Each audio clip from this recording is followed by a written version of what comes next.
And happy Tuesday, boys.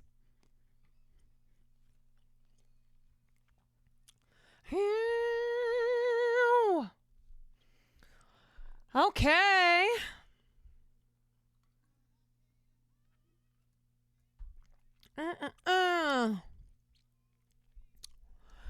Alrighty.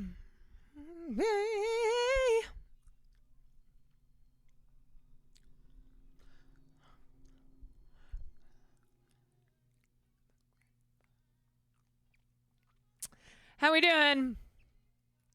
How we doing, everyone? Heard it through the grapevine.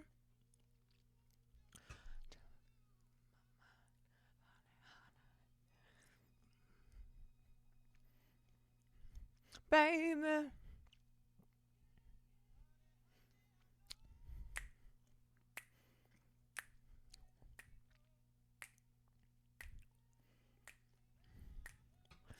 Oh yeah, we're covering Jets news today. I'm the football streamer now. I am the expert of football. What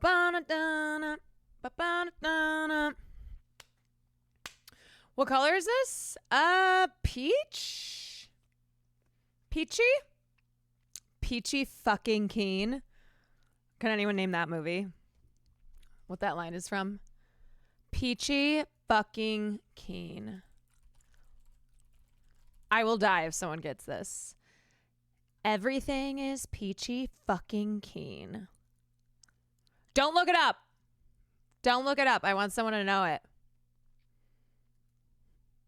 Anyone? Do not look it up. No. I'll give you a clue. It's from the 90s. And it has Rose McGowan in it. Everything is peachy fucking keen. It feels like Jawbreaker. Yes, it is Jawbreaker. A classic. This movie has 14% on Rotten Tomatoes. A travesty. That is a shame. There are quite a few movies, though, that were my high school movies. Like, basically, my friends and I had a rotating list of the same movies we'd watch. Jawbreaker is one of them. So I've seen that movie so many times, and I love that movie, and I can't believe it has a 14 on Rotten Tomatoes. I disagree. It's a classic. Yeah, it's a classic 90s. Frequency SSBPM, thank you for the 12 months. Have a good day too. Chaotic Duck, thank you for the 24 months.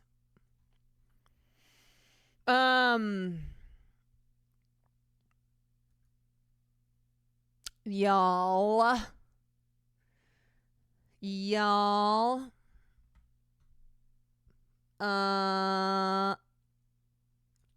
I am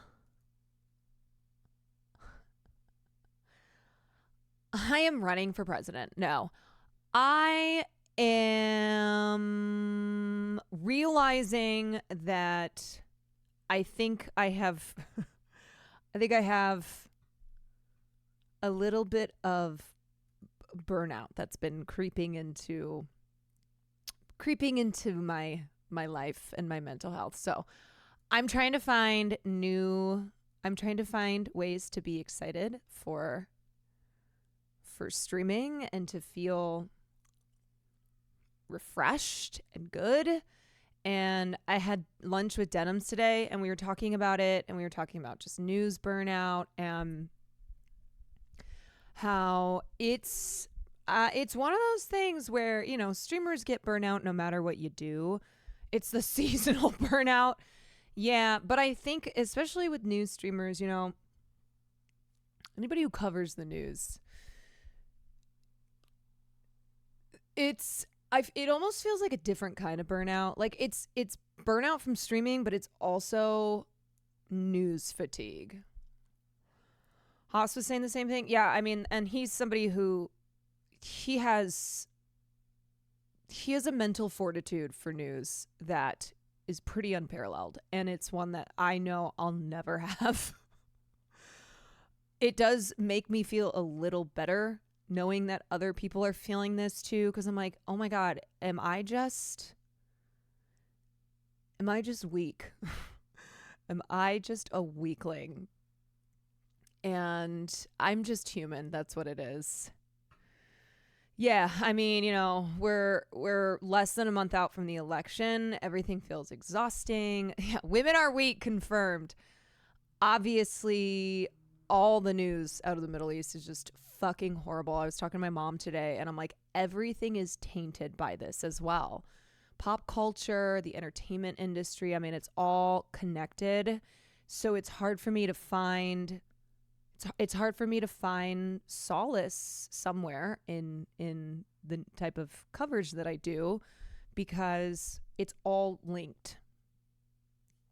I think chat feels the same. Yeah, I mean, look, I know that, however, I feel from a just human standpoint, not from a streamer standpoint. Obviously, y'all are the chat, I am the streamer, but from a human being standpoint,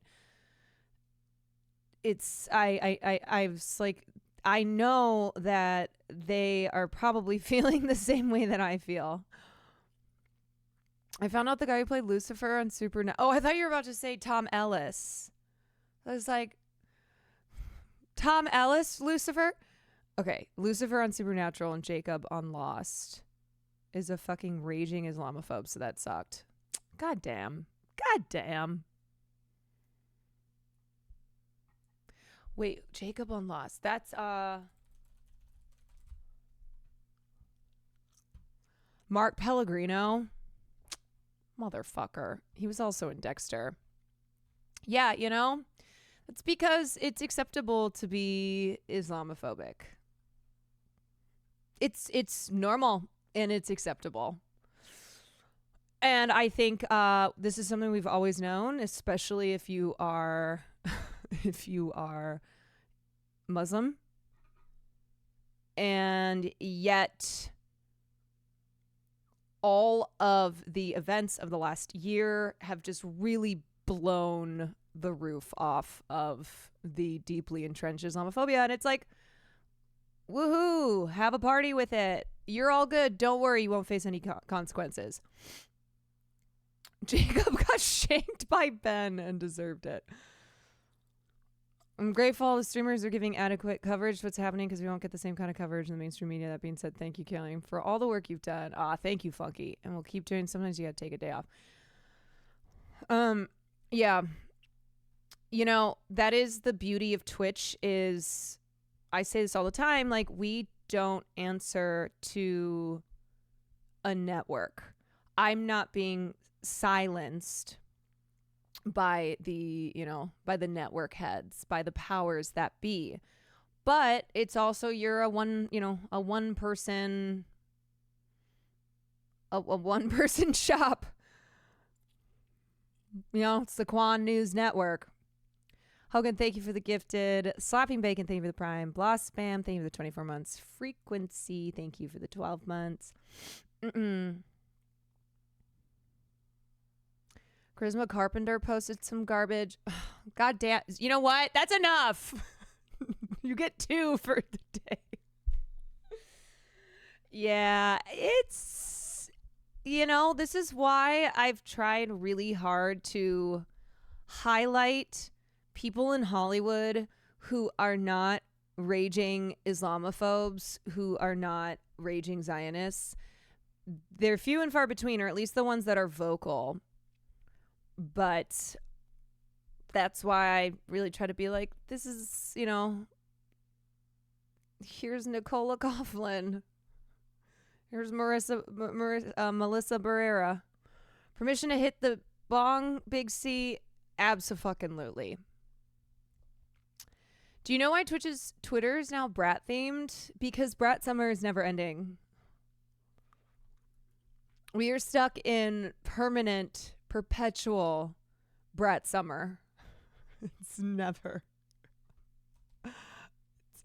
ending.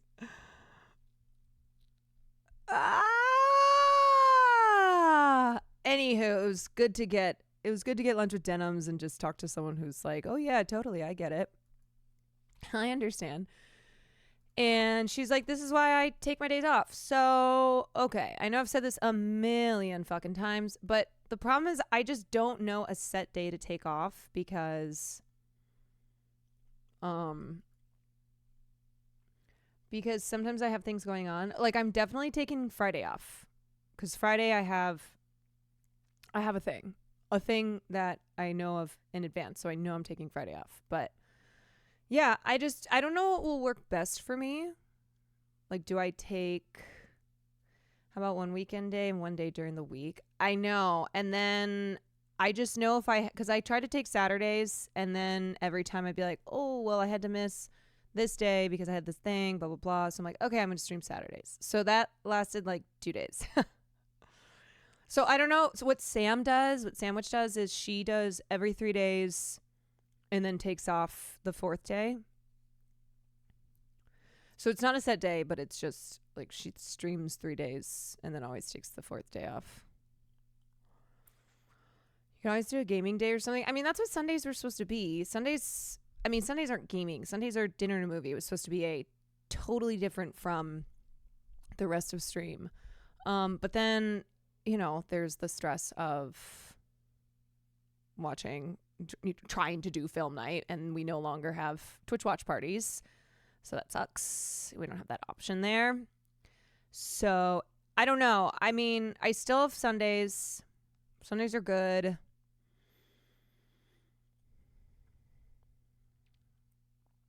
You can try more than one way to see what works best for you. That's probably what I'll end up doing. You've been doing makeup streams. Yeah. I got into a habit of, I had to miss this day or these 2 days. And also not necessarily because I was just taking off taking a personal day, but it's like, I was doing something for work related still. So then I'd be like, okay, I'm just going to stream all the way through until I know I have to take another day off in 2 weeks, which that's not good. That's just endless. And burnout, especially with news, it creeps up. You're like, I'm fine. I'm not burnt out. And then you just feel a repulsion for all the news. And there's like a dread of going live. Like, ha. And it also will waver. You're like, okay, now I'm feeling all right. And then you don't feel all right. But, the tough thing with doing any news whatsoever is you dip a toe or you put a whole foot in. And it's kind of hard sometimes to straddle doing news and then not doing news, which is why I introduced Sundays as we're not doing any of this. We're doing something totally different. And I specifically say we don't do any politics. We don't do any news. Baby matcha latte. Oh my God, darling. Thank you for the 10 community subs. You are the best. Good thing about Fridays off is that for some reason some big news breaks on that day. You can cover it on Saturday when odds of big stories breaking are low. You do a lot on Sundays. It's true. Yeah, I mean, what's also weird about me is because I did the 9 to 5 corporate life, I very much still, even as a streamer, Monday through Friday is the work week. Weekends are chilled. I feel better on the weekends, even though I no longer have a 9 to 5. But it means I'm more relaxed, which is also I'm like, I don't know if Saturday's the right day to take off because I'm more in a mood of let's do fun things. Let's do, let's just be chill. It's a weekend. We can stay up late. So, anyway, this week I'm definitely taking off Friday. And then going forward, I don't know what it's going to look like. But I think I need to, at minimum, take a day off. And also because I want to start getting other projects going. I don't want to just live and die by my stream because it puts a lot of pressure on to stream every single day and to produce like super top quality streams. And I want to be working on other things so that I don't feel as much of a pressure to go live every day. So we are doing the yarn tomorrow. I think the yarn is coming back tomorrow. Blame Cutie for how busy she is, okay? I'm just kidding. Don't blame her. But I think that's our plan. We have been trying to schedule our yarn night. And I think tomorrow night we will be back. We will be back with shit talking, spoopy game playing. This will help with your burnout. It's really inspiring. I bet you it's not inspiring, and in fact, it's going to make me want to Brian kill me, but I'll watch it. Oh. Yeah. Would you look at that? Would you look at that? Talk to her. You know what, this is inspiring to me because Talk to a girl has a podcast and I don't. She became famous for a viral moment and has a podcast, and it's like the third or fourth biggest podcast on Spotify. You gotta give it that walk to a metro station and get on that train. Because even if you own a car, increasing your usage of public transit when available is a great way to save money on gas. See your city from a new perspective and reduce traffic congestion for commuters whose only option is driving. Okay, walk to a. Missing the point, Haley. Driving should be the only option. It's the way things ought to be. Do you really want to be beholden to the whims of the train operator who is bought and paid for by the Wait, this isn't real because he's dead. government? Clip that, chat. Bro really thinks he ate with that cold-ass take, didn't he? I'm a proud patriot. I love my country, and true freedom comes from having the right to choose. Are you saying you don't support a woman's right to choose? Of course I support a woman's right to choose. I support her right to choose to drive a Ford Explorer on the expressway Brian, kill me! or a Dodge Ram 1500 on the turnpike. Everyone knows that true freedom comes from the ability to go where you want when you want. What are you? Some sort of communist? I went to Cringetown, and everyone knew you there, El Rushbo. Cringetown? Oh my god. Dragon Army, thank you so much for the 5. Deanie, thank you for the bits. Oh, buddy, yo, I've never been to Cringetown. No, y'all, this is not real. It's not real. It's AI trash. Rush Limbaugh is dead. He's in hell. He's burning in hell. He's currently in the fires of hell. Sounds like hippie urbanist nonsense. Not me. I'm a based GigaChad, and based GigaChads live in the suburbs like real Rizmericans. Nobody loves mudding in a Ram pickup truck more than me, but if we provided suburbs and the urban core alike with better infrastructure for walkability and transit access, it only makes a better experience for everyone, including us truck enthusiasts. I'm in so much pain. I'm in pain. Oh. Oh.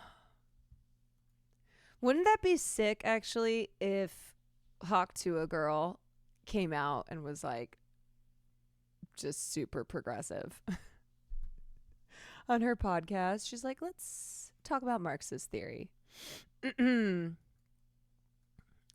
Anyway, you know what? Who knows? Anything could happen. Anything could happen. Okay, thank you for the gifted to Rush Zombie. Can you imagine if we had a zombie apocalypse and Rush Limbaugh came back as a zombie? At least I'd get the chance to kill him, though. You know? Idiots are taking over. Thank you for the prime. Deanie, thank you for the gifted sub. Do I feel better and inspired now? Honestly, yes. I feel that was what I needed. To go dig a hole in the backyard and bury myself. I have been inspired to do that. How does machine learning already learn Hawk to? Bro, all I need is a little bit Hawk to spit on that thing. That's all you need. Farley wants to walk to the park. He always wants to walk to the park. No, but she has been on a lot of podcasts. She's, for how recently Hawk Tuah became a national meme, she's been all over. She'll probably end up on Fortnite Fridays, to be real. I remember after he died, someone deadass paid for a billboard near that said, "Rest in peace, Rush." Are you sure it didn't say "Rest in pieces in hell, you fucking asshole"? Well, you know what? That's what we call a big fucking waste of money. It's probably the same guy. It's probably the same guy who spent $4,000 on the Taylor Swift guitar. That's the type of guy who would take out a billboard to commemorate Rush Limbaugh.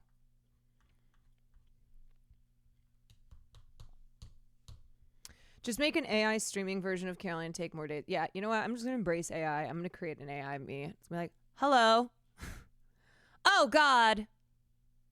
Today, we're going to talk about stuff. Here's the stuff that we're going to talk about. Stuff, stuff, stuff, and more stuff. Oh, God.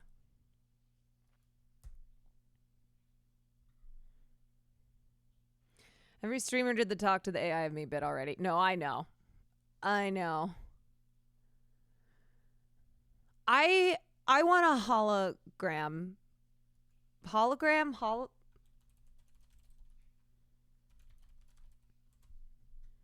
Yeah. You know, remember when Kanye West gave Kim Kardashian West a hologram of her dead father when she turned 40? I want one of those. Yeah, here it is. You're 40 and all grown up. You look beautiful, just like when you were a little girl. Yeah, this is what I want. You and your sisters and brother and the kids every day. It was so strange. It was really fucking strange. And it probably cost so much money. You are a proud Armenian. A special surprise from heaven. A hologram my dad. Yeah, I don't know about this, but I'm going to do it. Girl. I watch over you and your I sisters watch and over brother you and your kids sisters every and day. brother. So much emotion. It's so touching. It's so beautiful. Your work and all the businesses you have built are incredible. But most impressive is your commitment to become a lawyer and carry on my legacy. Ain't no way. No, she didn't become a lawyer, though. She is. I did give her a W. Though, for the piece that she wrote on the Menendez brothers. She did not become a lawyer, though. Yet. You married the most genius man in the whole... Oh my God, I forgot that he had the hologram praise him. You married the most genius man in the whole world, Kanye West. whole world, Kanye West. God, he's such a narcissist. Most amazing mother to your 4 beautiful children. And they The are AI glaze. The AI glaze is pretty nutty. This is so dark. Yeah. It is dark on many levels. Wow, how much has changed since that happened? That was 2020. 4 years ago. I wonder what the holograms are like now. Do you know who I'm surprised doesn't have a hologram? Maybe he does, we just don't know. But I do feel like that's something that he would post. Elon Musk. Elon Musk is the perfect candidate to have a hologram telling him how he's the smartest, bestest boy in the world. This is the Elon.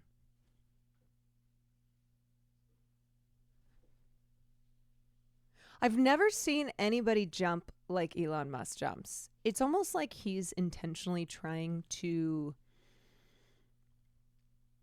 It's like he's intentionally trying to not jump to jump, but not like a normal person. He really does seem like he's an alien who's copying human behavior, but doesn't know how to really emulate it. He's used to gravity on Mars. It never not makes me laugh. I know, same, because he does it every time. He does this jump thing. Like, this has become his jump. I don't know why. Oh, this is so funny, this clip. Looks as if you've lost your way.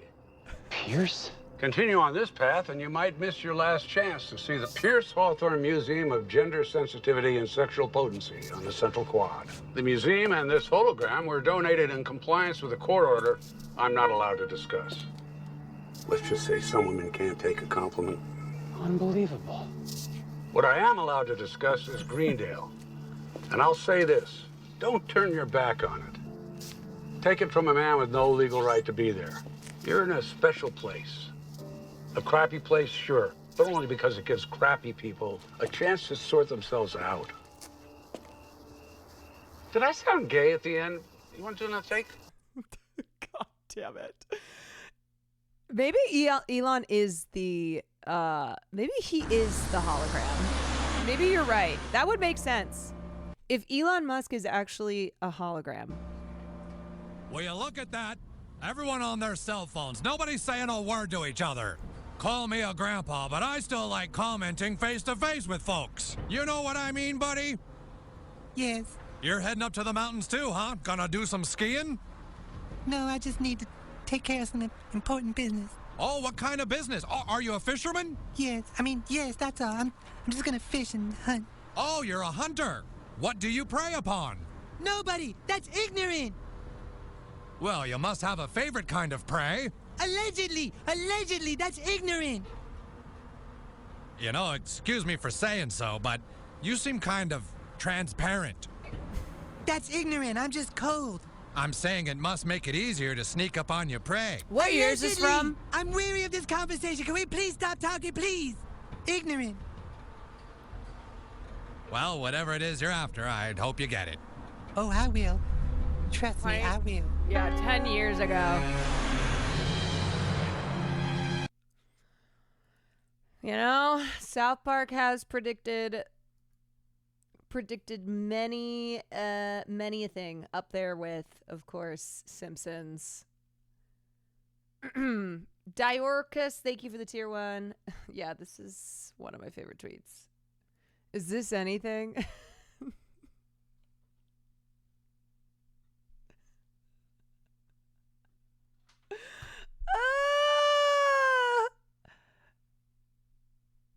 Oh. This is something, all right. Bro, viewed 19 million times. Because here's the thing, Elon. You can buy Twitter. You can promote your tweets. You can try to make yourself cool. You'll never be cool, my guy. People will always own you on the website that you bought. On the website that you drove into the ground. There will always be some random account, Twitter account with 5,000 followers that posts something way funnier than you could ever dream of posting at your expense.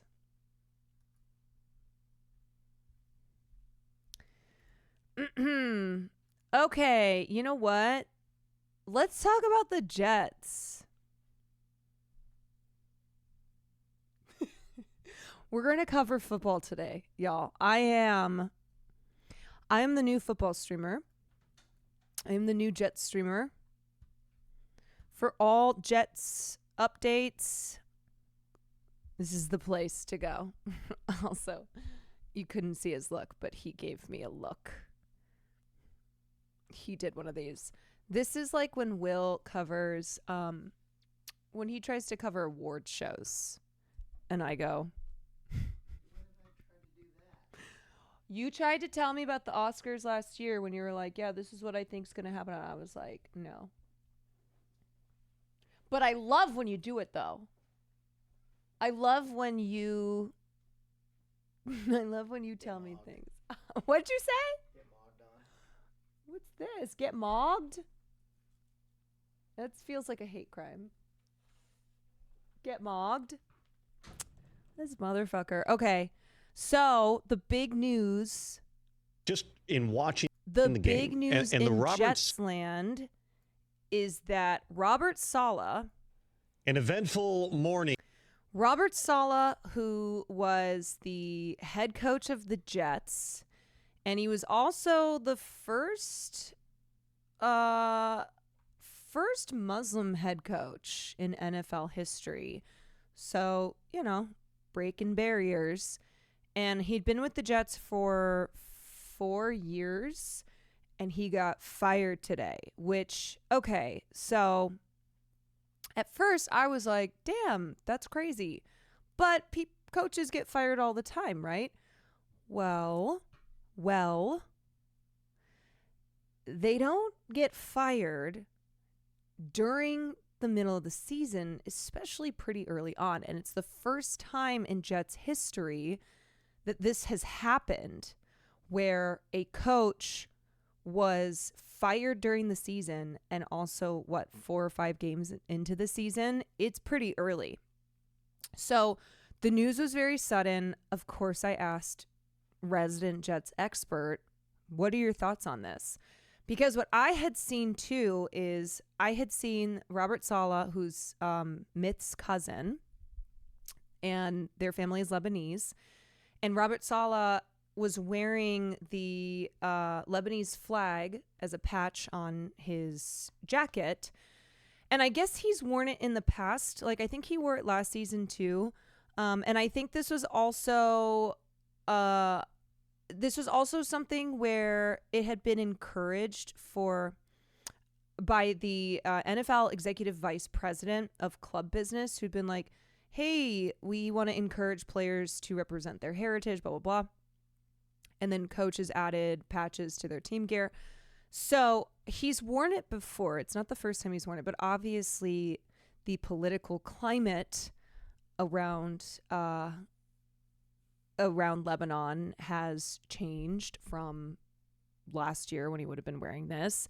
So I obviously saw people online being like, trying to put everything together. I asked Will what he thought on it. He was like, I don't know if, from his understanding, he's like, the writing was on the wall. The writing was on the wall that Saleh was going to get fired if he didn't produce a winning season. And he has apparently he and Aaron Rodgers did not get along as well. This is from the Neff News Network. This is what I was told, that there were internal battles. Saleh was going to fire Aaron Rodgers, offensive coordinator. Yeah, there's like some drama there. So the guy who's taking over is what's his name? He was the defensive coordinator. And he was brought on when Aaron Rodgers was brought on. God, I can't find his name right now. Anyway, there's a past interview where Aaron said given the option he'd have a head coach fired. Yeah. So I think Aaron Rodgers is very much so taken over the team. And I think he and Saleh did not get along. Woody Johnson is also a racist piece of shit. Just Woody Johnson, who owns the Jets and who previously worked as the ambassador to the UK in the Trump administration. Jeff Ulbrich. Jeff Ulbrich, who was the defensive coordinator who came on when Aaron Rodgers came on. And he used to work for the Packers. And he has a very close relationship with Aaron. So he is taking over as the interim head coach. So anyway, there's a lot of things that are true here. Woody Johnson, the owner of the Jets, is a racist piece of shit. He's come under fire before. I mean, nothing's going to fucking happen to this guy. He's a billionaire, sports owner of a big sports team. But he's come under fire before for racist and misogynist comments, and he, previously he's good buddies with Donald Trump because he worked for him, blah, blah, blah. So they have a relationship. Smack Attack, thank you so much for the 7 months. So this Lebanese flag is what some people have kind of glommed onto as does this have anything to do with the firing? Not necessarily, but it is very bizarre because Robert was fired. He was fired and then immediately was escorted out of the building by security. So it was extremely hostile. It wasn't like he was told that he was getting fired and then had a chance to... I just kind of assume if you own a football team, you're a bad person. It's a safe assumption. So he wasn't even given a chance to talk to his team, like to say goodbye. He didn't get a send-off at all. It was just like, boom, you're gone. Security, escort him out. And that coupled with this having never been done before, where a coach was fired mid-season, it's very it's making news. It's making news. And a lot of people in football, from former players to football commentators, they're all very stunned. So this is Rich Eisen, who Will loves to listen to.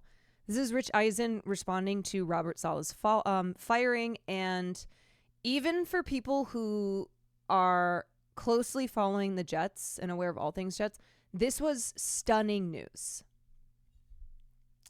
No, this is the first time for the Jets that a coach has been fired midseason. That's why it's also very bizarre, because this isn't something that they've done before. In Jetsland, and to the extent that Jetsland this week extends all the way to London, where our humble host Rich Eisen is coming off of calling what ended up being the final game of the Robert Saleh era. Rich, I give you the floor. Your reaction when you got that news early afternoon London time. Absolutely stunned. Absolutely stunned. Didn't see it coming. Didn't feel it. Didn't see any pressure felt. Didn't feel tightening of anything. The only second that Robert Saleh even intimated anything on this front or twitched in anything close to this direction during our broadcast. I'm going to be so curious if Robert Saleh says anything, or if he's just going to keep quiet because he doesn't want to burn any bridges. I don't know. I don't know if he's got like breaking my silence coming down the pipeline. Cast meeting, which turned out to be his last as the head coach of the Jets, was he said that it was a disappointing result against the Broncos, and that's the difference between being 3-1 or 2-2 and fire everybody. That's what he said, And all of us in the meeting when he left thought he was referring to, the longtime listener, first-time caller set in the 24/7, 365, sports talk radio world. And from what I've learned from the Neff News Network, the reason why even if a coach is sucking ass and the owners are really upset with the coach, that they will wait until after the season to fire them is because the risk that you take firing a coach mid-season, it can be pretty high. Like it can totally fuck up any chances for success the rest of the season. It can send a pretty demoralizing message. It's just not something that's typically done, which, yeah, I guess, common sense. I get it. But it also hasn't been done on the Jets. World that was born out of New York City, pretty much. That was the extent of it. Didn't sense it. Aaron Rodgers talked about his relationship with Saleh as being positive, as being good. The only difference between last year and this year with Saleh and Rodgers potentially was the fact that Saleh showed up in offensive meetings for the first time as the HC of the NYJ. He had never been in offensive meetings before, but I guess wanted to be in on those this year due to its extreme importance. And in my estimation, feeling that the other side of the football was just fine. So that's just my sense of it. I have no idea what this accomplishes. I have absolutely no idea what this accomplishes other than telling everybody you need to be on your P's and Q's. But I think everybody. The Neff News Network also is saying that the final straw was perhaps the London game. And I guess Woody Johnson has a lot of contacts in London who were sitting with him at the game. He was the UK ambassador under Trump. And I guess the Jets losing, even though allegedly it was a good game still, but I guess they sucked in the first quarter and there were just some pretty embarrassing moves and some other things that happened. And so it just incensed Woody Johnson. Perhaps. Maybe. He assumed that coming into the season that Rodgers has even mentioned that if it guest football correspondent William Nefferson doesn't work out there this year, then everybody's pretty much gone. Right. Everybody has acknowledged what's been at stake this season. I just have no earthly idea what handing everything over to the defensive coordinator, Jeff Ulbrich. From my understanding, too, not to get all drama with it, but Aaron Rodgers hasn't even been that good this year. So here's a guy who seems to be dictating this team. Last year, he was there for 5 seconds. 5 seconds and blew out his Achilles. And now this year, he's not been that good. Like, why are we listening? Why do we care about Aaron Rodgers? Maybe he needs to go back into his darkness retreat and figure out how to fucking play good football again. Never been an HC in the NFL before. What this accomplishes, other than you're taking away the play caller of the guy, on the side of the football that's actually been performing in championship level. Honestly, I'm at a loss. Totally gobsmacked. Don't know why this would need to happen. And just my one last right. Okay. So the fact that Rich Eisen, who is a massive Jets fan and also super tapped into football, he's like the football guy to Neff News Network. He is flummoxed. He is shocked by this decision. Observation here. If you're Devontae Adams, why would you want to join a team that just fired their coach? Why would you want to join a team that has no future direction at the head coaching position? Right. When this is something he just dealt with in Las Vegas, that everything that he went to Vegas to sign up for, playing with his college quarterback for Josh McDaniels, And then McDaniels reverses course, sends Derek Carr going. He sticks around in Las Vegas, and then they fire McDaniels.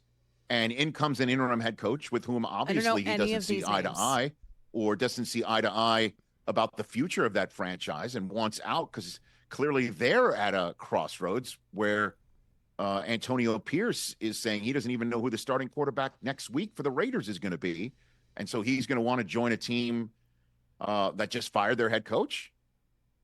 Why would he want to do something like that, even with Aaron Rodgers there? And that's what I'm saying, too, as somebody who knows literally nothing about football. From an outsider's perspective, to me, it doesn't bode well. I'm like, oh, this sends a really bad message.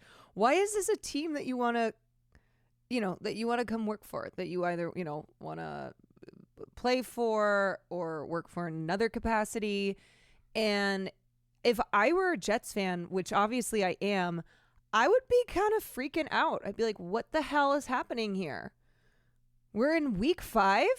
No sense to do something like this unless there's something completely beneath the surface I'm unaware of. And that's why I turn to you as my information man and the guy sitting in the chair today. What are you hearing?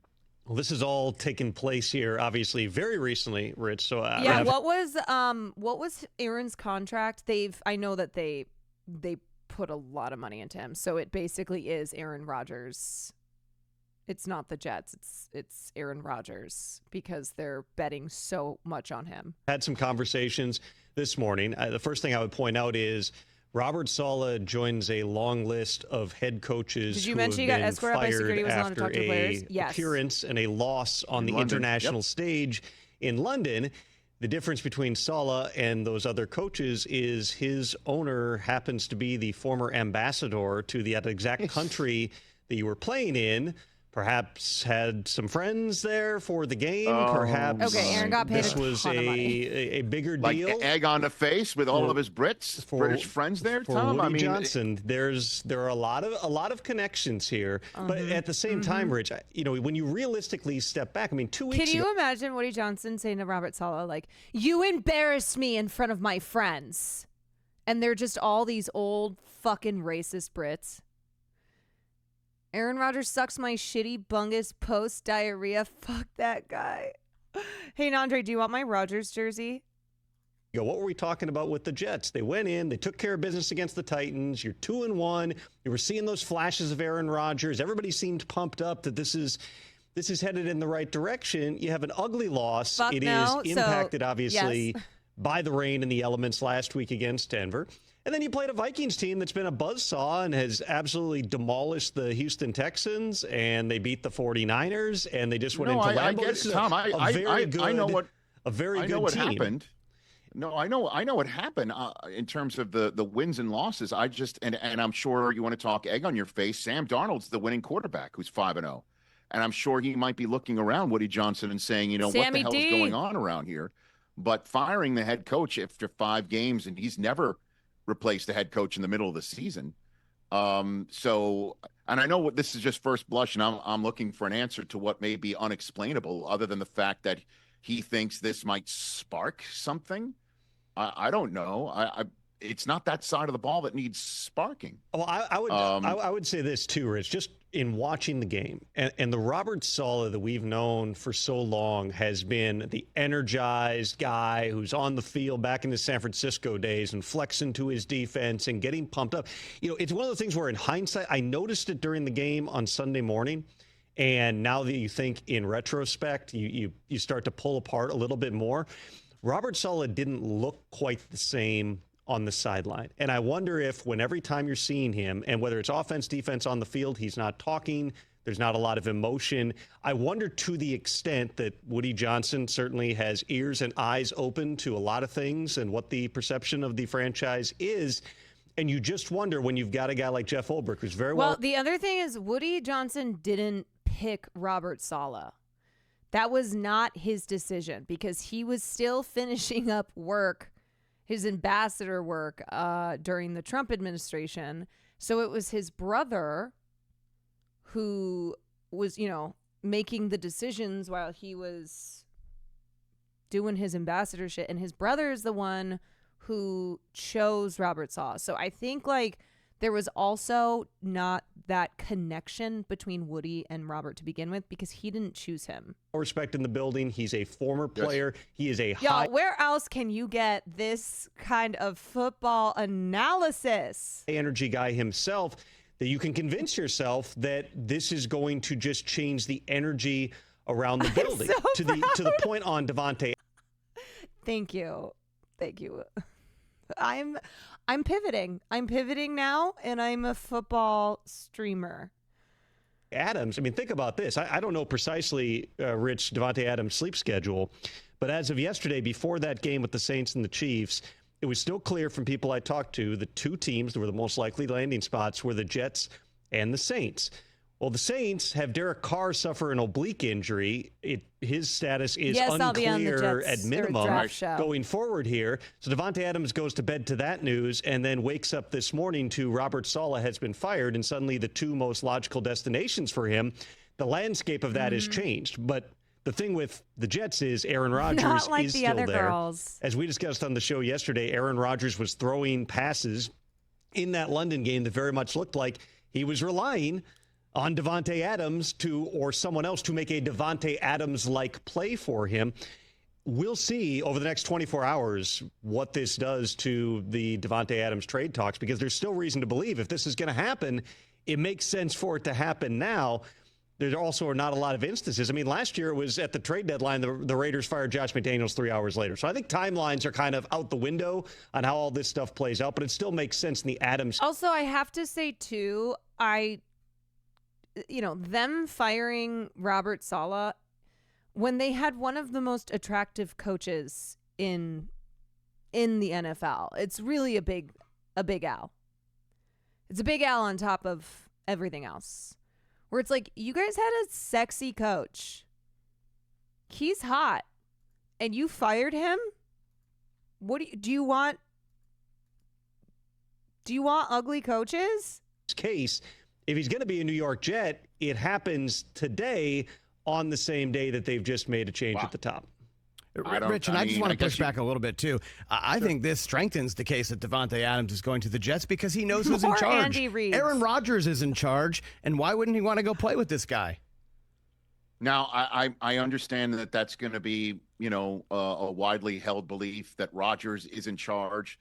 I think anybody who's had their ear to the ground, I'm free to say this sort of stuff. Tom, I know you need sources 15 ways to Sunday in order to start saying things with one small W for Saleh is still going to be paid. All I'm hearing is that Rodgers has been all over Davante Adams for weeks, and that he has been talking to him, and that they have been wide open in their communication. And obviously, this might be in its situation where Rodgers is like, I don't know what's going on around here. I love the new DC. He needs to keep those appointments to James Marco St. Marco, which are very expensive. And you should still come here. That may be the case. I have no idea if Saleh has been in everybody's ear on 3rd and 4th down, like, say, something that happened in the London game, 3rd and short, 4th and short. They hand it off twice. Rodgers might be looking around saying, why is this ball being taken out of my hands? That could have been Saleh pressing on his headset saying, run it. I have no idea what's going on there. Clearly not a lot of people do. And this could be a situation where Adams does know Rodgers can get his way and he'll go there. But what about the year after? What about the year after that? What about the year after that? And you do have to sit here and wonder if Rodgers is even sitting around saying, why did I decide to do this? I should have retired a year ago. Yeah, I have no maybe. idea. Nobody really does. It's just kind of... he went into that cave and did his darkness retreat. And that's why I said maybe he's got to do it again. Maybe he's got to go back. And he'll be like, oh, yeah, no, I suck. I'm old. I shouldn't be doing this anymore. Surprising that you would switch a head coach Toxic in Bear, midstream. thank you for the 6 months. If I'm Lamar Jackson, I'm on the phone to Davante Adams saying, hey, man, hope you like Edgar Allan Poe for more than just his poetry, and that's why you posted what you posted. Because my coach here is the most tenured coach behind Andy Reid in all of football, along with Mike Tomlin. So we're not going anywhere. I'm not going anywhere. We're going to the Super Bowl with you. You should come here. And Eric DeCosta makes the move and does this before the Jets even put all their pieces together by the end of the day. Okay, I don't know what the fuck he's talking about anymore. YZegZ, thank you for the 19 months. So the Council on American Islamic Relations released a statement on Tuesday addressing the firing of former New York Jets head coach Robert Saleh. CARE called on the Jets and owner Woody Johnson to explain reports that Saleh was escorted out of the building by security following his firing, and also brought up the fact that Saleh was fired just days after wearing a pin with the Lebanese flag amid ongoing attacks on the nation by Israel. And what I said before was that he has worn this before, and it was also something that was encouraged by the head of NFL business for like players to represent their backgrounds. So this is not the first time that he has worn this. He has gotten shit for it before. He is Lebanese. He is the son of Lebanese immigrants. He's also related to Myth, the streamer Myth, if anybody didn't know that. He is Myth's cousin. So I feel really like he's my cousin as well, because that's how that works. So, well, now that feels kind of weird because I guess I was calling him hot. You know what? Anyway, so he's worn this before, but obviously the political climate has changed around Lebanon because of our greatest ally, Israel, bombing indiscriminately Lebanon in their escalation into the broader region. So who knows what effect this had. Like I said, would be very curious to see if Robert Saleh, I don't think he will, but if he were to do a tell-all, if he were to be like, so here's what's up. We recommend Coach Robert Saleh for making history, or we commend Coach Robert Saleh for making history as the first American Muslim head coach in NFL history. Although no one should jump to conclusions about why the Jets fired Coach Saleh, the report that Jets security physically escorted Saleh out of the building does raise concerns about the possible motive for such unusual hostility, especially given that Saleh wore a Lebanese flag pin at a game just days ago, and that owner Woody Johnson is a former Trump administration official who's been accused of making racially charged remarks. We encourage the Jets to thoroughly explain its unusually hostile reported treatment of Coach Saleh, the statement read.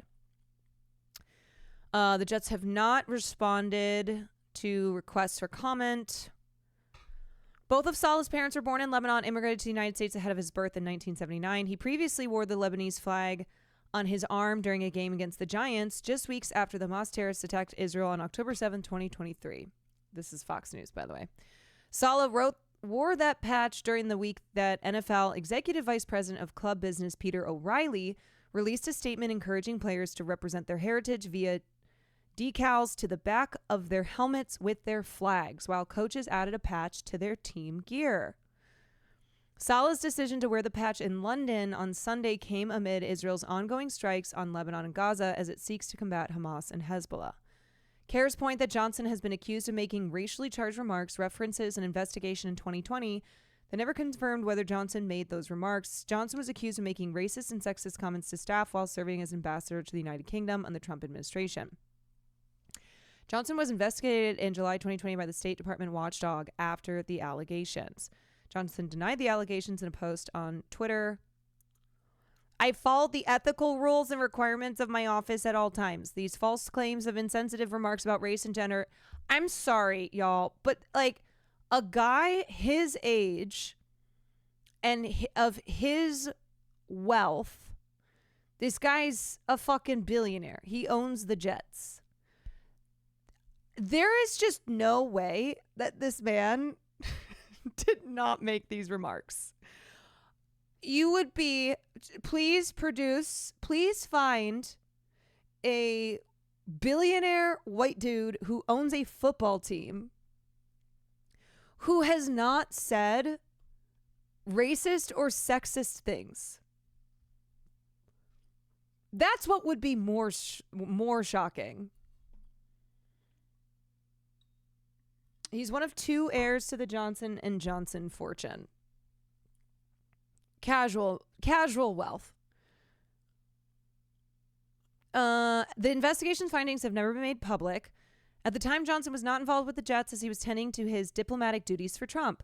Still, the Jets released a statement regarding the allegations against Johnson and noted his denial of them. Since the Johnson family became owners of the New York Jets, the organization has consistently and actively supported, engaged, and encouraged the development of many different social justice, diversity, women's, and inclusion initiatives. One of our fundamental principles is treating employees, players, coaches, and fans with respect and dignity, regardless of their race, color, religion, or gender. These principles have been established by the Johnson family, which Woody implemented in our organization over the past 20 years. Okay, let me see if I can find this. Yeah, so here's the report from the New York Times. Woody Johnson, the owner of the Jets, the United States ambassador to Britain, was accused of making comments to embassy colleagues that they found racist or sexist. Complaints that the State Department investigators included in a report filed in February.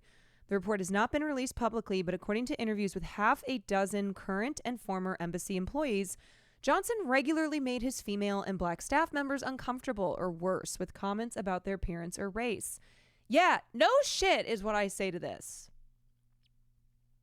One black female diplomat, for example, told colleagues that Johnson disparaged her efforts to schedule events for Black History Month. Accusations that were first reported by CNN. The diplomat said Johnson once asked if he had to speak to an audience that was just a bunch of black people and told her she was marginalizing herself. Female employees also complained that Johnson held business lunches in London at an exclusive men's club, which meant that only male employees could attend. I'm shocked. I'm so surprised.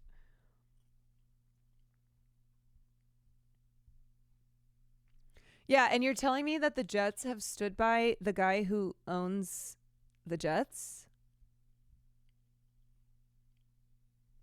That's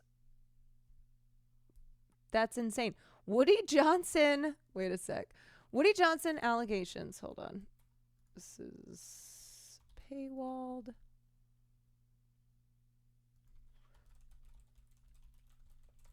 Pressure on.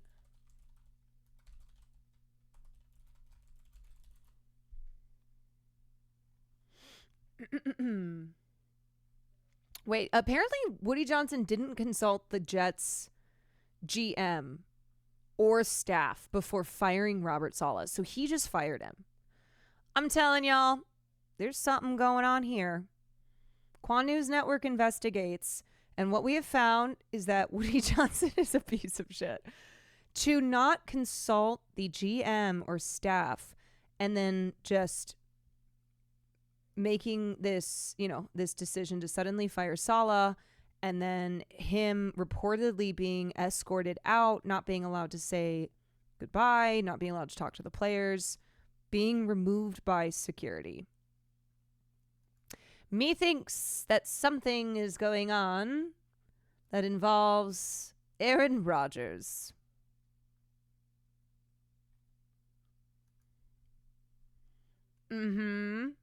That's what I think.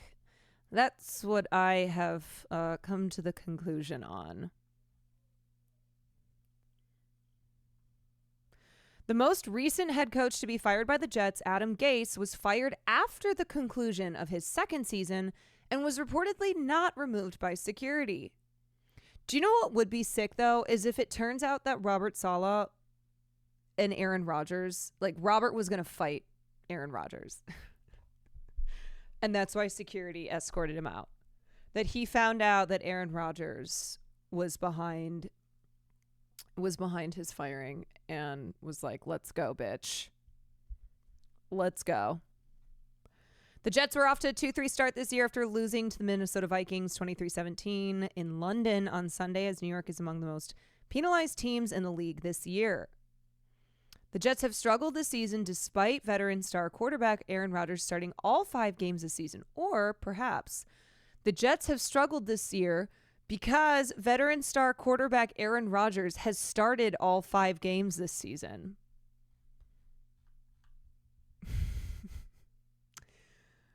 Football fan here, Saleh wanted to fire Aaron Rodgers' favorite coach, and they all said, LOL, no. Head coach Robert Saleh was considering firing OC Nathaniel, offensive coordinator That's what that means. Nathaniel Hackett before he himself was fired.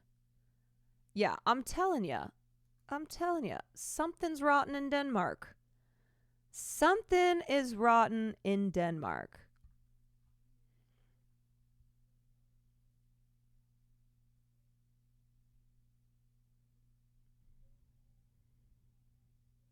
Sources say that Saleh could have made the move to fire Hackett as early as Tuesday, which is when Johnson ultimately made the decision on Saleh himself. Defensive coordinator Jeff Ulbrich takes over as the interim head coach. Sources say if Saleh had moved forward with firing Hackett, he would have likely installed Todd Downing as the defensive coordinator.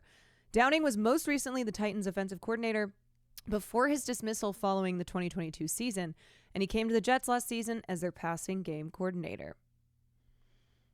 These are all different positions or coaching positions. The Jets offense has been one of the worst in the NFL this season. They ranked 23rd in first downs. Oh, that's not good. That is not good. Hackett has been among the most maligned coaches in the NFL in recent years. After a successful tenure in Green Bay as offensive coordinator. Oh, wait, maybe that's who I was getting confused with before. I think I was confusing Jeff Ulbrich with Hackett, who came from the Packers. Whatever. Hackett served as the Broncos head coach for the 2022 season. He lasted 15 games with the Broncos before being fired.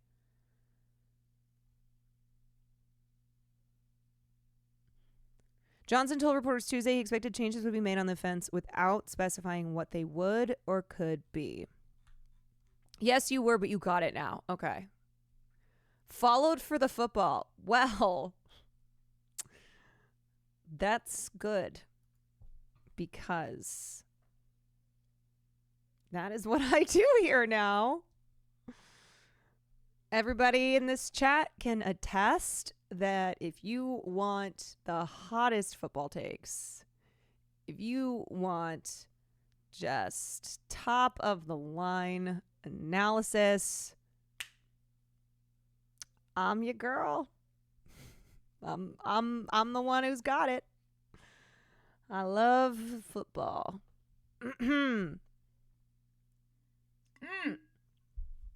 Yeah, it's been non-stop football takes over here. Hesitation Station, thank you for the 22 months. Hogan, thank you for the gift to Sports Ball. Sussy D. Baca, thank you for the prime. Jazz, thank you for the 18 months. Do you like 5-4 or 3-4-1? What about 69? Sorry. No. No. I remember you had a hard time finishing Little Nightmares because you couldn't stop talking about the Jets. Yes, that's right.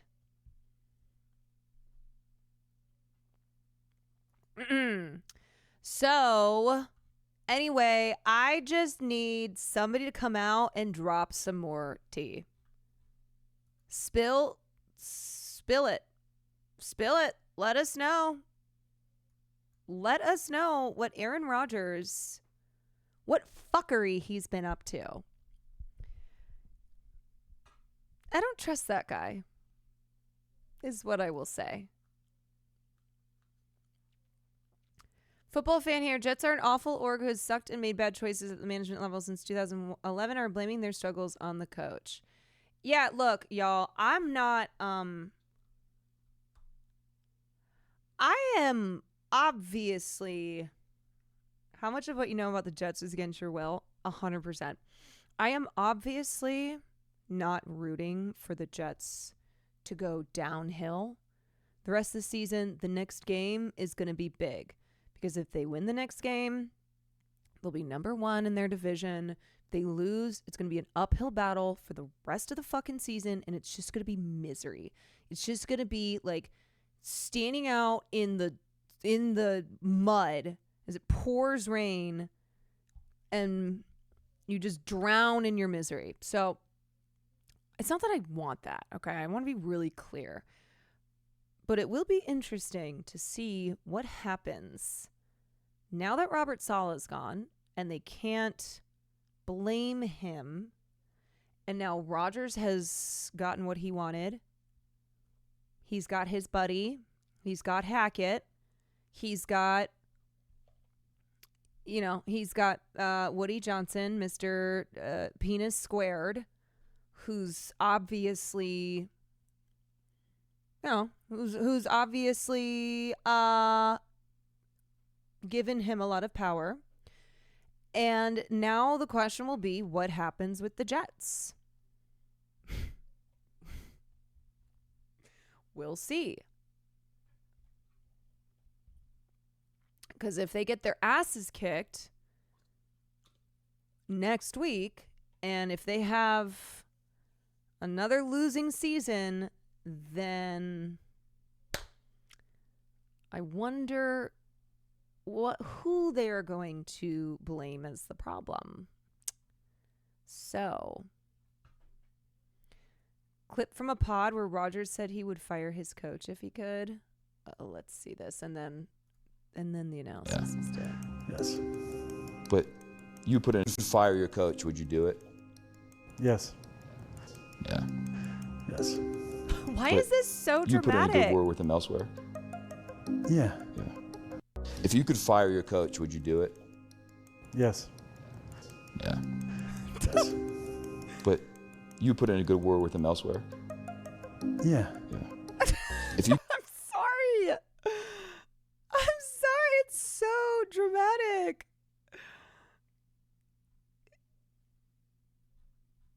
It is so, oh my God. It's the drama. The actual fucking drama. That's his style. He makes it awkward. Your streams are this dramatic? Okay. First of all, I wish I could be this dramatic. I aspire. I aspire for this level of drama. You need to monologue with dramatic. I need to be more dramatic. You're right. The Bills are really good, sorry, but the Jets are going to have a hard time. Well, it all comes down to Sunday, folks. It all comes down to Sunday. That is when they're playing, right? Jets and Bills. No, Monday. I don't understand this fucking schedule. Why is it that sometimes they play on a Sunday, sometimes they play on a Monday, sometimes they play on a Thursday? What is this? Dumb. Sometimes on a Saturday.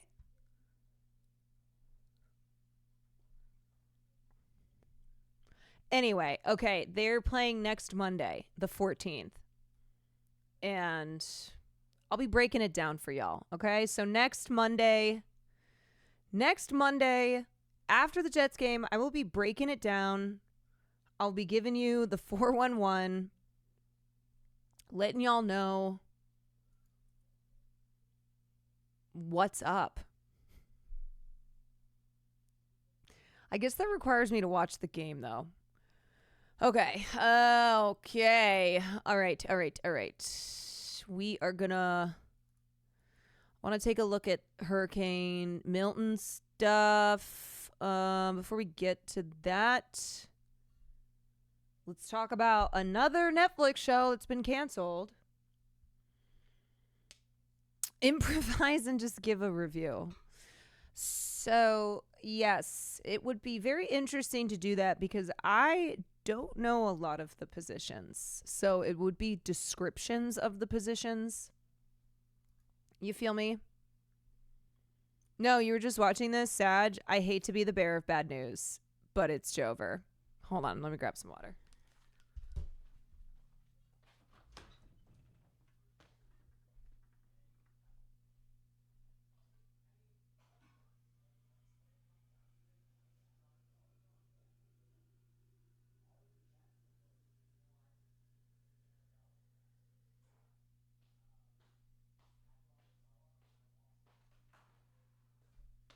Okay. So I'm really sorry. I'm really sorry if you love this show. Also sorry if you didn't have a chance to watch this show yet, but we're going to watch this show because this show has been out for like a month and a half. And this is just the Netflix policy now. This is what we refer to as shiny object syndrome.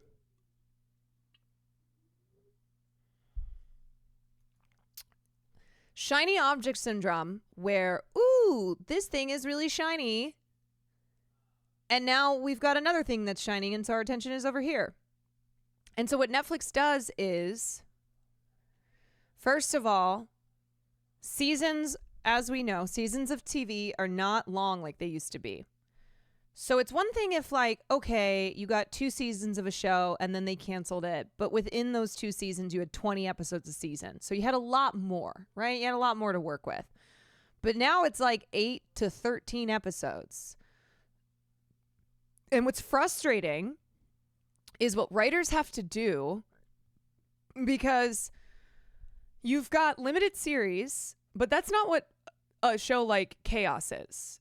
This was not a limited series. And so the writers of Chaos, the creators of Chaos, have to make an entire show Bible.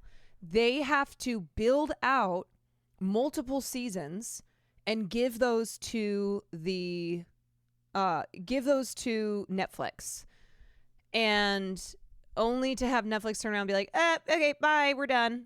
1 season, 1 month in, goodbye. Netflix has canceled the Jeff Goldblum-fronted Greek mythology comedy after 1 season. Aurora Perrineau, one of the stars of Chaos, appeared to confirm the cancellation in a now-deleted Instagram post. Deadline understands the news is legitimate. Netflix has been contacted for comment. Chaos was first greenlit in 2018 after being created by Charlie Covell, the end of the fucking world.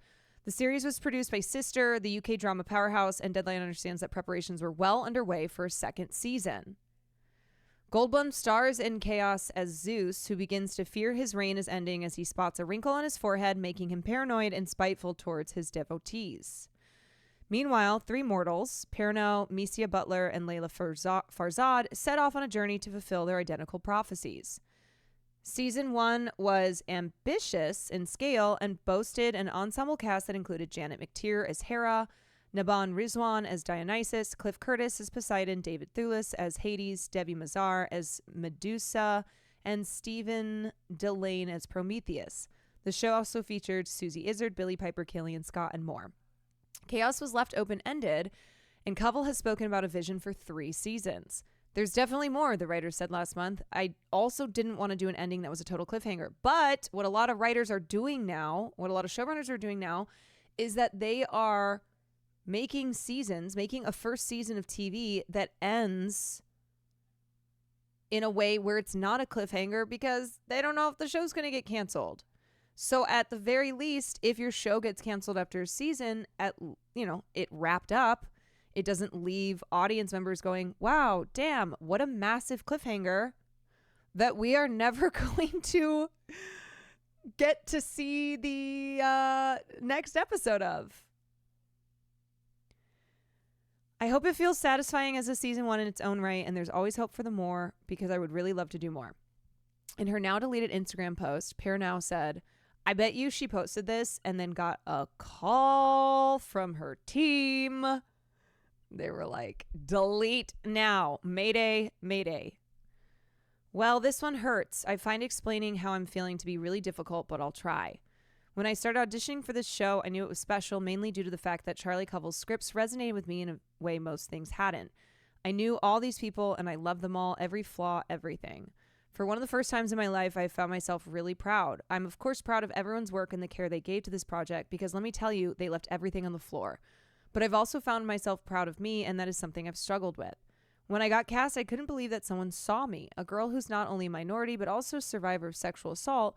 And you're telling me that someone thinks I could be one of the leads of a show, have agency, my own mission, be desirable enough to be the love interest to not only one amazing human, but 2. I'm sorry to say Netflix doesn't give a fuck about that. Netflix just greenlights. And then if after a month a show hasn't produced, I don't know, the Stranger Things success, which keep in mind, Stranger Things had more time.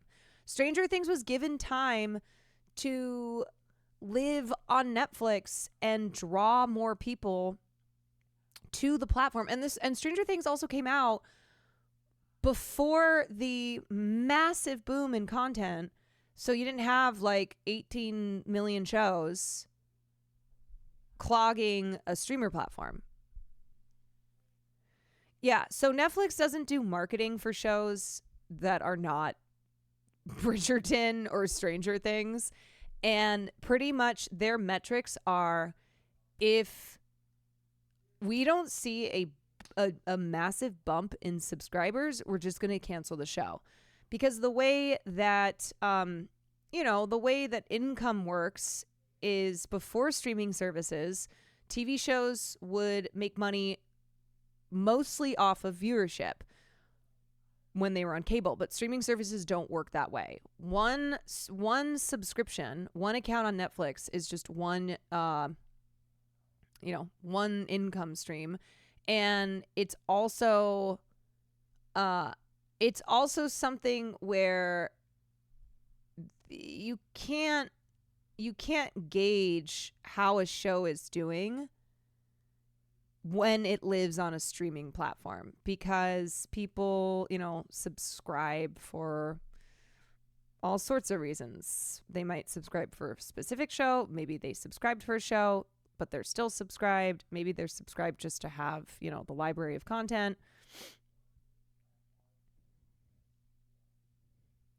The other thing too is that Netflix's release schedule is that they put out a new season all at once, unlike HBO, Apple TV, and also certain Hulu shows. I don't think it's all Hulu shows, but for instance,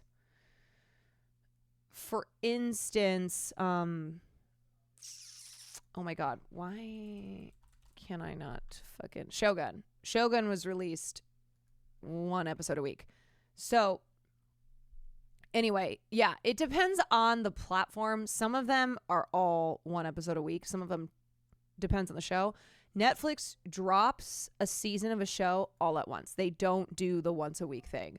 So because of that, it gives them like a month to turn an investment for their shareholders. But that's very hard to do with the way that streaming works. So after a month, if they don't see, a big enough bump in subscribers, which then they would, I guess, attribute to a new show like Chaos, they pull the cord. It could take months for it to gain a larger audience on streaming, so a show can become popular after it's already canceled. People get around to it. Yeah, but by then, too late,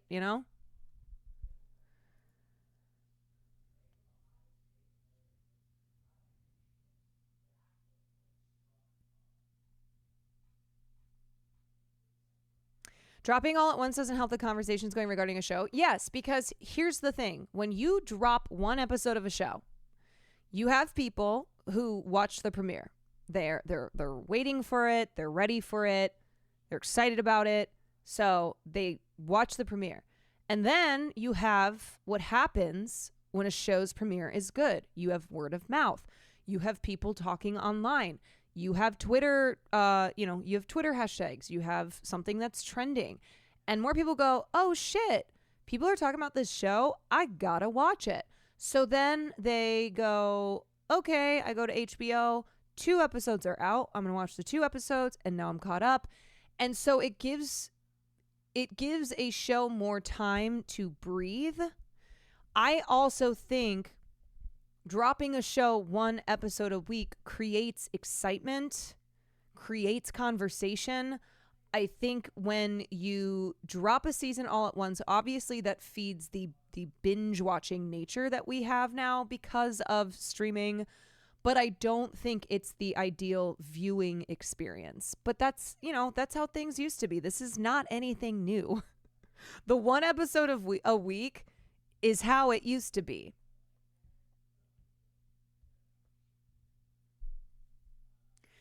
The other problem with the dropping a season all at once is that now there's a longer wait time between seasons. When you look at Stranger Things, the number of seasons with the number of episodes, it's 60, I think? And how many years Stranger Things has been in existence. And then you compare that to shows that were created before streaming took over the industry, and it's not even comparable. So you are waiting a long time in between these seasons. And so for a lot of the shows, they just get cut by Netflix because Netflix doesn't see any value in them, even though Netflix basically just, they are, shiny object syndrome and all about quantity overall.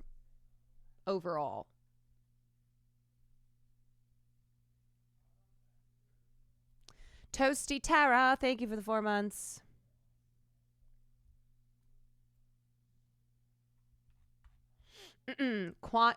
Quantity. So the book, look, dude, I'm trying to find the perfect book.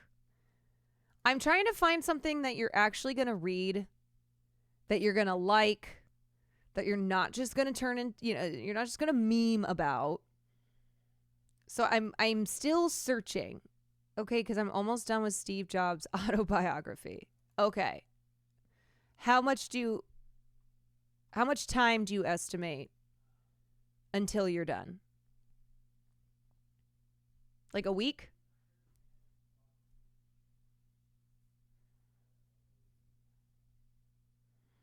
Make Ms. Kiv read The Day My Butt Went Psycho? I haven't read it in months. Wait, so, okay, you haven't read it in months. Finish the autobiography so you get in a reading mindset, because sometimes that's what you have to do. You can't just cold turkey read a whole new book. Sometimes you gotta ease in. So finish that one. You just wanted to sound cool. Okay, well, I will find something, but I want it to actually be something you're gonna read and that you're gonna appreciate.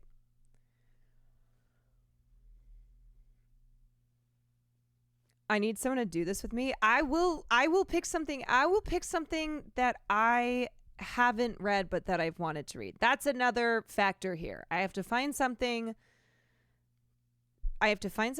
that you will like, that I haven't read, that won't be a waste of time.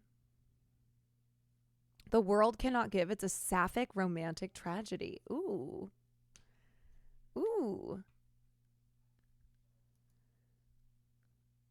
He's going to make you pick a book, wrap it up, and gift wrap, and give it to you for Christmas, saying, I thought you'd like this.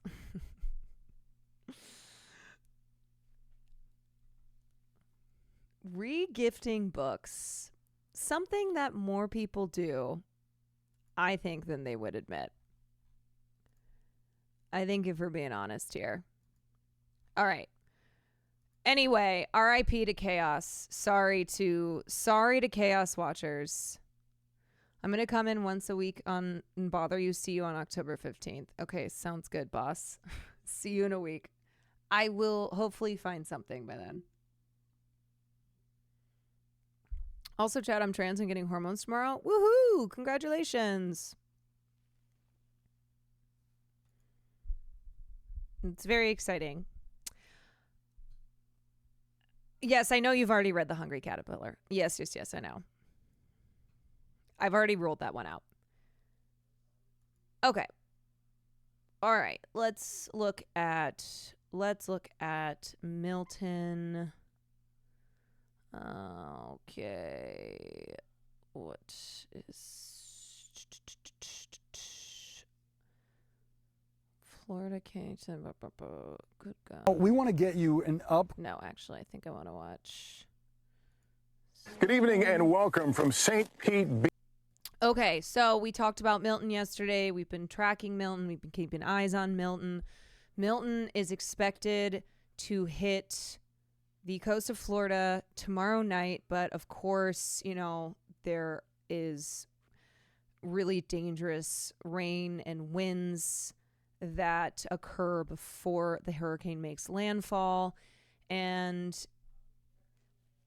this is a big one, and this is one that has meteorologists crying on TV, seasoned meteorologists crying on TV, talking about the impending damage and life-threatening massive hurricane that is Milton. It's very scary. It is not it's really not a joke.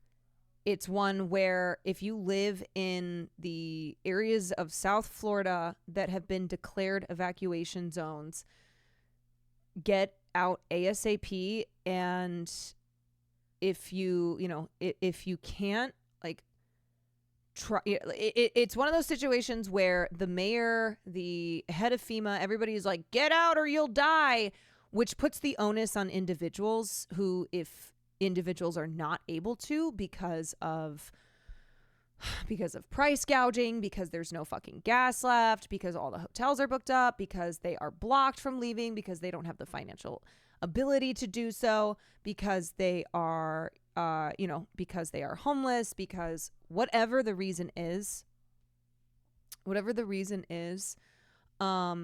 this is a life-threatening hurricane. Yes, having a disability. So do not be a person, and not that I think anybody in here will be, who ever blames individuals for not evacuating an area when there was warning to do so, because there are plenty of reasons why people can't evacuate. And it's very sad, and it is one where governments are responsible. Local and state and federal governments are responsible for ensuring the safety of their civilians. And that starts with addressing climate change as the existential threat that it is.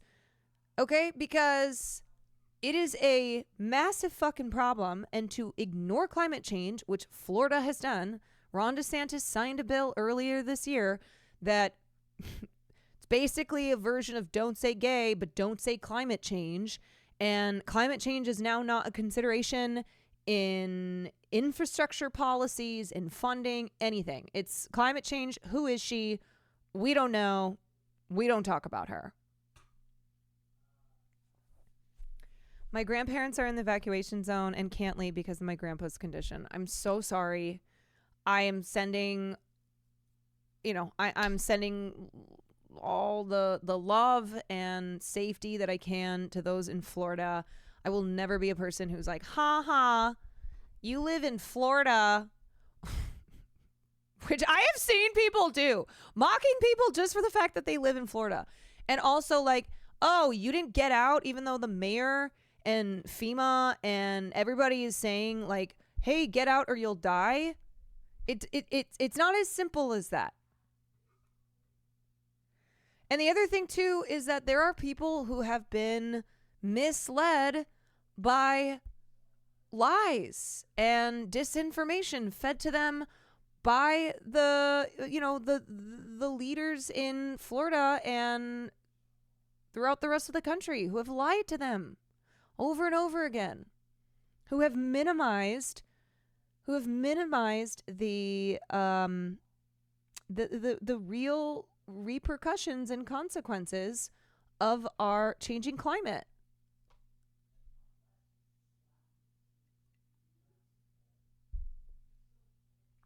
Okay, so let me start off by reading this piece.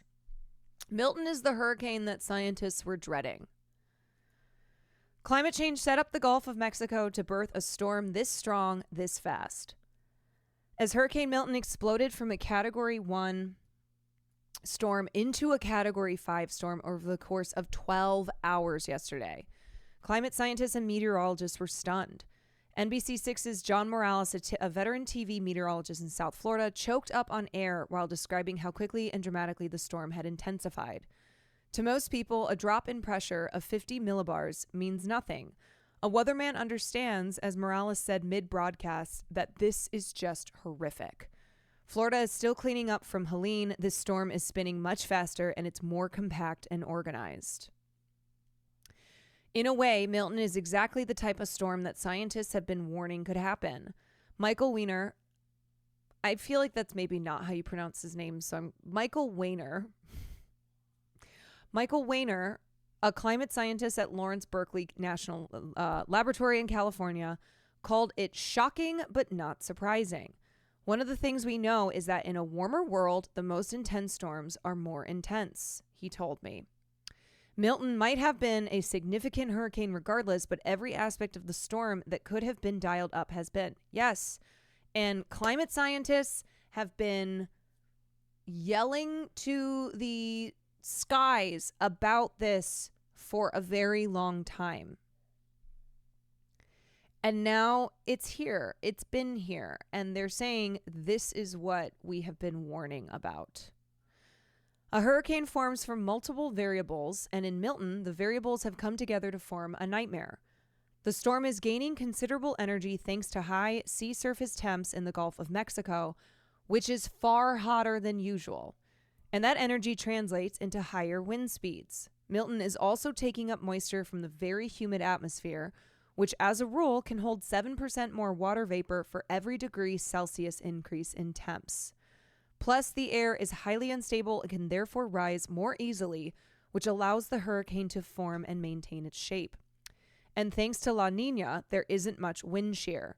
The wind's speed and direction are fairly uniform at different elevations, so the storm can stay nice and vertically stacked, said Kim Wood, an atmospheric scientist at the University of Arizona. All of that combined is making the storm more efficient at using the energy available. In other words, the storm very efficiently became a major danger. That perfect combination of hot seas, humid air, and little wind shear is being aided by Milton's path through the Gulf of Mexico's western part, which hasn't seen much major storm activity yet this season. When a storm passes over hot water, it sucks up much of that heat, using it as fuel and lowering the water temperature. But in the western Gulf, nothing else had been there to cool off the water, Wood told me. Milton is also a very compact storm with a highly symmetrical circular core. Here, I'll show you. This is a time lapse flying by Hurricane Milton. This was earlier today. Look at this.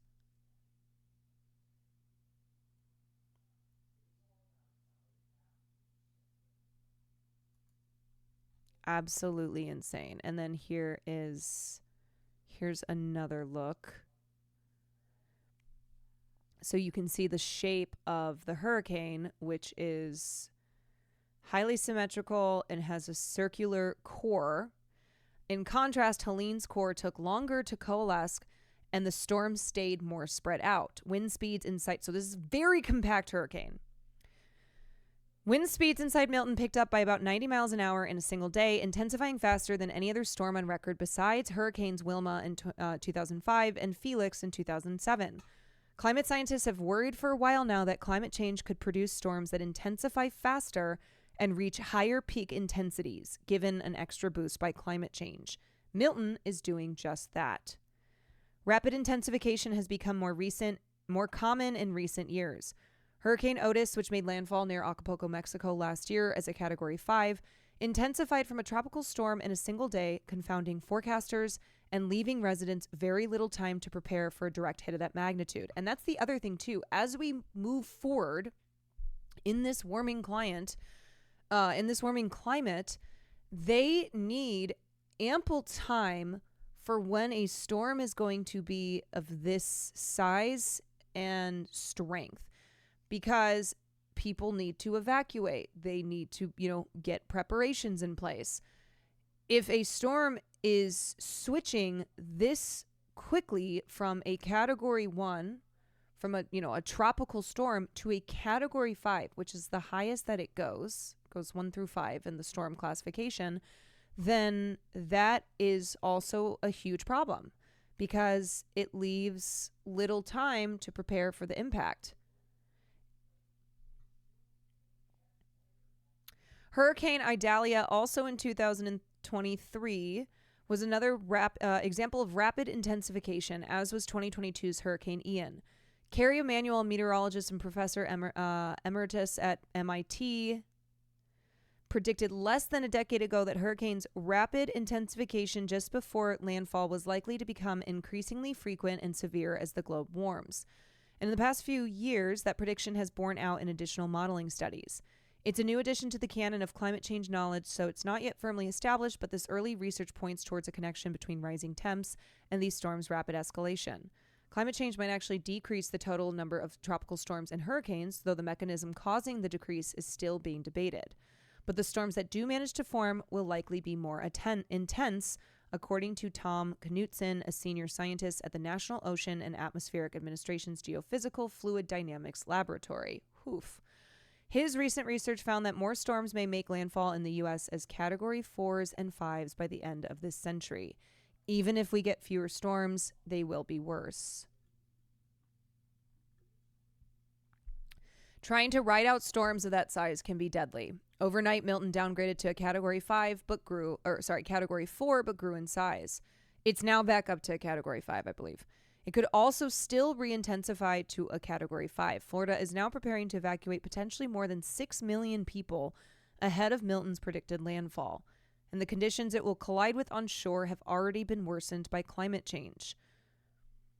The Gulf of Mexico has seen twice the global average rate of sea level rise since 2010, according to an analysis by the Washington Post, and the sea along the Tampa Bay coast is now nearly 5 inches higher than it was 14 years ago. My grandparents refused to leave.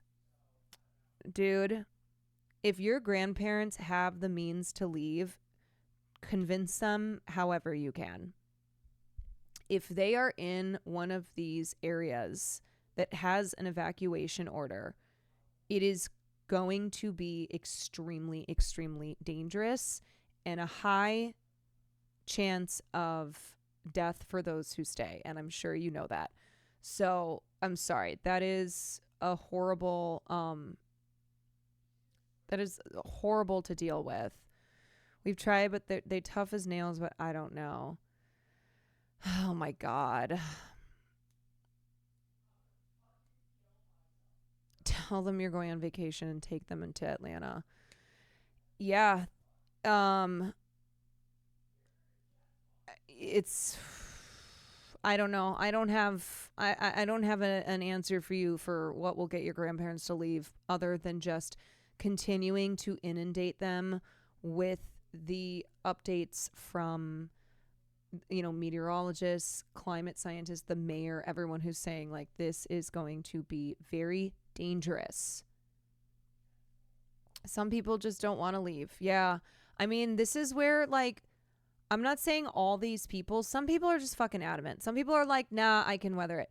But there are others who have been totally led astray by these massive campaigns of disinformation, of lies, where they tell them, oh, they want you to be scared because they're trying to push their agenda of climate change. They want to make this political, and so they want to terrify you and get you to believe that these storms are so bad because of the warming temperatures. It's all political. Yeah, there's a lot of conspiracy theories. There's conspiracy theories that Joe Biden and Kamala Harris have cooked this shit up and, they are pushing their agenda.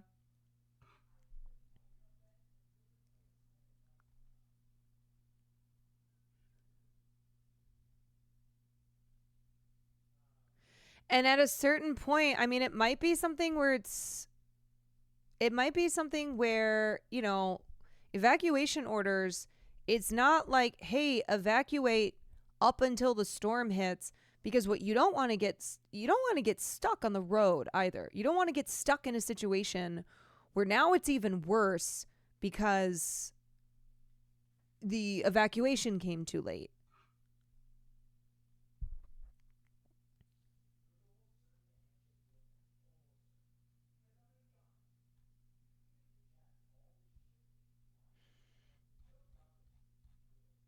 There's a common Florida attitude where it's never as bad as they say. Yeah, I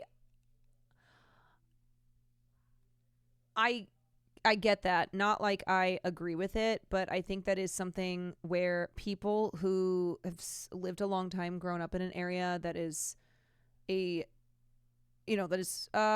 vulnerable or frequently hit by certain types of disasters. So if you live in like tornado area, tornado land, or if you're like, you get hit by wildfires, there's kind of this tough mentality of it's not as bad as they say. We've been through this before.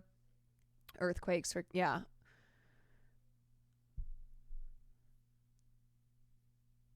A guy from work asked me if China is sending us hurricanes. Oh my God. Oh God. Oh. Oh God.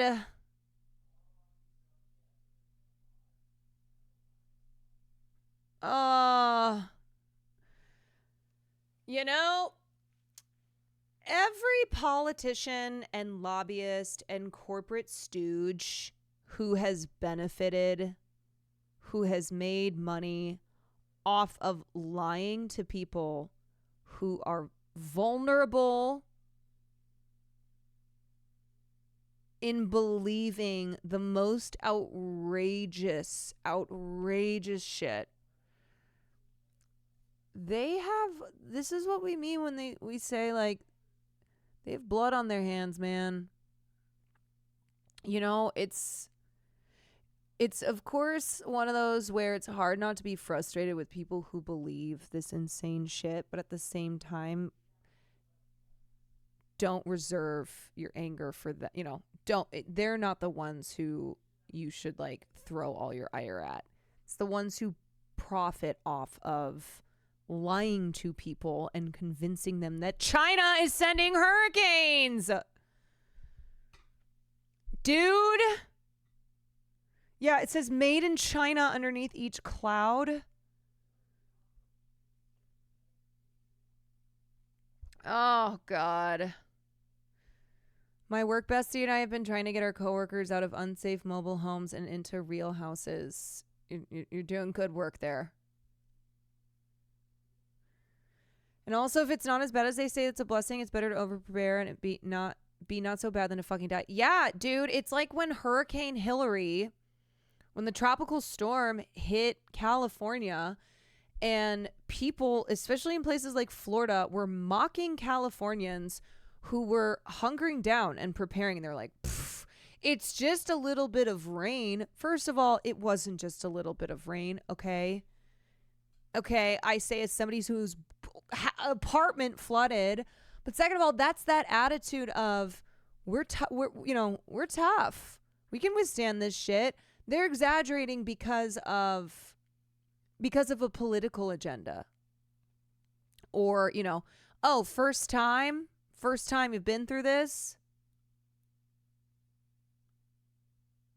We're experts at this.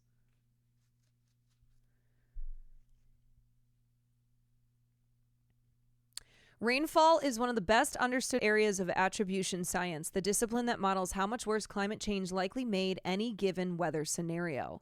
And climate change is quite clearly making hurricane rainfall worse. Weiner and two colleagues at the Lawrence Berkeley National Laboratory put out a provisional analysis that found that in some places in Georgia and the Carolinas, climate change may have caused as much as 50% more rainfall during Hurricane Helene. Instead of 10 inches, they got 15 in some places. Instead of 20 inches, they got 30. Only after Milton passes will scientists try to account for the ways that climate change made it more horrific than it might otherwise have been. Here's the thing, though. Climate change works in two ways, okay?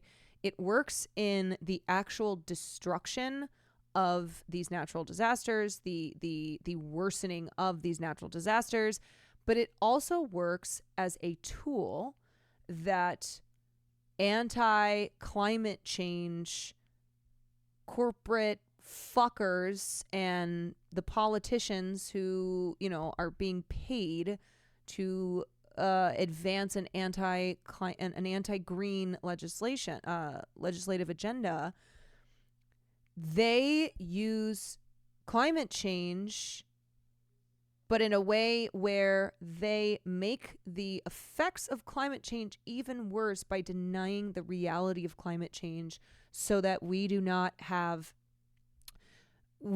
proper infrastructure. You know, we are not rebuilding these areas with the infrastructure that is required to better withstand these worsening weather events. We are just leaving people totally unprepared and without any assistance because climate change is political. Didn't used to be that way, but it is. How do you feel that we should find a balance in trying to protect those who are uneducated, ignorant to being lied to, and allowing them to just sit in their willful ignorance? I mean, look, I think it depends, right? I think for those of us who have family members people who are in our lives who believe things like China is sending hurricanes, that's a different matter than the masses of voters who have been brainwashed into believing this shit. And those are not like individual conversations that we can have. And instead, though, we can focus on people who are actually trying to tackle these issues, right? Draw attention to them. Draw attention to and prop up climate scientists and meteorologists and political leaders who actually believe that climate change is real. And they're and they have a legislative agenda that works to actually tackle climate change and isn't just like, yeah, let's do some more fracking. Let's get some more oil and gas going here in America, though. Let's have that oil and gas made in America, baby. Okay, no more outsourcing, no more exporting oil and gas made in America. I don't know if that answered your question, but I don't know, man. I mean, with people that you have a relationship with and just strangers, like voters in this country who don't, there is only so much that you can do. And I've been there before. I've been there trying to deprogram and de-brainwash family members who believe like the craziest shit, you know, QAnon style shit. And sometimes it works and sometimes it doesn't. And I think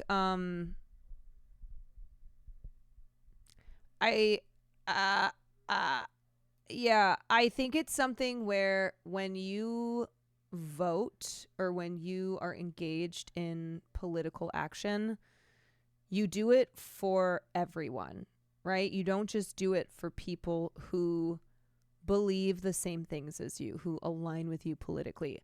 We need to save the planet for all of us, not just for those who are not living in la la land about the existential threat of climate change.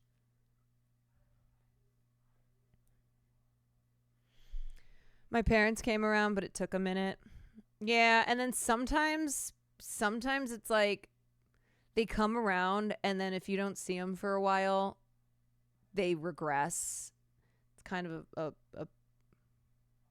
ongoing battle. And then sometimes they do come around and they don't go back. Don't sacrifice your own happiness and energy to educate others. Yeah, you also have to know what the line is. You have to know when you've done what you can and it's not your responsibility. If they're watching Fox News, you will not overcome the propaganda, especially if they are watching Fox News all day, every day. As somebody who has watched Fox News all day, every day, because, I don't know, I've been visiting. After one day, I could see how you would just be so rabidly, so rabid in your beliefs on crime and immigrants causing crime and immigrants causing every problem. And I'm not saying that like, oh yeah, what they're presenting makes sense. But when all day you're being inundated with this shit, and when, also for people over a certain age, right? It's brain rot, dude. I felt my brain rotting. I literally felt my brain rotting, and it was rotting for a different reason. It was rotting for a reason other than, oh my God, I'm being, my brain is rotting because I'm believing all of this insane bullshit.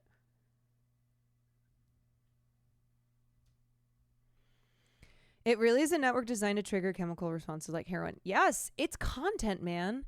It's content. They've got like entertainers, okay? Not all of it is just, and tonight we're bringing you the story of a young, beautiful woman who was violently raped. No, you've got people on Fox News, on all these channels who they know how to make this entertainment. They take this pile of trash of slugs and they turn it into entertainment.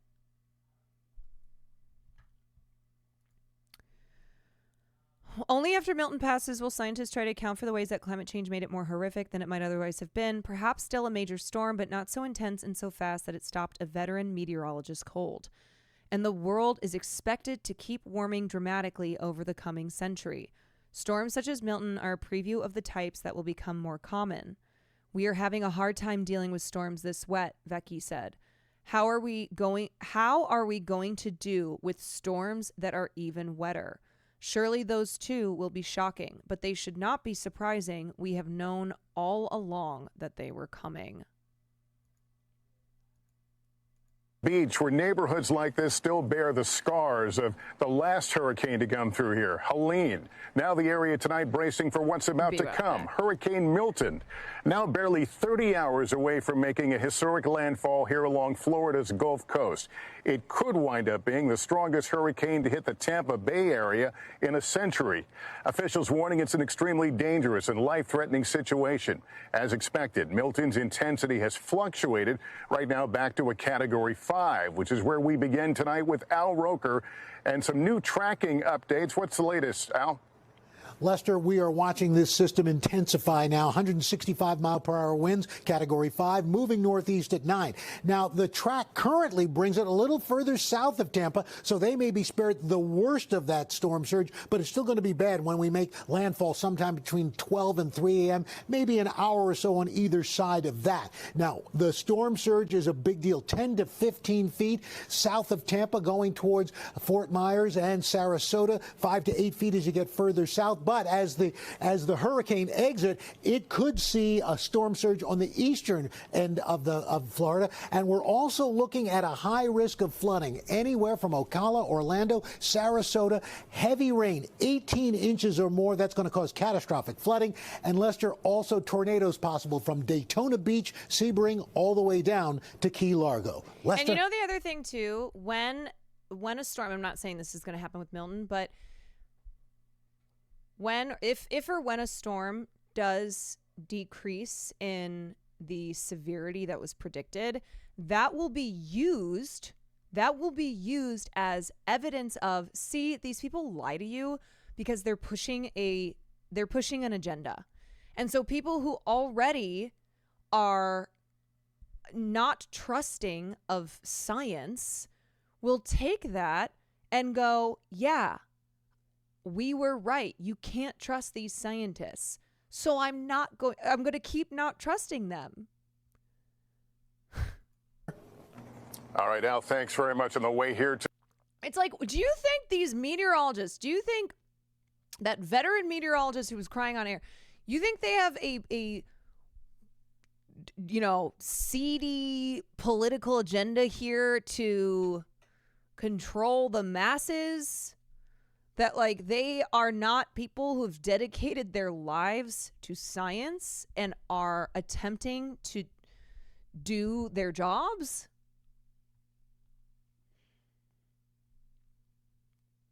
When it snows, my stepdad's always like, global warming, huh? Oh my God. How could it be warming when there's snow out?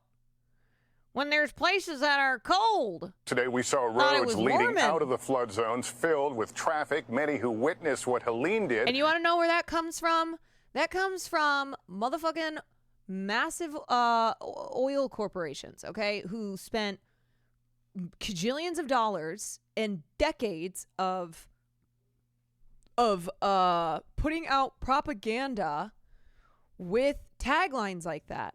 You know, global warming ? And showing snow. And people are like, yeah, I guess that doesn't make sense. A few weeks ago, complied with mandatory evacuation orders and made their escapes from the storm zone, leaving behind communities like this one, empty and My vulnerable. mom's go-tos, they said the same thing in the 80s. Tonight, time is running out with a ferocious Category 5 Hurricane Milton heading straight for the Florida Gulf Coast. You must leave. I'm not asking you to leave. I'm telling you, you must leave. In vulnerable areas, police blasting out last-minute notices to evacuate. Quickly secure your home or business and safely evacuate the area. There are signs many here are heeding the dire warnings. Absolutely going to leave now. Just taking whatever I can get in my car. Bumper-to-bumper traffic heading out of town, while some of the region's most iconic communities look like ghost towns. In St. Pete Beach, we found the streets mostly empty today, except for piles of debris from Helene. This is amazing. There's piles of debris everywhere. It's mountains of debris everywhere, and they seem to be growing. Fire Chief Jim Kilpatrick took me around to show me what they're up against. This ball field, now a drop zone for debris. The piles of debris and stacks like this here along the barrier islands were actually created in the immediate aftermath of the last hurricane. Officials thought they would have time to get rid of it, but then they found out about Milton. Trucks are staged all over the area to pick up as much as possible before Milton barrels in. But Chief Kilpatrick says there's not enough time Is it late for hurricanes? No. Clear it all. This is amazing. This is all collected from the streets of the barrier islands. That's right. These are all household items that were put to the curb for the first storm. Yeah. And I'm looking at the 12-inch long stick here. Mm-hmm. This becomes a lethal weapon, doesn't it? Right. It's a missile with 175 miles. Yeah. BP abandons goal to cut oil output, resets strategy. Yeah. Why would they continue with this goal of cutting oil output when they have support from both major parties in this country? When the Democrats have absolutely leaned into this frothing at the mouth of increasing oil and gas production, but making sure that we're doing it in America first. BP has abandoned a target to cut oil and gas output by 2030 as CEO Murray Auchincloss scales back the firm's energy transition strategy to regain investor confidence. When unveiled in 2020, BP's strategy was the sector's most ambitious, with a pledge to cut output by 40%. Dude, they're not even talking about climate change this election season. They brought it up more in the VP debate, but as far as the presidential candidates go, climate change is a footnote. Climate change is, hey, I went around the country listening to voters, and we're going to do more fracking in Pennsylvania. When unveiled in 2020, BP's strategy was most ambitious, blah, blah, blah. BP scaled back the target in February last year to 25% reduction, which would leave it producing 2 million barrels per day at the end of the decade.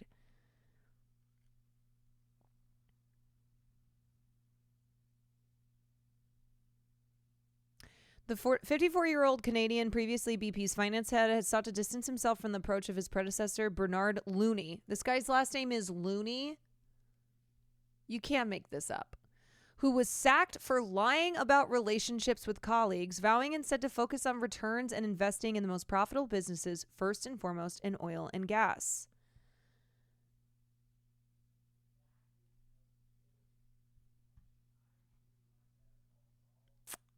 Yeah. Mile-an-hour winds, that could kill someone. Mexico is already being pummeled by Milton's heavy rain and intense wind. It's the strongest hurricane formed in the Gulf of Mexico since Rita back in 2005.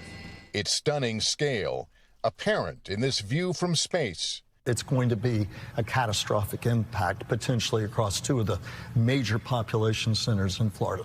Even inland cities like Orlando expect to be impacted. Disney and Universal both closing their theme parks early tomorrow. While President Biden today announced he has canceled a planned trip overseas in order to focus on the storm. This could be the worst storm hit Florida in over a century. And God willing it won't be, but that's what it's looking like right now. And that's exactly. You know what? Send Joe Biden there to fight Milton, okay? Joe Biden, do your job as president. Why Emily Siegel and give him the old 1-2, Jack. Samuel Shearer are leaving. This is debris from Helene. Yeah. They closed on their new home 3 weeks ago, just before Helene roared ashore. What does this house mean to you guys? What does it represent? I mean, it was going to be like our future, like long-term house. So this is pretty disappointing. Like so many here in Florida, they don't have insurance. We're still hoping it goes south, but we're definitely preparing for the worst. Thankfully, they have another place to stay. They plan, like many others on this island, to leave tonight.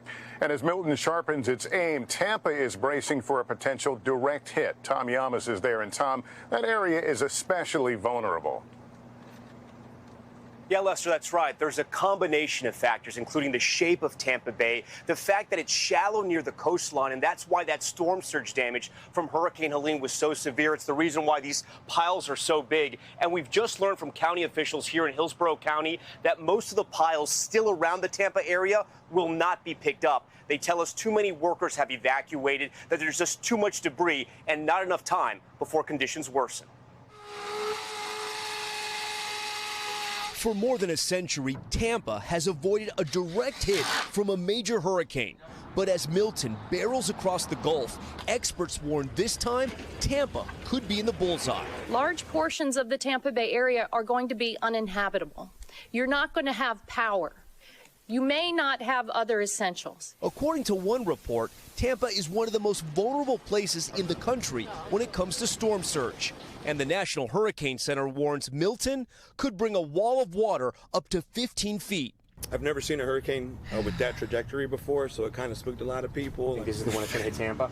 I'd like to say no, but it could be. Congressman Jared Moskowitz used to run Florida's Department of Emergency Management. He says models have shown a Category 5 hurricane hitting Tampa would be the worst disaster the state could possibly face. The Director of Emergency Management and the National Hurricane Center is talking what's the worst case scenario for Florida. It is that. It is the black swan of a Category 5 storm coming into Tampa. Researchers say the underwater depth off the coast and the funnel shape of the bay mean the right powerful storm could trap an enormous buildup of water.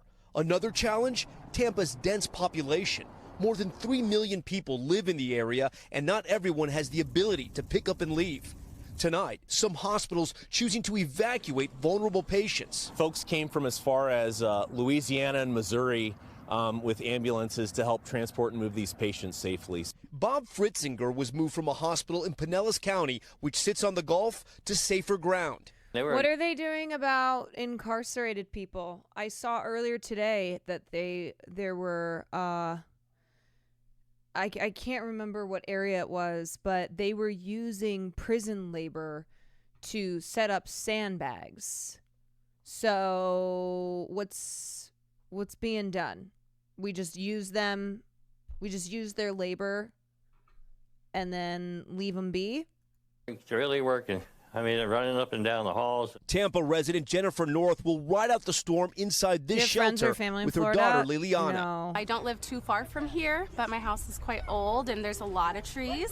And since it's just the two of us, I just felt safer being at a community shelter. And the storm is so powerful, you're not going to take any chances. Yeah, I'm not going to take any chances. Okay. Liliana turns 2 on Friday. Her mom's still hopeful they'll get the chance to celebrate back home, even as this historic storm rages on.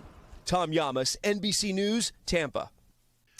Well, let's talk about the price gouging that is happening and that happens during natural disasters. As Hurricane Milton, and it is fucking vile. So this is for people who can, who are trying to leave, which is why the whole get out or you'll die is pretty short-sighted, because there are a lot of people who are trying to get out and they are dealing with price gouging. They are dealing with just not even having flights or gas available. So like if you're lucky to be able to get one, well, you're gonna pay an ass ton. Approaches, people are scrambling to prepare. Things like water, gas, and flights out of town have become hot commodities across Florida. With demand growing, people are worried prices are being inflated. Already, the state's price gouging hotline has received 200 complaints, with most people calling from Highlands, Hillsborough, and Pinellas counties in central Florida.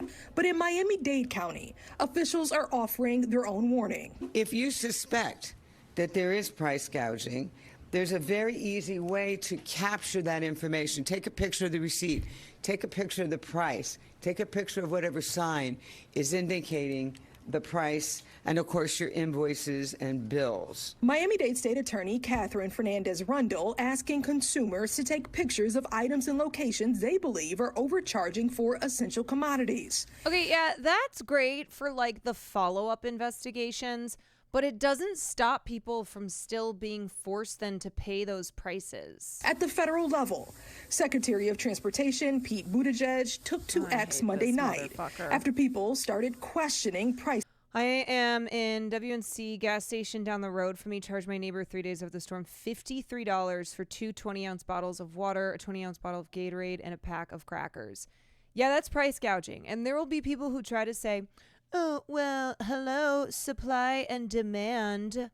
The demand is high, the supply is low. No, that's fucking price gouging. Prices for flights out of areas bracing for impacts from Hurricane Milton. In a post, the secretary wrote, the department takes all allegations of airline price gouging seriously, going on to say they are keeping a close eye on flights in and out of areas affected by Hurricane Milton to make sure airlines are not charging excessively increasing fares.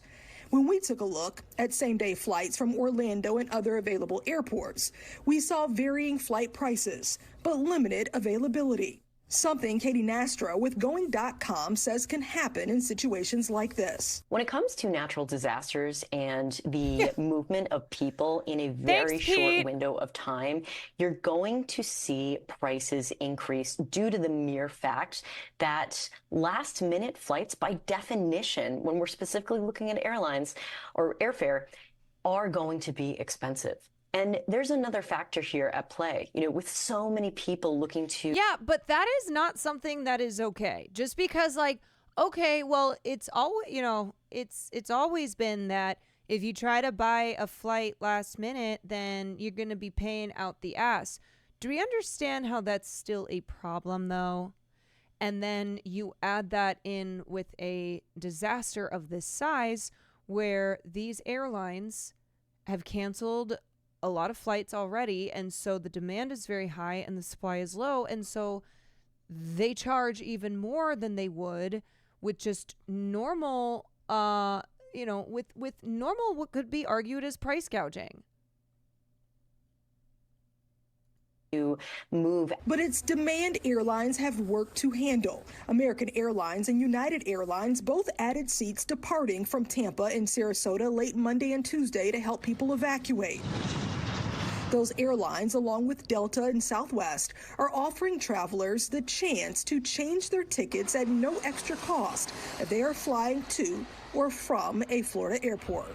This is really where airlines are doing right by consumers, or try to do right by consumers, and give them the options to make alternate arrangements before the fact. That's not written into any regulations, unfortunately. And you really have to look to see, is my airline that I'm flying with, do they have these policies in place? I'm sorry, but the way that things currently stand with the airline industry, airlines are never, their priority is never to do right by their customers. Yeah.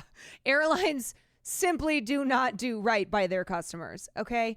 And this is a result of monopolization. This is a result of deregulation. Airlines are not your friends. They're not the customer's friend. Which a lot of them have, a lot of the legacy carriers do, that operate out of these airports that are impacted.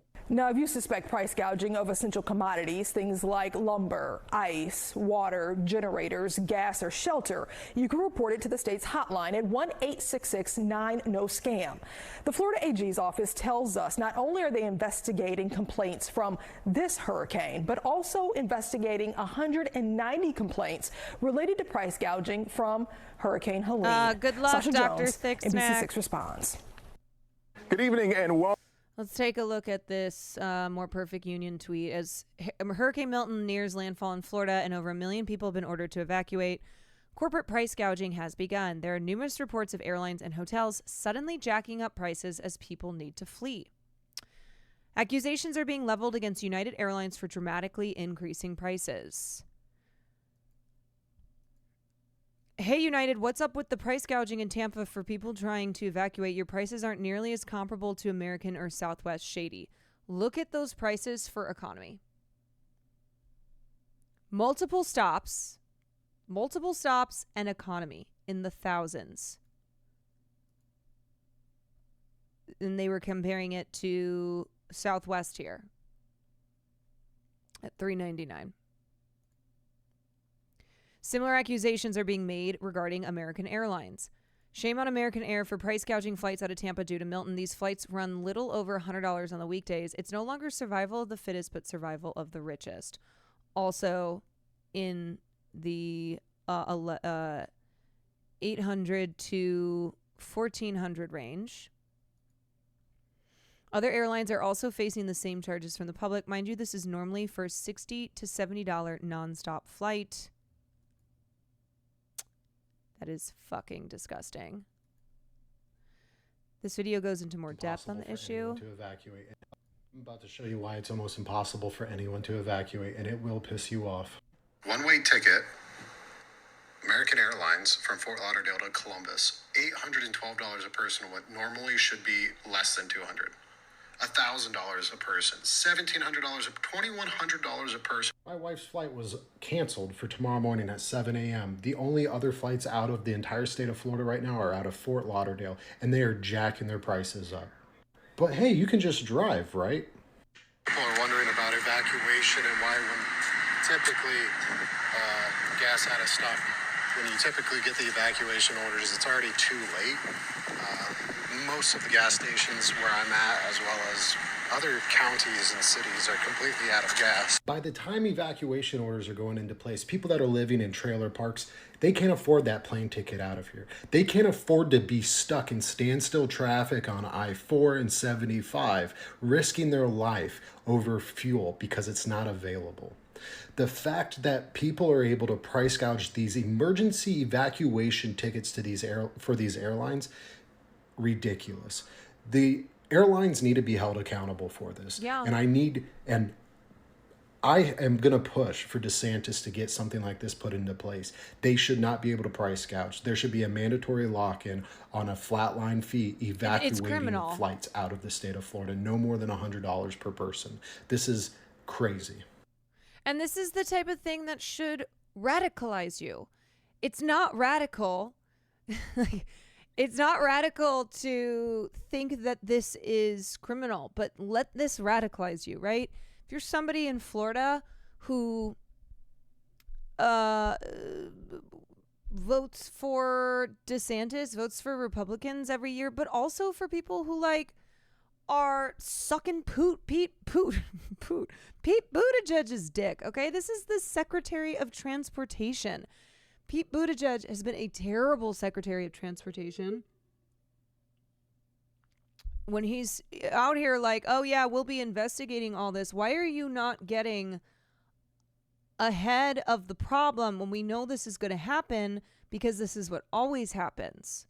Why are the airlines allowed to do this in the first place? So sure, collect your receipts. Make sure you document so that when lawsuits go through and investigations go through, you'll have that documentation. But in the meantime, you have to pay those prices. Buttigieg. Mayor Poot. Hotels and motels are also facing calls to stop their evacuation price gouging. People are trying to save their lives. These Hilton properties are charging this much. I've been an HH member for 20 years. This really disappoints me. It's disgusting. Hundreds and hundreds of dollars. Holiday Inn is facing specific scrutiny over raising prices.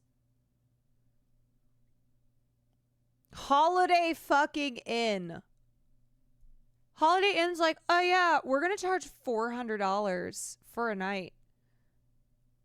Because we're Holiday Inn. Everything else. And we can tearing up our trucks. I got a tire fixing to go on mine. We've been up and down and in and out so much it ain't fucking funny. Come here last night, got in at 1 o'clock in the morning to get a room. We stop in another. Right. Okay. So I just want people to understand, like, these politicians, these corporations, they are not your friends. They are not working for you. They are working for profit. They are going to fuck you over 7 ways to Sunday and think nothing about it.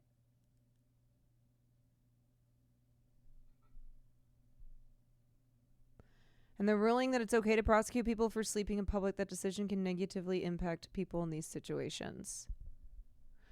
Yeah, homeless people who are facing more criminal,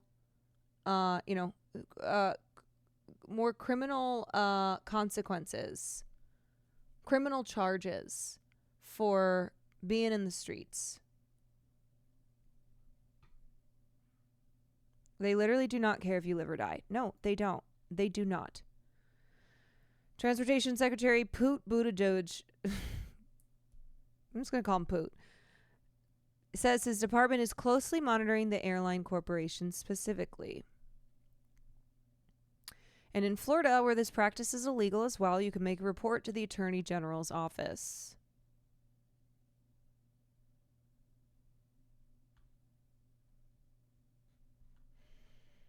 Poot. Goddamn Poot.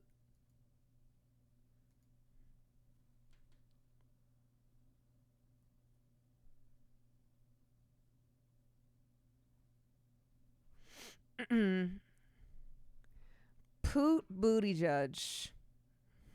Mayor Poot. I can't stop laughing, even though this is a terrible situation. Mayor Poot. Poot Buttigieg. Also, who's evacuating the homeless? Most likely community members. People in the community who are looking out for all members of the community. But otherwise, no, they are left to the mercy of the storm. If you are poor, you should die. Capitalism 101. Yeah. If you are poor, die.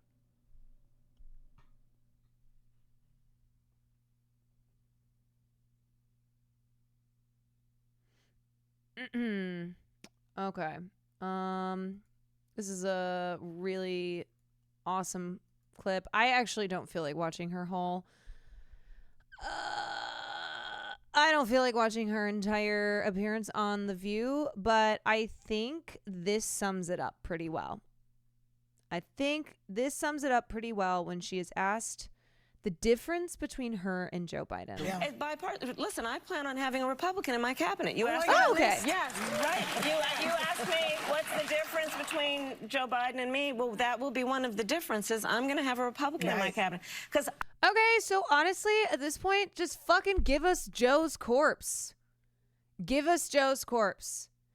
If the only difference is between you and the corpse are that you're going to have a Republican in the cabinet because you're all about reaching across the aisle, and also that you're younger,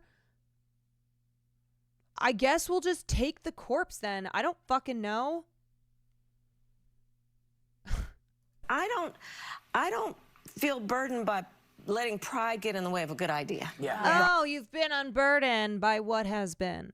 I've been unburdened by my embracing of fascism and the fact that I've got a million Brett Summer memes ready to go backing me up.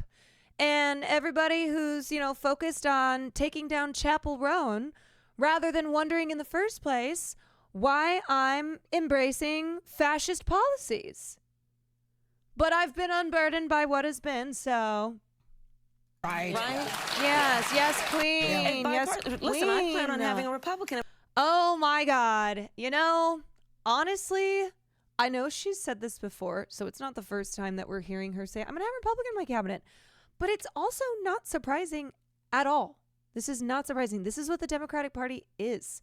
They're like, we care more. We have decided that moderate voters in this country, okay, moderate voters who probably a lot of them will vote Republican, because why would you take the worst version of the policies of the party that were doing it first? So when it comes to immigration, why are you going to go with the Democrats when you've got the Republicans right there? The Democrats are just basically trying to do what the Republicans have been doing. So why would you choose the Democrats? But this has been the strategy. The strategy is to cast off the progressive left.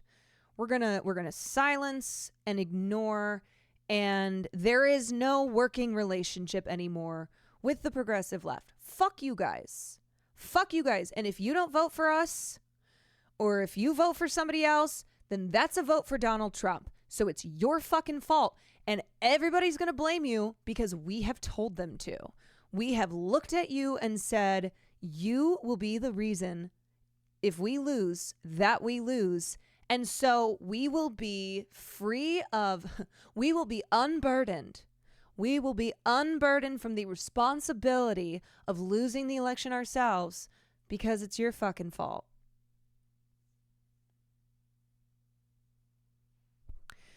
More pissed about the messaging failure here. Your only answer, the difference between you and Biden is more Republicans. Yeah, I'm gonna have Republican in my cabinet. Wow, slay queen. But yeah, it's let's embrace center right, an agenda that is just largely center right. Like, it's crazy when you look at pre-Trump Republican policies and how that is what Democrats now have glommed onto in an effort to win over moderate voters. So it's like, okay, sure, you're not as fucking far right overall as the Republicans are, but do you understand the voters who you are appealing to, that you're just offering up a slightly lighter version of what Republicans have offered them? So if this is what they want, if this is what they believe in, why the fuck are they going to go with you? Thanks for abandoning the progressive left. Thanks for abandoning minority and youth voters who are put off by this shit. And I was listening to Kamala today in her 60 Minutes interview, and she's like, look, I believe that you have to have empathy, or like you have to earn. I'm running for president of the United States. I don't expect people to vote for me. I have to earn people's votes. I'm like, actually, you're not operating that way at all. Well, you are, but the votes that you're trying to earn are votes on the center right. That's what you're trying to earn. You don't give a fuck about Muslim voters who are a significant minority population in these important Rust Belt states. You don't give a fuck about young people who you have just totally slammed the door in their faces by being like, sorry, all I care about is Dave, who lives in Appalachia, and is a guy who says that he's a moderate and is probably going to vote for Donald Trump.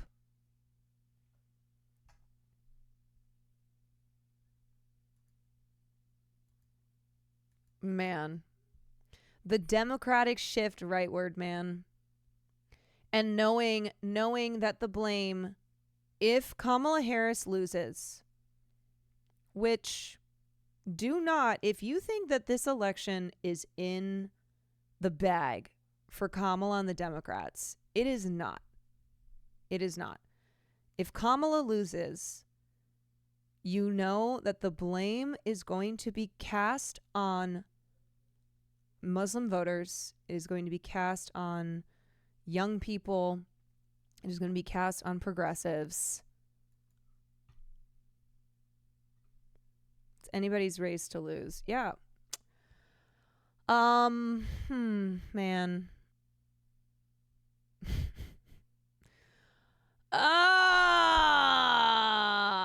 And of course she's sitting right next to Anna Navarro, who was on stage at the DNC. Anna Navarro, who's been a lifelong Republican operative, because that is what the Big Tent Party is all about. The Big Tent Party, which is what the Democrats kept talking about at the DNC, is not really a big tent. It's a tent that has one of its, one of its 4 poles that's now dedicated to washed up Republicans. It's like, oh yeah, if that's you, come on in. Big tent. Big tent my ass, y'all. If she wins, she's going to thank the Republicans for choosing country over politics. If she loses, she'll shit on young people, POC, the left, and anyone who called out her BS. Yeah. Thank you, Dick Cheney. What a hero. That man has done so much for our country.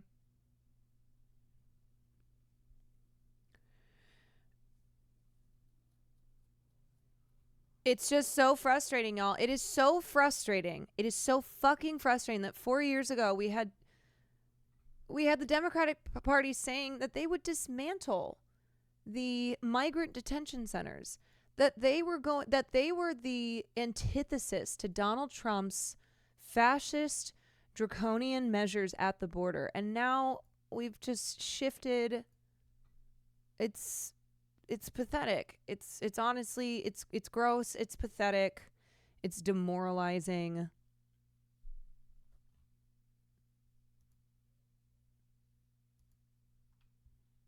Anyway. All right, let's move on to something else. Oh boy. Let's do. Ooh, this is super cool. Okay, so I really wanted to watch the documentary, but it's not available. I recently stumbled across this story of Marion Stokes. I don't know if anybody knows who Marion Stokes is, but Marion Stokes was a civil rights era radical who actually came into quite a bit of money later in her life, because I think her husband, when he died, left her money, and she became reclusive like around this time as well, and developed this obsession over recording the news. She looked at this as archiving news that was being thrown away by news stations, which it was, and seeing this preserving of history as the most important thing that she could do. And so what she did was she obsessively and privately recorded American news on TV for 24 hours a day for over 30 years. And it's just a very interesting story. It caused turmoil within her family, because she was a recluse who was obsessively recording the news to have this archive of news footage. And people in her life didn't know that she was doing this. And when she passed, she had a total of something like 20,000 tapes.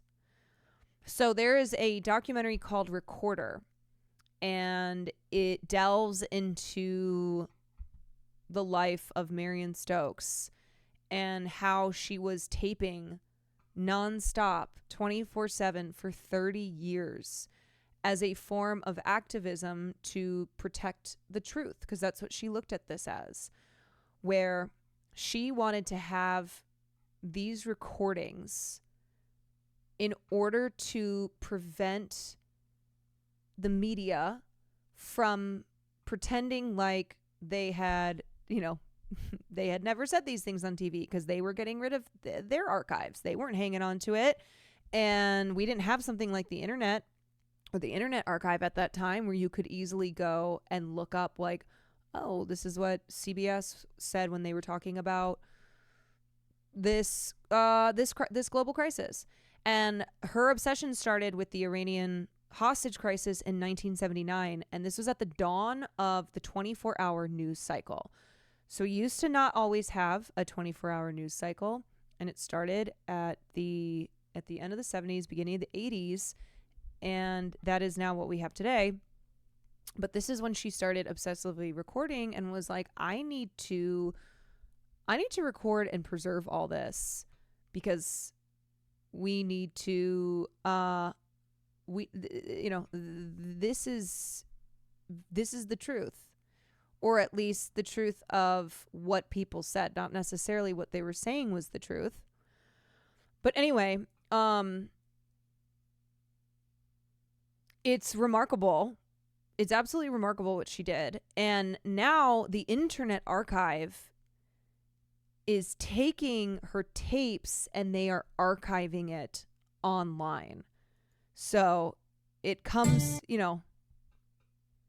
it's a continuation of the archiving work, but before it was done via videotapes, and now it's being archived to exist to exist on the internet so that people can access it too. We're recording the recording of the recording now. And now I'm archiving this by talking about it on stream. So just another reason why the Internet Archive is amazing and needs to be protected at all costs. Anyway, here's the trailer for Recorder. The U.S. Embassy in Tehran. Where are you going? Supporters sort of come out of the closet. America several tons of 100 years old. My mother started taping at the birth of the 24-hour news cycle. 24 hours. She was saying, well, we got to get this. Nobody else is going to keep this. Oh, I'm sorry. She hit 70,000 tapes. I said 20,000, 70,000. Record, and she never stopped.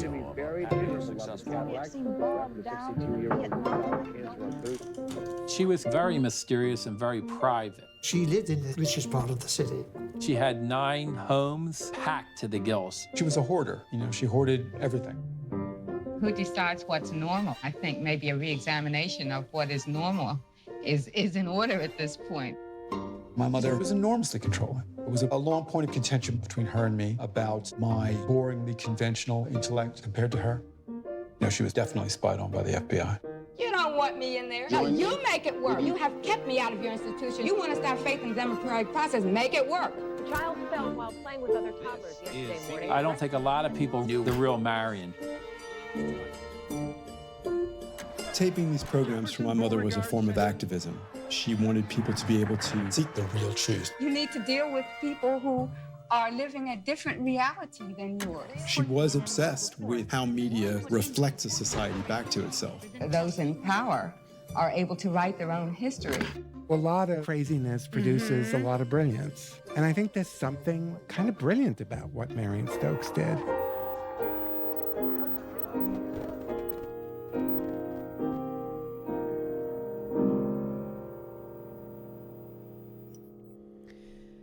And this is why I super appreciate all journalists and internet vigilantes who have been recording and keeping track of every journalist, every anchor, everyone in the media who have over the last year contributed to atrocity propaganda, have contributed to manufacturing consent for genocide. Like, there are accounts online who are keeping track of all of this shit. And it's easier now because we do live in the internet age, but it is still work to archive that and to make sure that those who played a part in the media and in politics, but, you know, the media is the machine with which propaganda is easily disseminated and used for very nefarious purposes, political purposes. Yeah, it's keeping the receipts. It's saying we have the receipts and we are compiling it all.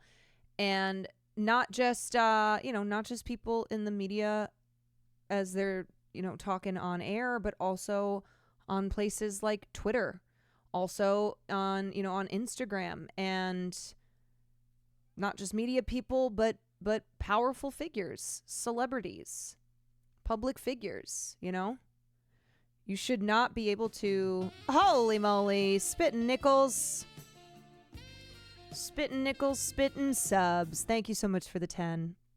You should not be allowed to be a person who online justifies the genocide of a people, including 20,000 plus children, and get away with it.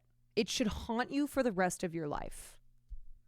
For the rest of your life, there should be some person online who has kept an archive of the vile pro-genocide shit that you spewed, and it should haunt you for your life. So that y'all, however many years from now, when we look back, when the history books, depict this time as, oh yeah, no, this was objectively evil, and this is why. And when people try to revise history, when people try to pretend that they were there on the right side of history, the same people are like, oh, I would have been against slavery. I would have been against the Holocaust. I would have been against Jim Crow. I can't believe that there were people who went along with it. Actually, no, motherfucker, you wouldn't have been. You wouldn't have been. And guess what? People who were also not against those evils pretended later that they were. When all was said and done, they're like, oh, yeah, I guess, gotta pretend that I was not on that side. So that is the importance of archiving. Because so much has been said in the past year and a lot has been forgotten. Like, there are times that we revisit things from, oh my God, remember when this happened in November? Remember when this person said this? And we've forgotten because 10,000 things have happened and been said since. But someone like Marion Stokes knew to keep the receipts, and keep the receipts she did. 70,000 tapes worth of receipts. Archiving so that the truth could not be revised. So that motherfuckers couldn't be like, we never said that. What? We never went on air and said those things to justify and provide, and create consent from our viewers for our government to carry out inhumane foreign policy. See, folks, hoarding is good. Yeah, see, if you're a hoarder, if you're somebody who, you're the opposite of Marie Kondo, start archiving, man. Pirating, archiving. There's work to be done. Be a historian. Yes. Anyway, we don't have the documentary available to watch, but I did want to watch this guy's video, Joe Scott, the woman who recorded everything, where he talks more about it. Hello there. Let me start this off with a little story. It's a story about the first video I ever uploaded to YouTube. I've told this story before, so if you've heard it, you can, keep listening, because by physical media, yes. Okay, so it was like 2006. It was 2007. Anyway, I had, hang on, let me go back. So I did, wait. Now, as many of you know, I dabble in filmmaking, and back in the early aughts, I made a movie called Oceanfront Property, and part of doing the whole indie filmmaking thing is that you gotta go to film festivals. Well, at the time, we're talking 2005 or so, there were services online where you could upload your project to various film festivals and stuff, but in order to send them a trailer or clips from the film, you had to just put it in an email, and to get it small enough in size so that it would fit on an email, you had to compress it down really small. It was about postage stamp size, and you had to make it like 5 frames a second. It was horrible. And yeah, it sucks because you put all this time and effort into this trailer. This was the thing that was supposed to make people want to watch your movie, and then you had to just destroy it and make it look as horrible as possible. As an artist, it was physically painful. And then this new thing came out online. And with this, you could just upload your video to that site, and then it would just store it there on that site, and all you have to do is send a link in an email to these people, and they could click on it and watch it on YouTube in glorious 480i quality. It was actually a huge step up at the time. So yeah, I opened up a YouTube account, and that's when I started my YouTube channel, and that's what led us to where we are right now. But yeah, YouTube was a game changer. YouTube and Vimeo and Dailymotion and the like, they set the stage for online streaming services like Netflix and Apple TV and Disney Plus and all those that have completely upended the entire media landscape. A similar tectonic media shift happened in the 80s with the VCR.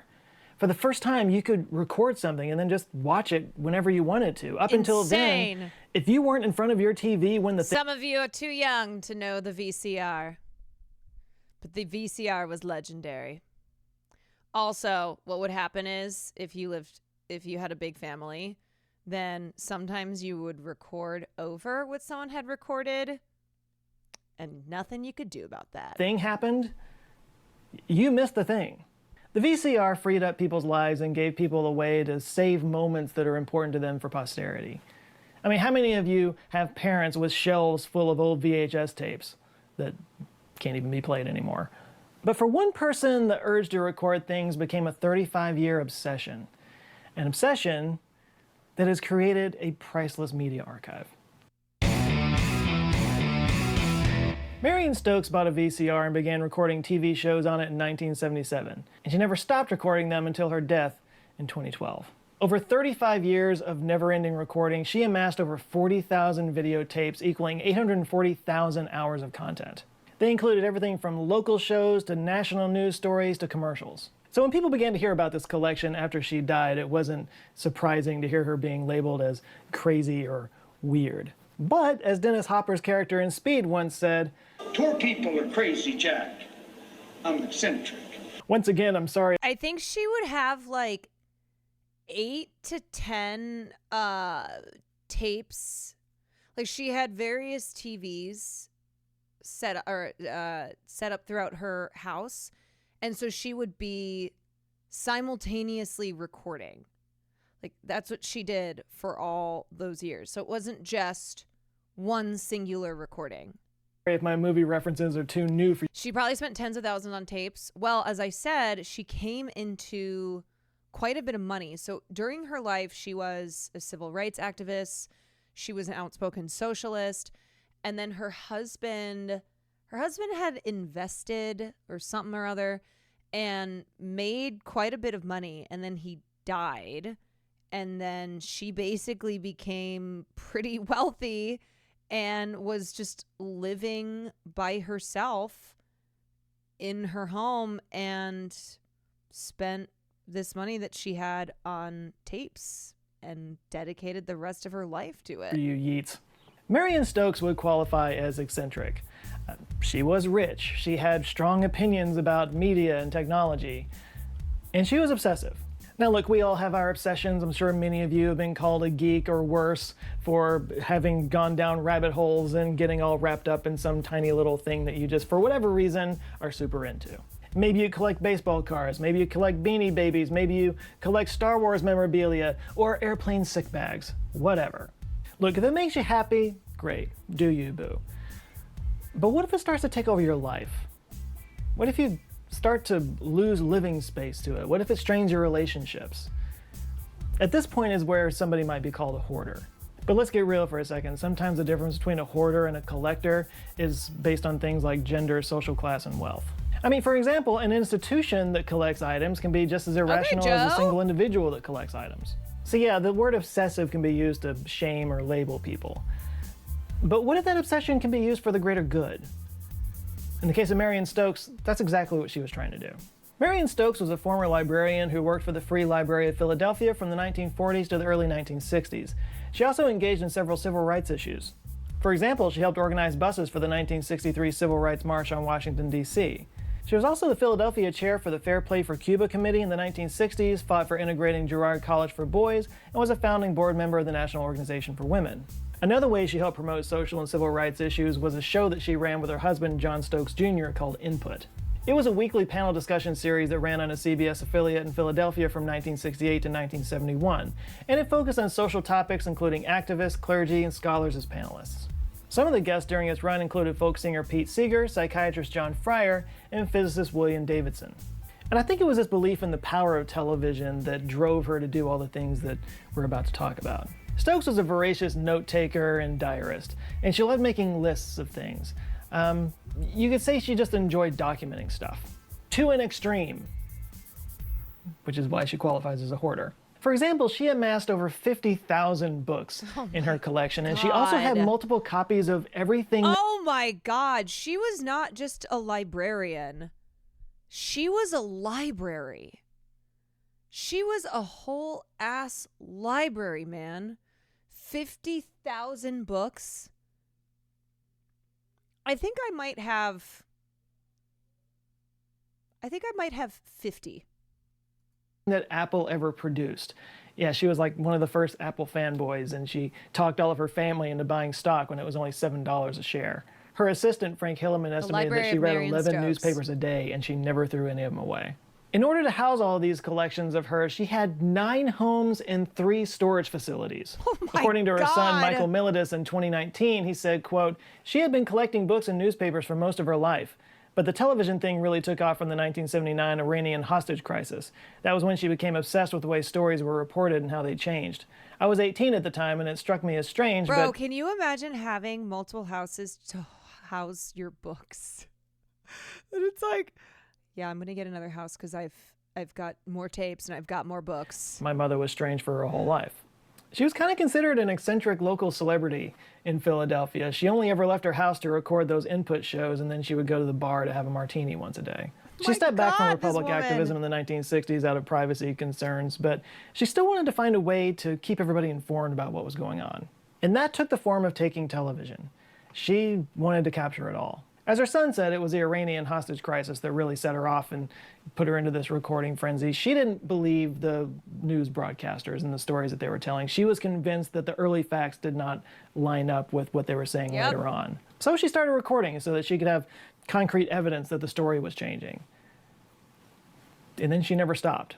This soon became a 24/7 obsession. She had multiple TVs recording multiple channels in every room of her house. And she always insisted on using VHS tapes because she thought that digital content could be accessed or tracked. And if you're wondering how difficult it would be to live with somebody like this, yeah, it's as bad as it sounds. In the interview I mentioned earlier, her son talked about how he admired her for her encyclopedic mind, but it was a double-edged sword. She would see connections between things that nobody else would, he said, but that could come at the cost of her emotional relationships. He also said, quote, "The bizarre arc of my mother's life is compelling, but it was difficult to live in." And Stokes captured some amazing world events in the 35 years that she was recording everything. Here's just some of the highlights. The Iran-Contra affair, the police bombing of the Move commune in Philadelphia, the Gulf War, Magic Johnson's announcement that he was HIV positive, Sinead O'Connor ripping up a photo of the Pope on Saturday Night Live, U.S. President Bill Clinton's impeachment. Also, keep in mind that, today, if someone's like, I don't trust the media. I mean, today it's just, it's a totally different technological landscape. So you can just go on YouTube and find a clip. But there's much more of that attitude of the media is lying. The media, manufactures consent. The media is a tool for, I'm coming, hold on. The media is a tool for propaganda. But back then, when Marion was doing this, that was not a common, this was not a common belief. This was not something that was as prevalent as it is today with our, identification and understanding of how the media is a tool. Okay. And the shooting of Trayvon Martin. When it came to 9/11, she documented that CNN was the first news organization to break the news, followed by CBS and ABC, with Fox coming in last. And Stokes could actually watch 2 TVs at once and pay attention to both of them at the same time. At night, she would put in 6-hour videos to record while she was sleeping, and then would wake up first thing in the morning and trade out the videotapes. If she couldn't be there, she would have one of her family members do it.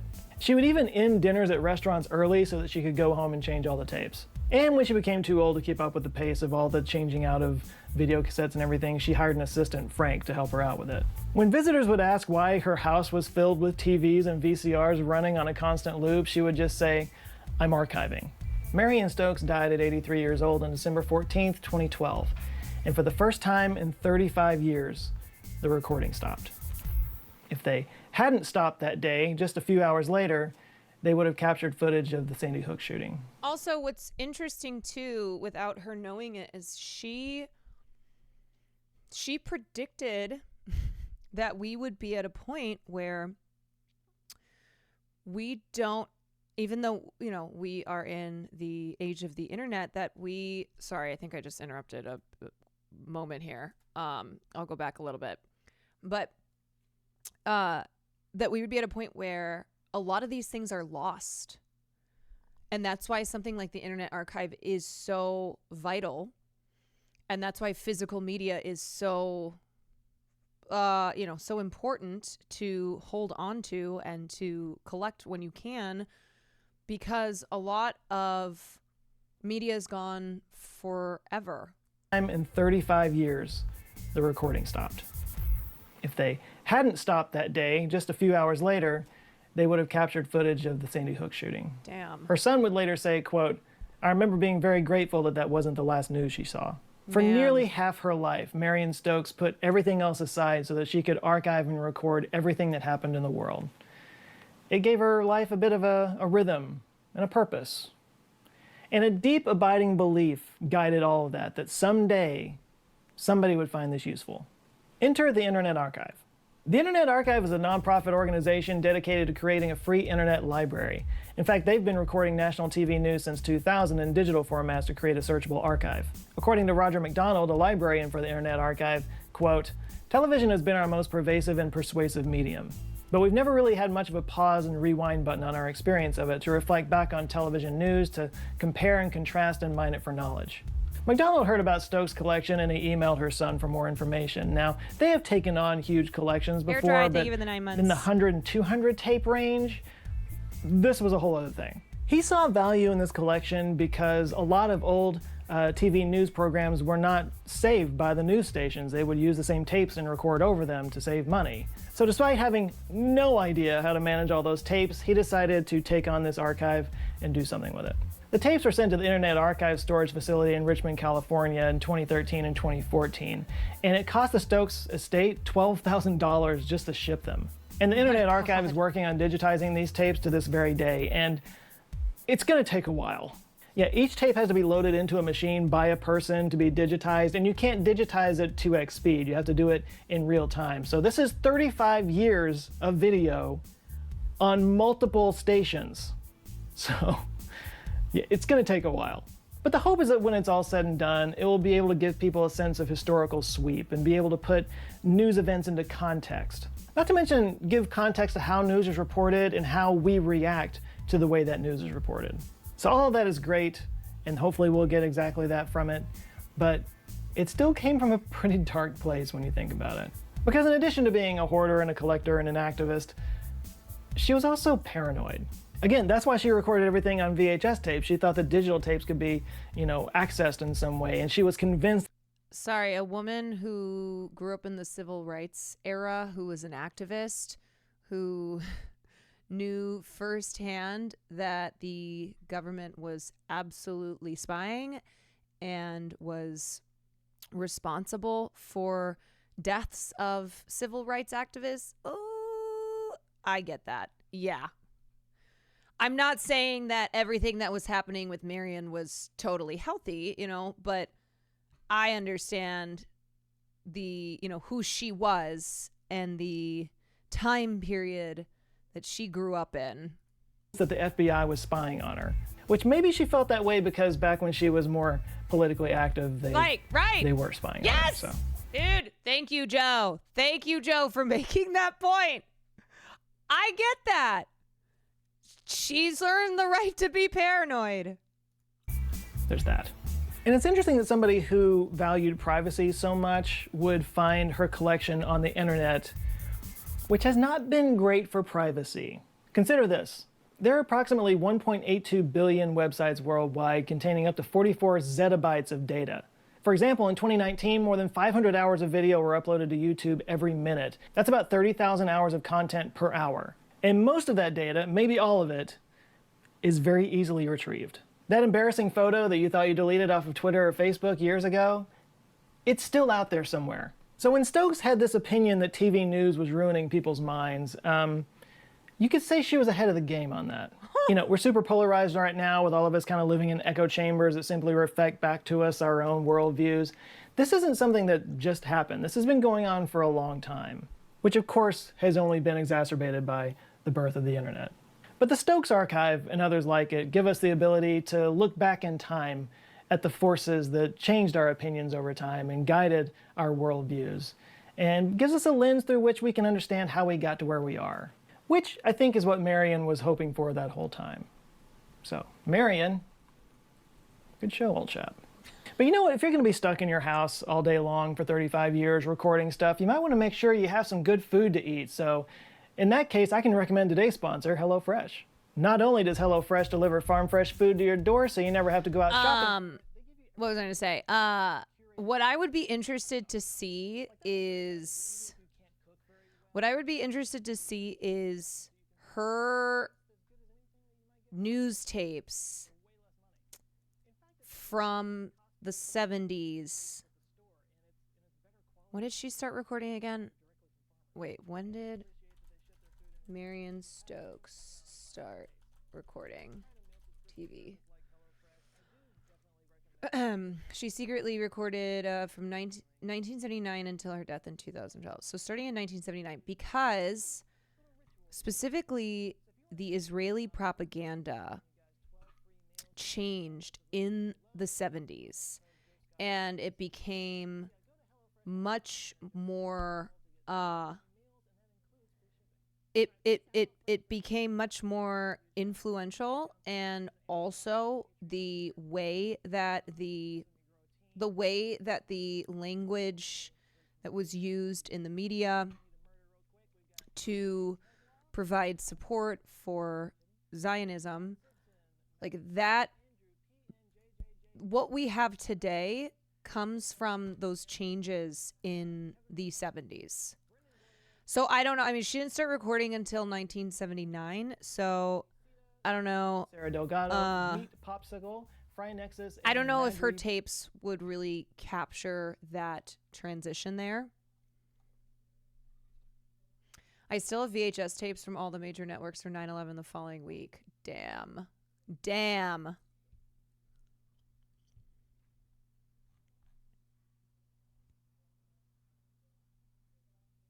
Have you gone back and looked at them recently?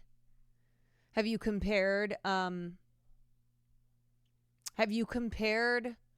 language that was used in the media to what has been used the last year? We must fight these barbarians. This is a war on animals. Darkness versus light.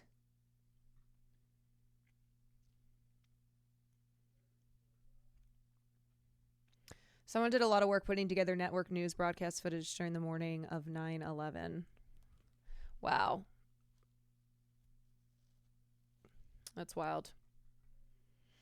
On occasion, haven't yet found anything truly altered. Why do you have those? Did you record them, or you just like, I don't know, you just have them somehow? Yes, there is a lot of 9/11 coverage on YouTube, but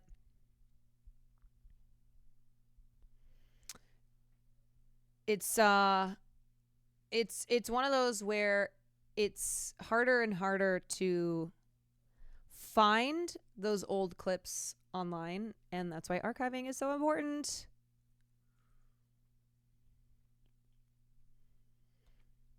Anyway, I thought that this was a really cool story, and I haven't seen this documentary. It came out in 2019, but I think it's one of those that if I get the chance to, would love to watch it. It's called Recorder, and I just think I love stuff like this where I had never heard of Marion Stokes. I'd never heard of these 70,000 tapes of hers. And it's fascinating. I love finding stuff like this.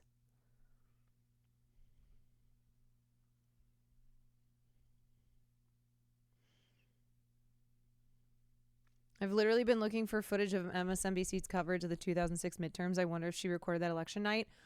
Without a doubt, because the recordings go to 2012 and she recorded everything. So I don't know if the Internet Archive has released anything yet. Like, as they're archiving, I mean, they've been doing this for 10 years now. I don't know if it's something where when they're done, then they're releasing it all, or if it's like, if it's there, once they've digitized it, then it exists there. But if they're starting from the beginning, who knows if they've gotten to the 2000s yet.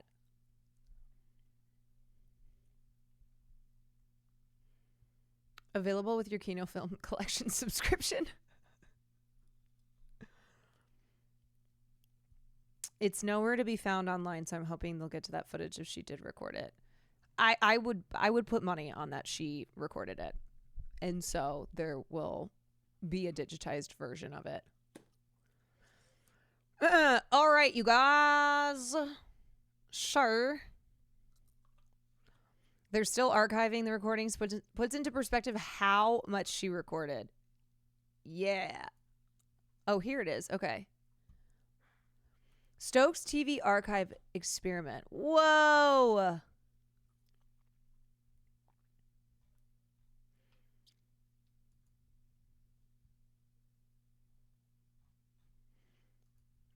There's only 181 results.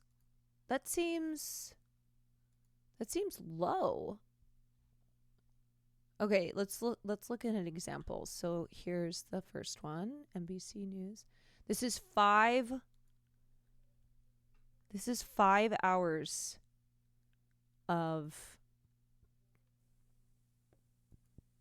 Good morning, Twin Falls, Idaho. It's today, Monday, Wow. April 14th. Look at that. Nice shot, isn't it? Good way to start your week. Get your heart started with a little far western scenery there. Good morning, all. I'm Tom Brokaw here with Jane Pauley, and we have something unusual coming up during this half hour of the Today program. I think it's fair to say.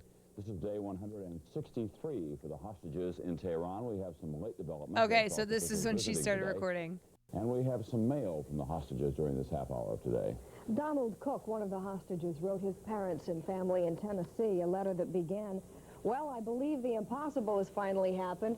Geology summer field camp no longer the tracking glitches and experience of everything. my rather humble life." These are some of the upbeat. In the way you look, the way you feel, and in Oh my everything God! you do. Yeah, it's just. These young people from Seattle. It's just to give them a report on the hours. conditions. The government that desperately wants to know is the U.S. government. Okay, y'all, I have an idea for a subathon that will break all the subathons. I start at the beginning of Marion Stokes' collection. That is what we watch on stream. And subs keep it going. A Stokes Archive subathon. We are not acting on behalf of the U.S. government in Tehran, and we are acting on behalf of the families. We are acting for the well-being of the hostages and not for... Truly, do you want to know what's crazy? Is that the subs would end long before Marion's collection would. Otherwise, I'm doing a 35-year subathon. Surely the subs would end before that. You know? I mean, here's the thing. I could, while I was sleeping, plenty to play, plenty to watch. Twitch would end before Marion's collection. All right. What's everyone doing for the next 35 years? What are we... For any political purpose. And what are we doing? Anything? Mountain is being continued. Oh my God, this is just amazing to look back on. They have medical facilities. Oh my God, it's just really... It's just remarkable.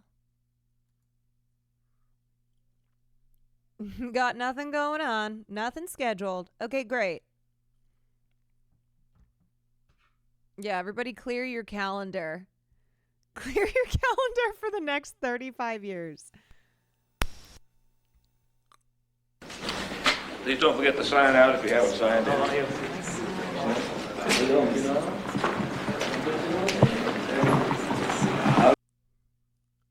Jury testimony that... And I think that it's unfortunate that the recommendations of some of her top assistants and... They can't even...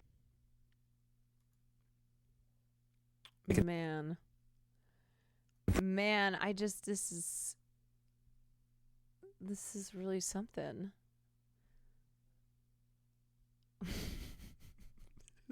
Seinfeld, Barack Obama comedy, Jay Leno on Dave Letterman. This is amazing. Oh my God. Bill Clinton. Look at all this. My God. Yeah, can you see, like, if you...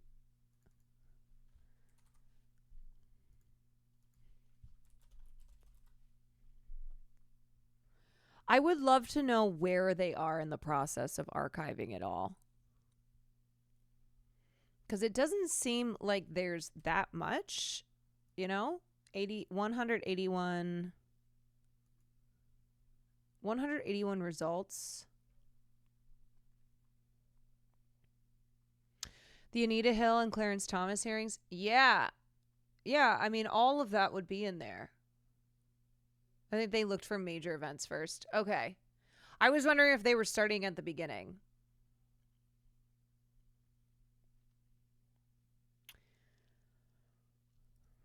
That's 181 tapes. Yeah, and she recorded 70,000, so I guess 181 out of... That doesn't seem, though... Do you know what I'm saying, where they've been doing this for 10 years? They ought to have a lot more digitized, but I also don't know how the process is, so... Yeah, seeing the entire O.J. Simpson trial...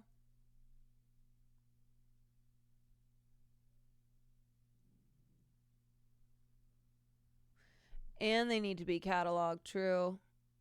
Yeah. Yeah, they probably have like 2 people doing it. Yeah, they probably got like 2 volunteers who are digitizing it all. Man. Dope. Super cool. Love this. History, man. Preserving history. And not letting history revise itself, as often happens, you know? All right. So let's do... Okay. Do we want to... I said that I would move the Markiplier video to today, because I didn't watch it yesterday. I don't have the link to it anymore. If somebody wants to send that to me, I promise to react to that in on the stream tonight.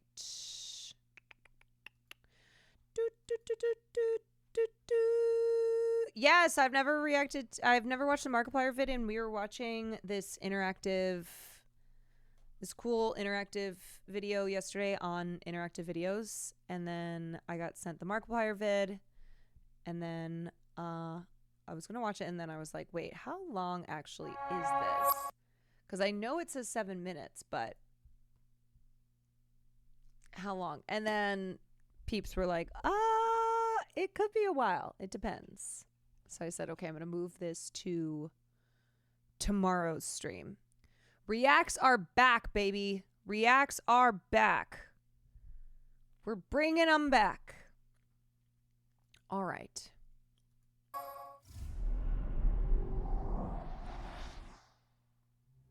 "35 years of reacts coming up.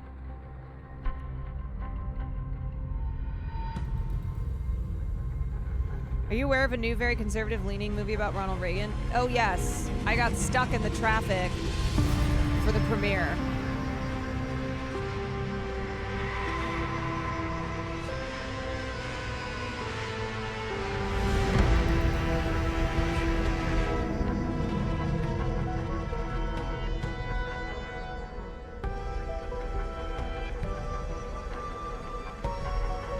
This is cinema.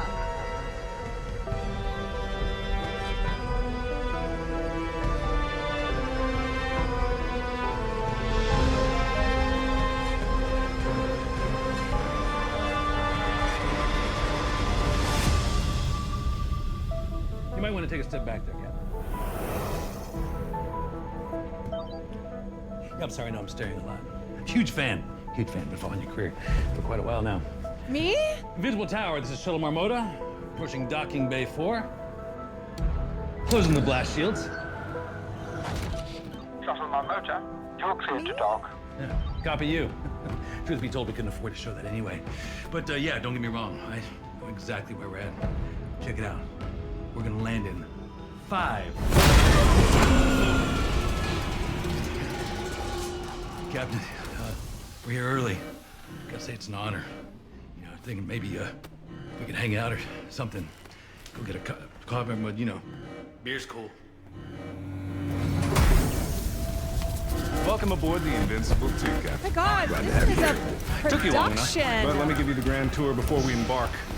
This is my pride and joy. My baby. Well, your baby, I guess now. But I made her, and a baby will always remember her father. Bioscan. Welcome aboard, Captain and Head Engineer. Prepare for sterilization. First stop, the warp core, the heart and soul of the ship. Still not 100% sure how it works, but you don't need to know how something works in order to use it. Oh my God. How did he do And when we this? found it again, it passed every safety test with flying colors. It's not gonna be like last time. Oh, no. This time, the Invincible is finally gonna live up to her name. But just in case, I built in a special precaution. If anything goes wrong, we can detonate these explosives and separate the warp core from the rest of the ship. This is insane. I've yet to meet a problem that can't be solved with explosives. And speaking of explosives, the main reactor. Turns out you pretty much need the power of a star to tear open a wormhole, so a star I built. Built like a tank, too. It took 2 to 3 years making this. Captain? Bert. Yep. Yeah, it's Bert. He makes sure that the ship don't go boom. Next up is cryo. Hey. The colonists are prepped, stable, and ready for transit. Systems are working at 110% too, which is a little weird, but overkill never hurts. Trust me. You do not want to be awake when the warp core hits the gas.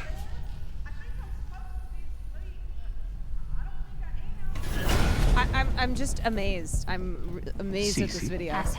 Captain, all colonists are prepped and stable. 100,000 souls ready for a new life. Let's get them there safe. Oh, don't worry. Before they know it, they're gonna wake up to the sight of a brand new planet with a fresh cup of coffee in their hands. Why don't you give them more windows to look through? Well, maybe I will. Maybe then someone might appreciate the aesthetics. Besides, what could go wrong with a crew like this? ADS is good to go. Don't worry, Cap. No asteroids getting by me. You can count on that. He's so handsome. You're beautiful. Hey, watch! I'm so... Oh no, Captain, I'm falling. Catch me! It does feel like an amusement park ride video. Navigation is online. Yeah. Engines are looking good, Captain. But better. Online, unless it's not, and then we wouldn't know until we passed out. Seems fine. Everything is accounted for. We're ready to see our new home. All that's left now is for you to say the word. Try not to get them too excited, Captain. I know how your speeches can get people riled up. Me?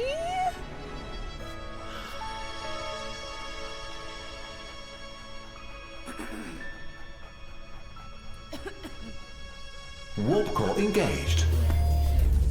Oh no, the dog! Wormhole opening in 30 seconds. All personnel report to your assigned cryopod. The dog! It's all right, Captain. I'm sure you'll make a great speech once we get there. How do I save the dog? Oh, and I forgot to mention, it's not a problem, of course, but just before you go to sleep, be absolutely sure. Do not... Wormhole opening in 10, 9... Wait. 8... Do not... 7... Sleep? 6... Error. Error.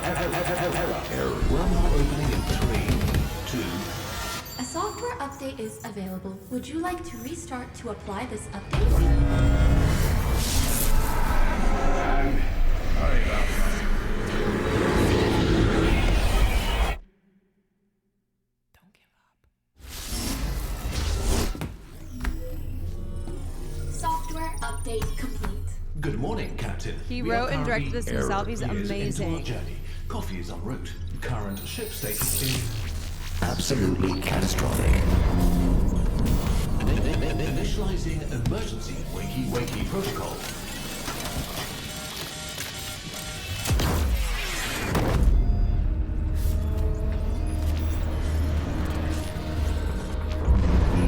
Reviving head engineer.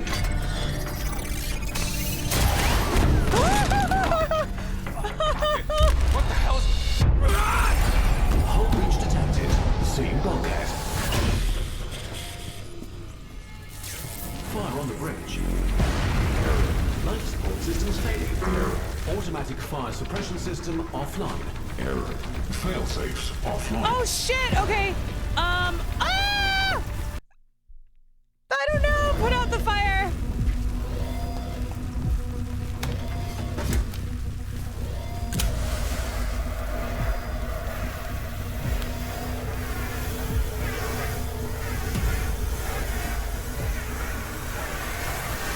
Alert. Fire extinguished. Warning. Oxygen levels dropping to unsafe levels.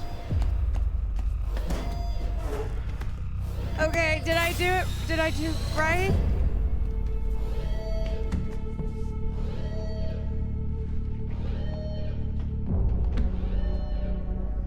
Warning. Oxygen nearly depleted.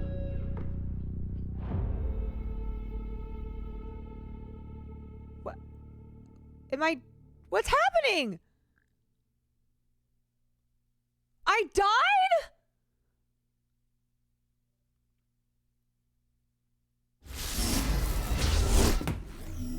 No, I didn't die. No way. Update complete.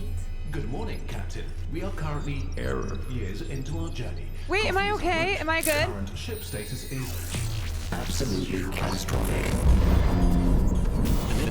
Initializing emergency wakey protocol. I'm confused. Did I die or was this a dream? Reviving head engineer. I did die? Captain, what the hell is going on? Hull breach detected. Seeing bulkhead. Thank you.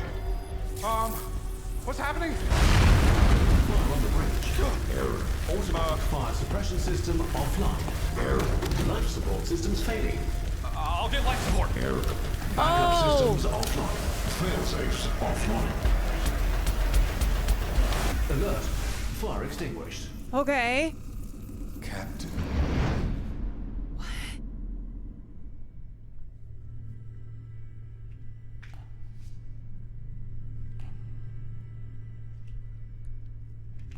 I'm in a time loop?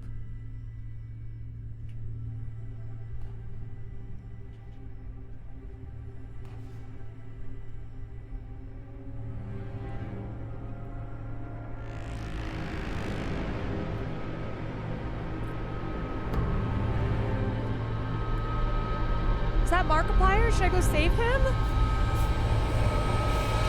Alert. Oxygen levels rising. Captain, there you are. I got life support back online. I still don't know what the hell is happening, but we seem to have this situation all under control. Get ready. Impact detected. It's definitely not under Activate the control. asteroid defense system. Analyzing. No. What do you mean, no? Computer, what's wrong with the ADS? ADS offline. Why? Offline. Computer, what is wrong? Offline. Computer, what's wrong with the ADS? ADS is offline. This doesn't make any sense. We got asteroids hitting the ship, but our guns aren't shooting them down. Oh, shit. Thankfully, they're still guns, so, you know, we should just be able to point and shoot. The asteroid defense system is...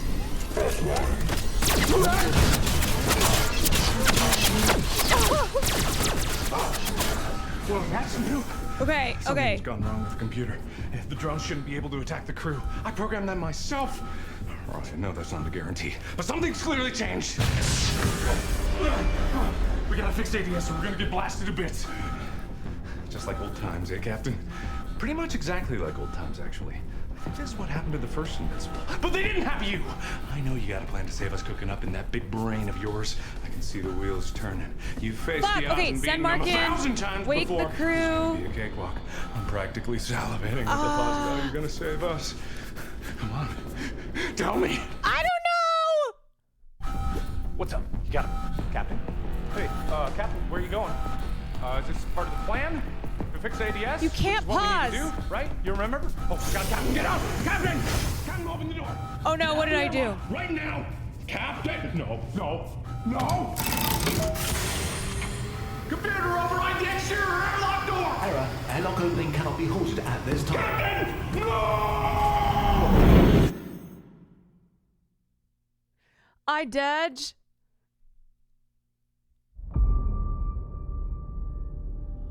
I'm dead again.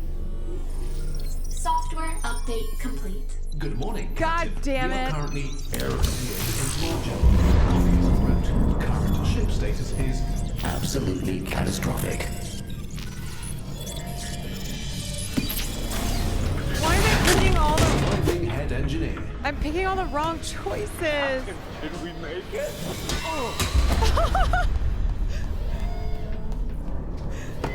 Alert. Fire extinguished. Warning. No atmosphere detected within life support. Warning. No atmosphere detected within. Oxygen levels rising. Captain, what's going on? Warning. Impact detected. Captain, why would you do that?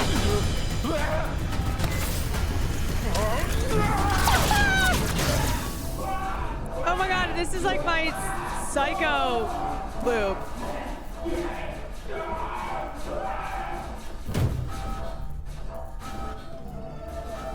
I'm sorry, Mark.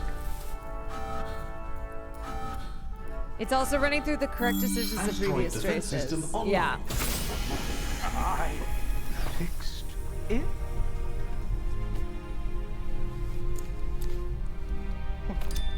Thank you. I guess in an emergency, there's no time to explain. Don't know why the drones were shooting at me, though. And DNA scanners were a bad idea. But seems like the ship seems to be doing okay. Coolant leak in cryo. Computer, what happened in cryo? Maintenance. It just keeps going wrong, y'all. Why? Oh, whatever.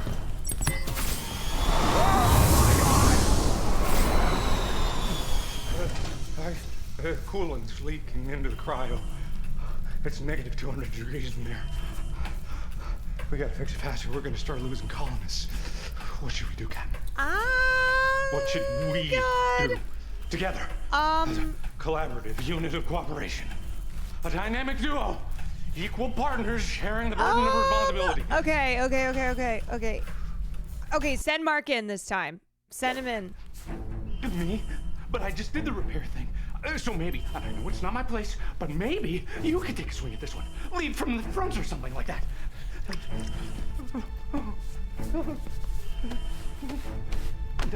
I'm not gonna make this mistake twice. But Captain, I really don't want to do this. It's really cold in there, and so I thought maybe I could warm up a little bit first, or you could stop head burning, or maybe we can take turns.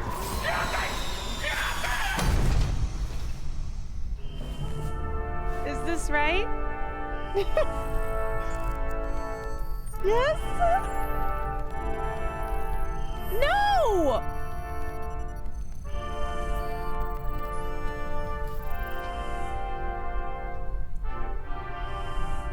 Alert! Colonist core temperature Wait, okay, no, thank God.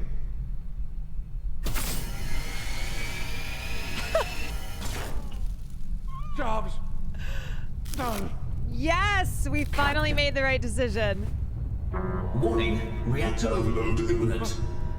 Now the reactor's gonna go kablooey? How many things can go wrong on this ship? We gotta move! Let's go!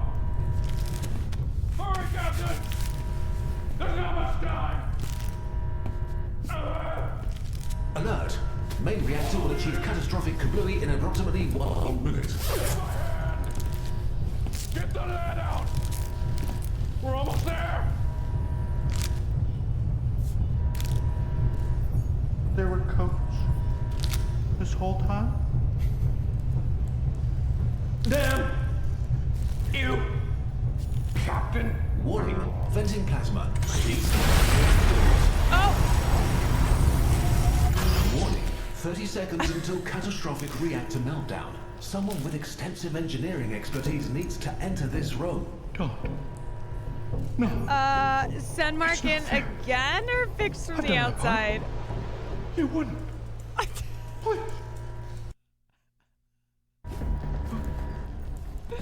Again! No, it's too much. I can't do it. My hands are numb. I wouldn't be able to fix it even if I knew what the problem was, which I don't. I don't think anybody does. You understand, don't you, Captain? You understand, don't you? Again! Oh,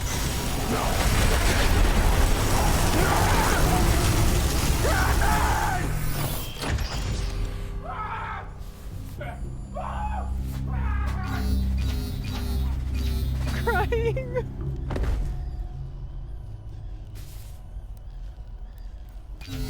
Reactor output stabilizing. Wow, I shouldn't have doubted you. I was so cold from cryo, I didn't even feel the heat. And it thawed me out so evenly. I don't think I'm gonna lose any limbs to frostbite. You really do know what you're doing, don't you? I'm lucky to have you as my captain.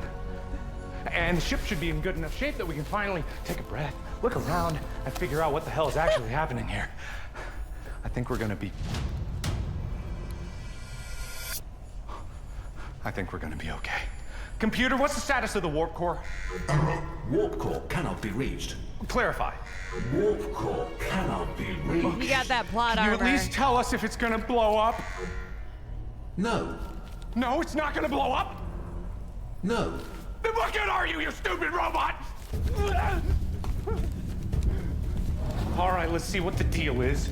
Maybe we can figure out where we are. Computer, wake all crew leads and get them running diagnostics. Waking crew. Okay, at least that still works. Why didn't you do that sooner, though? It would have been so much easier to fix all the systems on the ship if the crew leads had been awake. Shut up. The ship No seems stable way. for now. Don't know why I can't reach the warp core, but at least we can get to the bottom of this. I swear, if one more thing blows up on my ship, I'm gonna lose it. What the hell is that? Well, that's new. Oh, yeah, that's a good idea. I think that's the wrong door, my guy. Make way! Make way! What the hell's happening, Captain? Mark, look at this. This is your fault. I need you to go cryo. Check and make sure it's stable. Computer, put this up on the main monitor. Captain, you're gonna want to see this. My God. We're stuck in a goddamn wormhole. Hull stress is redlining across all decks. It's holding for now, but I can't tell you how long that's gonna last. Captain, what do you say? About time? Yeah. Computer, activate the Event Horizon Protocol. This is just so fucking good. That's it? You tied explosives to that? No confirmation? It worked, didn't it? I'm gonna kill you. Gunther said it was okay. Hey, we're gonna be drifting for a while without the warp core, but we're safe. I think the colonists are gonna be okay. Nice to you, Captain. With the Event Horizon Protocol activated, the Invincible 2 was free from the effects of the wormhole and sent adrift into the vastness of space in search of a new planet to colonize. Specifically, Mark is searching for it because you ordered him to, not because he's the best at it. No. He's definitely not the best, as his demerit record clearly shows. He's just the one your mind drifts to when something needs doing. Perhaps because you consider him to be a friend, but probably not. Eventually, you do manage to find a planet, an action for which the crew thanks you dearly. Even if Mark was the one to make the discovery, you were the one to order said discovery, so you should take all the credit for ordering the discovery of the discovery, which you do. Once the colony is established, you find that, despite his extensive list of demerits, you're always willing to give Mark a chance to prove himself by assigning him every task necessary to grow a thriving colony. Anytime a colonist needs their housing built, you pick Mark. Anytime a dangerous jungle needs to be explored, you pick Mark. Anytime an alien attack threatens your colony, you put Mark right on the front lines. And he's happy to do it. Sure, the colony would probably grow faster if you didn't require that every single project and task wait for Mark to arrive, but it's the price of getting things done right. Or getting things done good enough, at least. He's the head engineer, after all. This pattern of dutiful obedience carries on for many years, until one night you're struck with another problem that only Mark can solve. As you lay in your luxurious captain's bed, you find that you just can't seem to get comfortable. You ring the summoning bell that's been genetically coded to Mark to alert him of your need, as is customary for any discomfort you experience. You command him to bring you another pillow to ease your aching bones, weary from the arduous work in micromanagement. Only a few seconds behind schedule, for which you give him the proper demerits, Mark arrives, pillow gripped tightly in both hands. You make the minimal effort required to gesture for his approach, and he does with a slightly more gleeful smile than usual. There's a certain twinkle in his eye that you haven't seen before, something that, if it were anyone else, you'd assume might be a hint of mischievousness. But Mark isn't the mischievous type. But unwarranted eye twinkling, you just can't abide. You pull up your tablet and scroll through the multitudes of demerits to find eye twinkling as Mark approaches with the pillow, his smile growing with every step. And to your complete lack of surprise, he somehow screws up the simple act of giving you a pillow. He put it on your head instead of under it. Murder? Surely there's a demerit for improper execution of locational prepositions. Did he just do a revolution? Captain.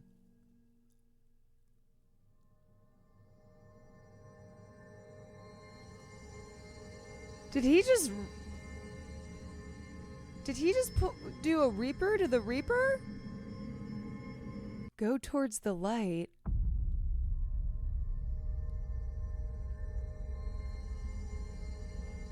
Beautiful. Carol Ann. Carol Ann.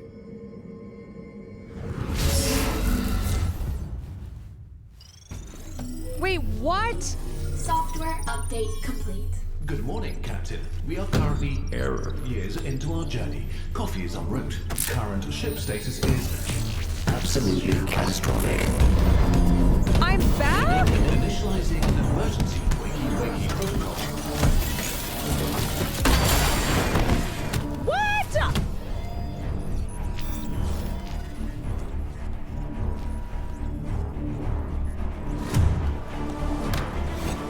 You know what needs to be done? Yeah, I got it. gotta kill Mark. Wait, I'm dead.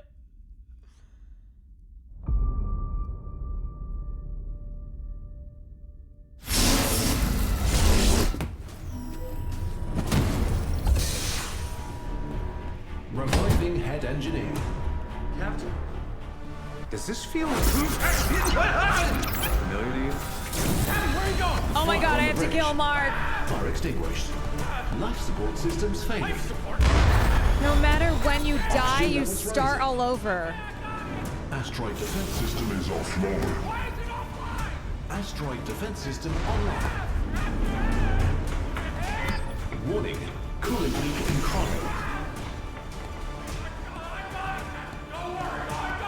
Colonist core temperature stabilizing. Shit! Jump. Oh. Captain, wait! Wait, how do I pick? Wait, what? What the hell are you doing? What the hell is that? It didn't let me pick. No more. No more. It ends here. I'm not gonna. Was that a trick? Let you do it. You're gonna tell me what you did. It was You're a gonna tell debate. me, and then you're Damn going it. to undo all of the damage that you have done. Who's this? Okay, look, lady, first of all, welcome to our ship, and I know it looks bad, but usually it's a lot better. Not you. You. Everything that you've destroyed. Everyone that you have killed, you are going to undo everything right here, right now. Warning, reactor overload in 5. Okay. Oh!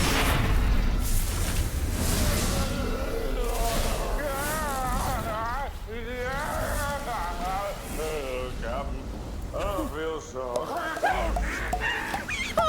Ow. Hey, it's the warp core. So it is down here. Hey, maybe we're not all gonna die after all. Okay, well, it's gotta be one of these. So I'll try that one over there. You get the big one. Yeah.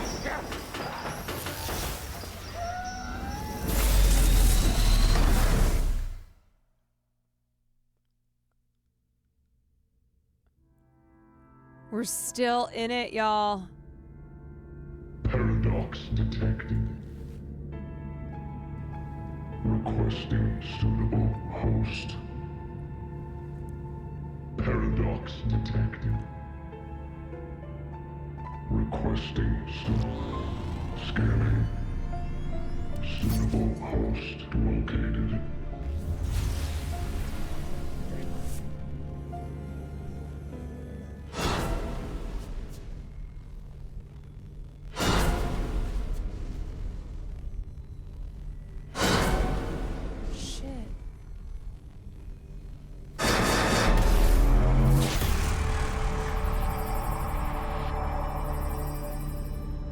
Please resolve paradox.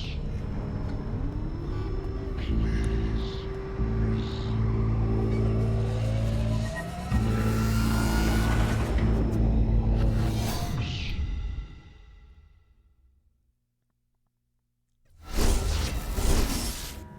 I just Emergency I wakey cannot get protocol over this. override acknowledged. Opening cryopod.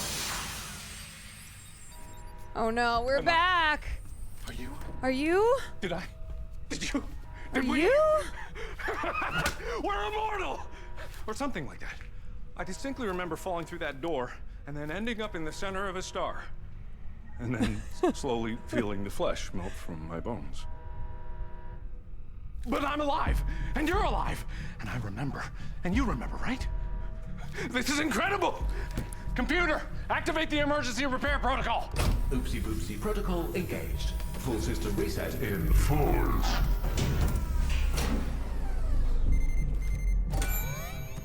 System rebooted. Reviving crew. Backup systems engaged. Okay. Computer, can you shut down the warp core? Negative. Warp core cannot be reached. Okay, so the wormhole's still a problem, and my emergency repair protocol can't shut it down from here. We need to get in the warp core somehow. But that shouldn't be a problem for two immortal gods like us. The way I see it, all we need to do is keep jumping in, and eventually we'll find the right door, we'll get to the warp core, shut it down, save the colonists, and then you and me can enjoy our newfound powers until they slowly drive us mad and turn us away from everything we know and love. I want to do one of these. So what do you say? Come on, let's jump in again. Come on. What's the worst that could happen? We could die again, I guess. That wasn't Wasn't so bad. You know what? Yes. Hell yeah! Oh We'll be my at that warp core God! before you know it. I think we were pretty close last time too. So this time, I'll dash right. You dash. Let's go! Oh shit!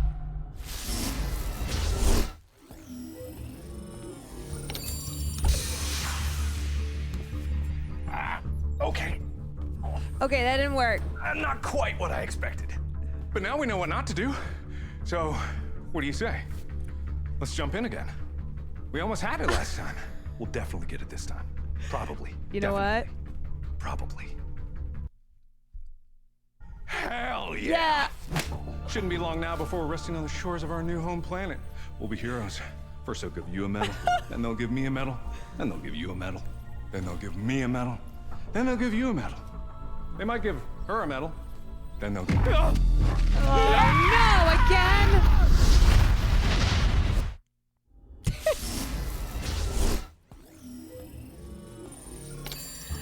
Okay, surely.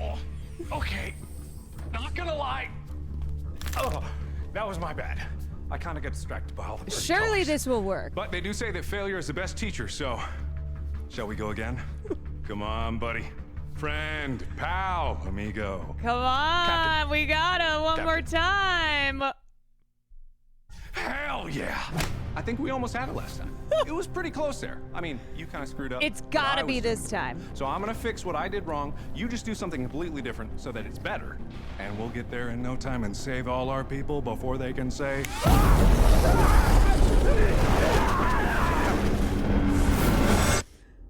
Shit.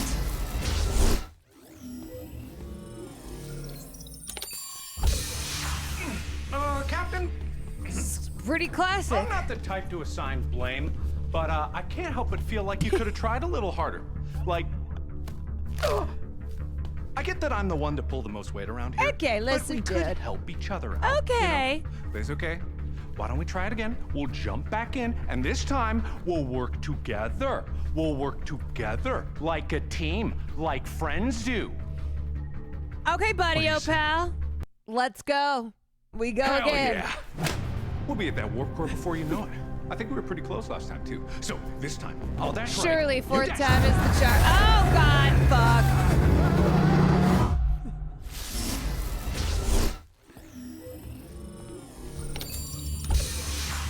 That wasn't me.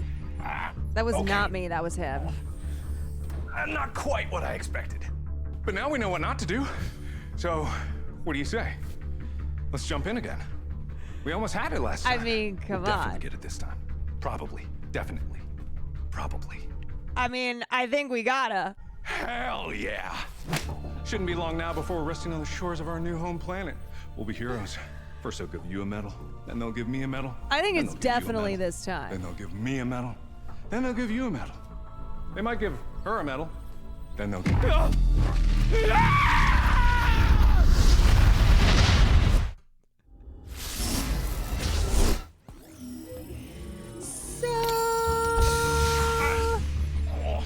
Okay, not gonna lie. Oh, that was my bad. That was him. I kind of get distracted by all the pretty colors. But they do say that failure is the best teacher, so shall we go again? Come on, buddy. Okay, we're moving on. We're moving on. Yeah, you're probably right. They deserve to know what's happening. And they might have some ideas how to solve this. Probably not good ones, though. Although I think that could have. I think it could have worked. Captain, thank you for such an upfront and thorough explanation of the situation.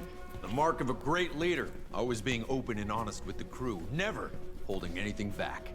Sweetest things turn sourest by their deeds.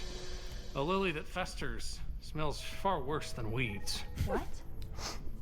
Bottom line is, we need to get to the warp core and shut it down. It's having effects that I never could have predicted. The captain and I, we've tried some things, but we need fresh ideas. Yeah. Have you tried blowing it up? Obviously, they've tried blowing it up. Look who you're working with. No, we haven't. But that is a good idea. and I'd No, like it's to- not. You know nothing about wormholes. You could actually cause a false vacuum collapse. Well, no, we wouldn't, and also that's impossible. What if we back the ship up into the wormhole? Interesting. What if we pop her in reverse and just undo all the wormhole stuff? Okay, Mark, I owe you an apology because obviously you're not the stupidest person on this ship. Thank you. Hey! Captain! We never do my stuff. Clearly, we need to send out a distress signal because someone sabotaged this ship. You know, now that she mentions it, some of the damage on the ship did seem intentional. I think someone needs to go over every inch of this ship and do some rat. Yeah, no. No one sabotages the ship because the only two people that can change anything on the ship are me and the captain. And the only person that I trust more than myself is the captain. And two, how could anybody find us if we don't know where we are? That's my point exactly. We don't know where we are, we don't know how we got here, and we have the lives of the colonists at stake. All right, here's what we're gonna do. Or, hear me out. We're gonna blow shit up. No, it's not up to you. It's not up to you. And I'm sorry, it's not up to you. It's up to the captain. They haven't let us down yet. That's true. So I'll defer to your wisdom. What do you say, Cap? Okay, wait. What's the plan? Distress signal or How are we getting popper out in of this? reverse? Okay, I think this one. Captain? No, you can't possibly think about. Hey, you heard the captain, and they know what's best. I know, and this is such a horrible idea. It's gonna kill all of us. Relax. The captain knows what they're doing, don't you, Captain? I'm sorry. I feel like I'm crazy. We're all gonna die. Oh my God. For once in your life, just step back and put your faith in proper leadership. You got this, Captain? Back that up. Good. Oh, this doesn't actually seem good, I don't think. Oh no. Another day. I think another we crisis. died. Current ship status broken. Just like my marriage. Wait, it worked? Here I am again, back for another ride on the merry-go-round of life. Am I immortal? Am I some kind of god? Or was this just another cruel game, leading you on with beautiful promises, only to stab you in the back and leave you for dead? Whatever it was, at least the company's nice. Yeah. Seems like that didn't work out so good for us, eh, Captain? Oh well. You can't win them all. All problems solved. Well, not all problems. Not the problem of my broken heart. Oh no. Some problems can't be solved with a swing of the fist, no matter how strong you are. When the love of your life tears you to pieces, well, that's a wound that just won't heal. The kind of wound that leads you down. The captain looked right through me with This is those so baby sick. gray eyes. The kind of look that could kill. And the kind of looks that could kill to match. Maybe someday I'll work up the courage to ask them out on that date. Yeah, right. Maybe someday I'll destroy the universe. So, Captain, got any other ideas to get us out of this mess? Or, you just happy to see me?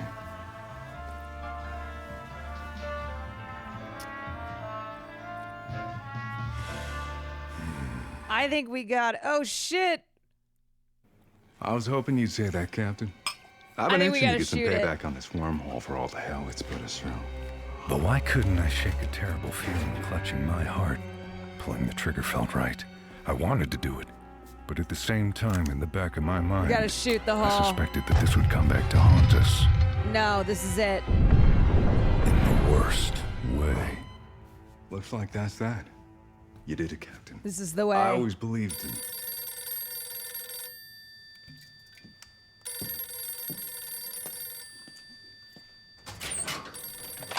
Hello? Uh-huh. Uh-huh. Uh-huh. It's for you. It's me, the wormhole. I bet you thought I was dead, didn't you? Why is it I British? gotta admit, it was a pretty good shot. But when you shoot to kill, you better make sure they're dead. Oh, 'cause it's they not. might just come shooting back. I'm coming for you, Captain. God, the wormhole was British for a second. I got scared. Wrong number? We're gonna need more boybin.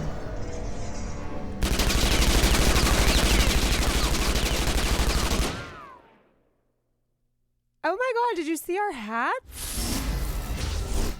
With a sucking whoosh and a swirl of blue energy, the captain of the Invincible 2 finds themselves back in their cryopod. God. The captain looks around, slightly confused for unknown reasons. Eventually, they get on with it and pull the emergency release to free them from the confines of their cryogenic The Tommy guns. prison. Stepping out of the pod, the captain wonders to themselves if they are, perhaps, stuck in some sort of purgatory, doomed to endlessly repeat the mistakes of the past. The captain's intrepid engineer also wonders the same as they emerge from their pod. Captain, do you hear something? The captain laughs a boisterous laugh at what is, obviously, another one of Mark's hilarious rubes. Mark must still be delirious from the after effects of cryogenic slumber. Right. Now, to be honest, we've all seen this part before, and I don't want the viewers at home to get bored, so why don't we skip ahead a few pages and get to our good friend, Wug. Wait, what viewers? What did you say? He just What broke the viewers? fourth wall. What? Ow! You! Wug, being the stoic, battle-hardened brute that he is unfazed by this new turn of events and proceeds to extract the English language out of Mark's soft, supple skull. What? Wug pilots the ship to the space fast food restaurant. The captain grabs the food.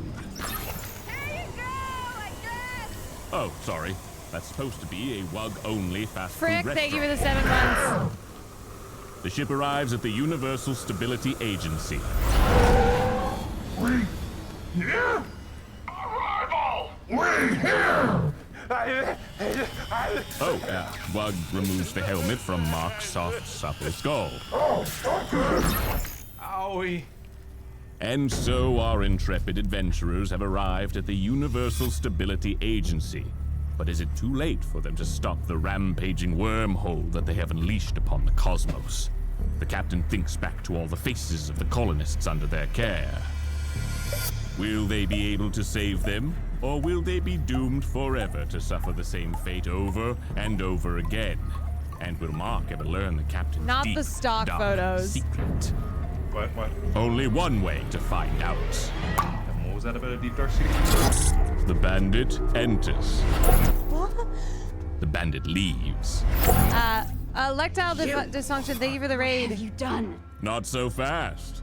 Now we get to the interrogation. You are destroying everything. The bandit knocks out Lady. What? I said the bandit knocks out Lady. That's not my name. And no, I'm not gonna do that. It's so hard not working with professionals. A vent cover falls on Lady's head. I said that's not my. What the hell? And back to the ship. There we are, back on What's track. up, y'all? Not a moment I'm too watching soon. my first Markiplier With the device video. from Bandit in hand, our Interactive intrepid video. captain now has the tools necessary to make their way to the warp core without further delay. But will the twisting halls of the Invincible I'm sorry. 2... What did you say they have? The portable temporal displacement device. You know, the MacGuffin that allows our captain to navigate the chaos that is this ship. I didn't give them anything like that. Oh my god. Okay. The captain looks down and sees the device. It glows. The captain can get to the warp core now. They just have to find it. There. All you need to do now is use the device and you'll be well on your way to part 2 of this whole ordeal. So the real business can begin. I'm sorry. Part 2? What does that mean? You're not supposed to be here. I'm so confused. Captain, I don't know what the hell's going on, but if there's another option that gets us out of here that doesn't involve listening to a crazy voice in our head, we might want to take that one. There is no other option written here. The next page literally says the captain uses the device and in a flash of blinding light is transported to another universe. Wait, I have no choice There's this no time? other way. Oh, wait, no, I Must do. move forward. I can't do everything for you. Plan K. What are you doing? What's up, Captain? You got a plan? No. This time I waited. That is I didn't not just part choose. of the story. You can't do that. K for Kwan. This is expressly illogical, and I won't Yes! have it. Where's my pen? Damn my pen. Hold on. What is that? Is that good? That's not good. Captain, what are you doing? Don't do what I'm thinking. Captain No. freezes in place. The captain changes their mind. Yes! What? Are you waiting for me? All right, fine. The ship blows up, I guess. Unbelievable. You deserve what's coming to you. Hell yeah, brother! Having fun, Captain? It never ends. You know, they say every choice spawns a new universe. And if that's the case, what kind of universes do you think your choices have been making? You haven't been working very hard to save your crew, have you, Captain? Yes, I have. What's one choice among the infinite, you might ask? One mistake is not all. And it's true, not all choices matter. But some choices, Captain, some choices are everything. So, I'm gonna make this easy for you. Oh my god, this I'm only going to give you one choice. This portal will take you right where you need to be. Hey, why can't I have more All choices? you have to do is step inside. No. Don't you want to save your people? You're the only one who can. Think long See? and hard about this, Captain.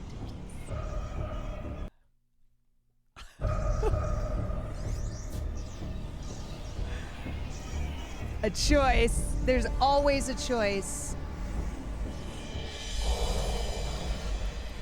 Looking for this? Oh, Captain, I can't say I'm surprised. Shit. You always were stubborn. But that's your choice. What? You always did have a choice. I just thought you might want to at least understand the choices you're making. No way. No, this Do you isn't. even know who you are? Do you feel like you've been here before? Wait, is everyone dead? Or is this just history repeating itself? Over and over and over again? Maybe you're gonna have to be more specific. Turn it off. You have to shut it down. You have to. I'm the one involved in Wait. What's happening? Oh.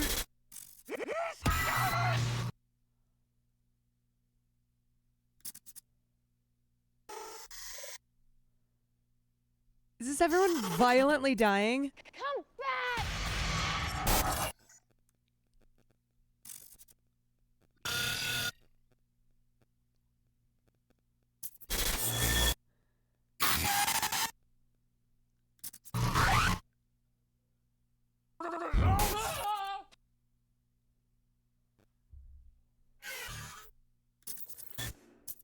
It's the other part one, Pats. I don't care. I stand by my choices.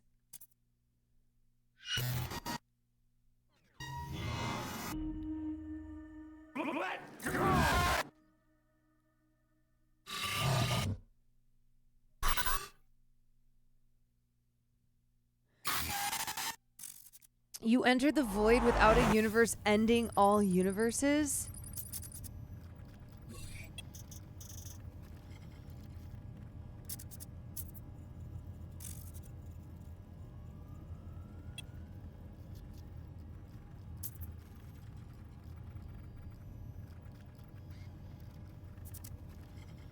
Wow.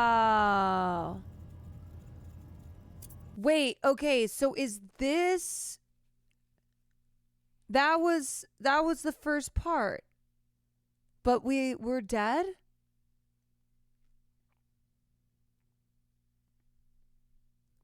But I reached part 2.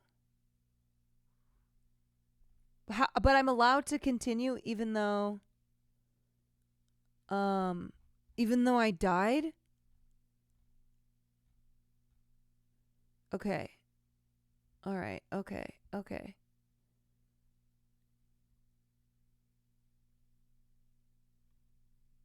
There's different. We don't know. We don't know.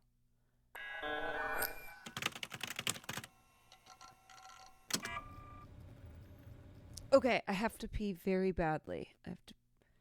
There's no rules in Markiplier land. It's so confusing, but awesome.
Okay. Part 2.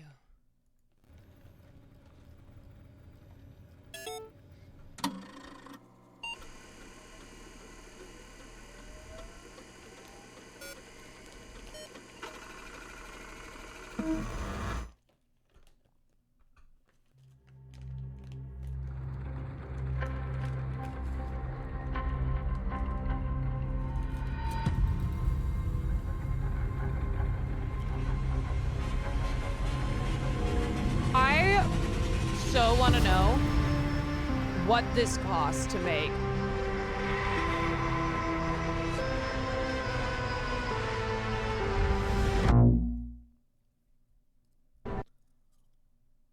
What? Oh.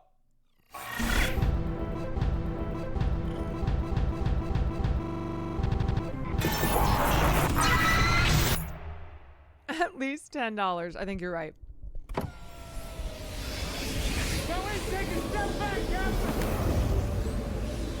Oh, the music is still playing. By the way, a huge fan! Closing blast field. What an idiot! Boom, we're here. You like bratwurst? My uncle. Yeah, I has can't believe he's bratwurst making a like movie. like That's a so cool. restaurant. I was thinking maybe you and me, we could go grab the brewskis and pop out there. Welcome aboard the Invincible. Glad to have you here. Took you long enough. Let me give you the grand tour before we embark. Right, George. My baby. Baby always remembers its father.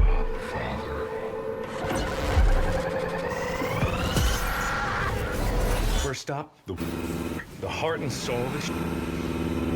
I've yet to meet a problem that can't be solved with explosives. And speaking of explosives, $500,000 to $1 million. That makes sense.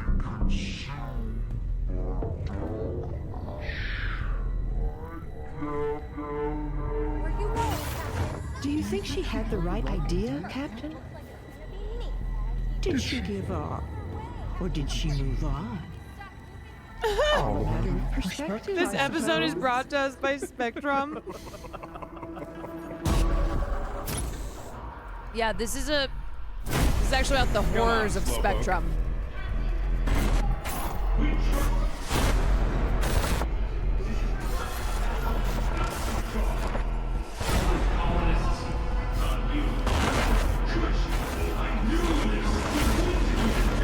all that's left now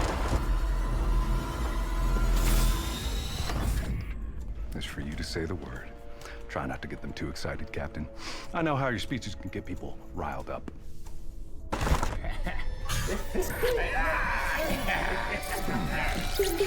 Captain, why does it seem familiar?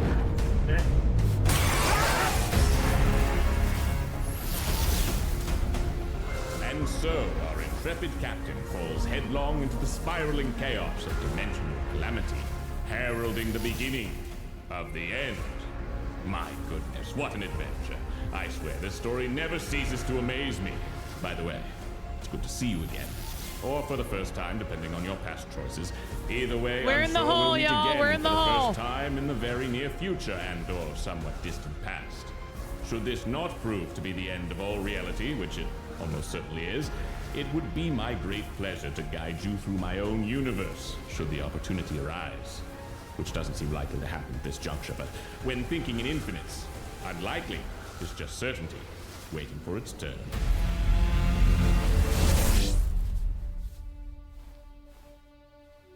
What? We've got a setting change? What's wrong, sport? Oh, bless my stars. Was it the nightmare about the spaceship again? That one just keeps coming back, doesn't it? Well, I know just the thing that's gonna cure that. Another story. All right, well, let's see what we got here. Maybe a little too grisly. Is he my dad? Read that one too many times. Nah, not in the mood. Not today. Why don't you decide, huh? You could read a nice romance story, that'd be fun, or a horror story. I know how much you love scary stories, but it might give you a few more nightmares, so you could go romance. It'll be a little silly and more than a little sappy, but it might be just the thing to kick you right back to sleep. Y'all know what I'm doing. All right. I was hoping you'd pick that one. Spoopy. Just to read a dumb romance that's just gonna remind you about all of your inadequacies and mistakes and how if you just tried a little harder, then maybe you would actually deserve to be loved.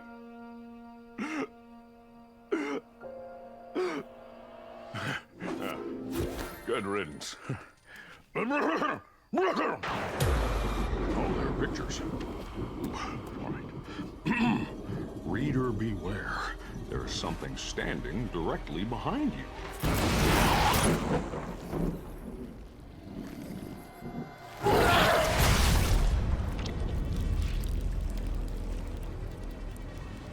Ooh! Oh my god, I thought that was him for a sec. Many crimes in my time. I'll never get used to this.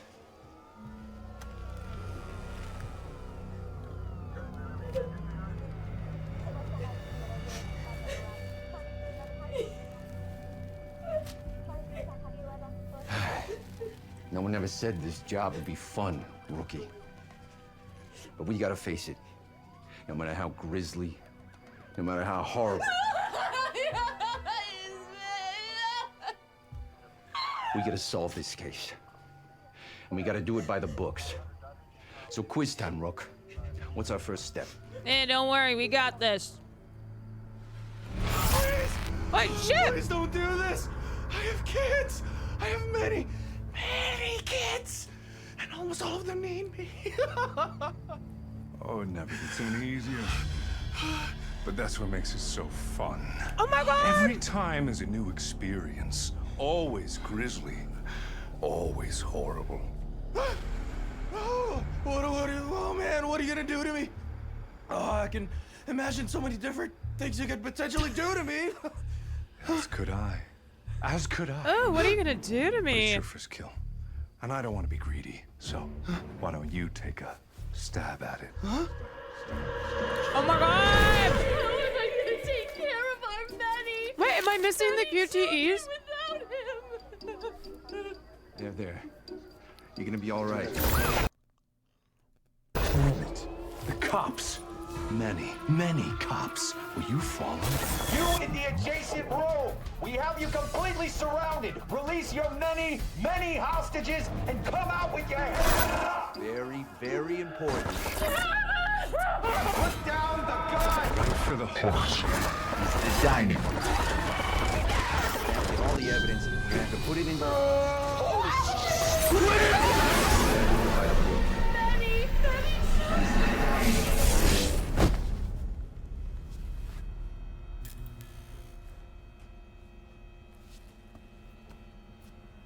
What is happening? How many times do I gotta tell you to stay out of my kitchen?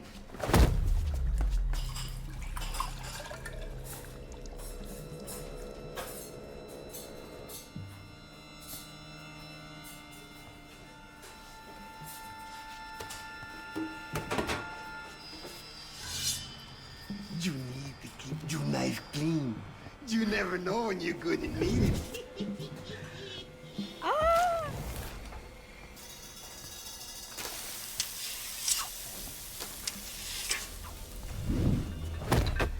Hey, watch it!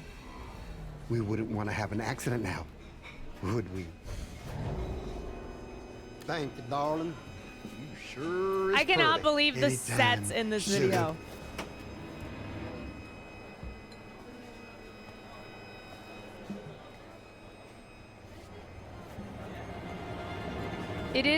It is Twin Peaks vibe.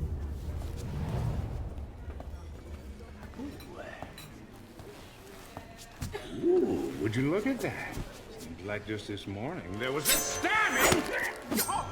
Oh, sorry. Old habits. Oh, please be careful. That is my real hand. Or is it? Yeah, okay, all right, okay, it is. Oh, please can I have it? Thank you. Ooh, strong grip, Captain. Just like I remember. And, yeah, it's good to see you.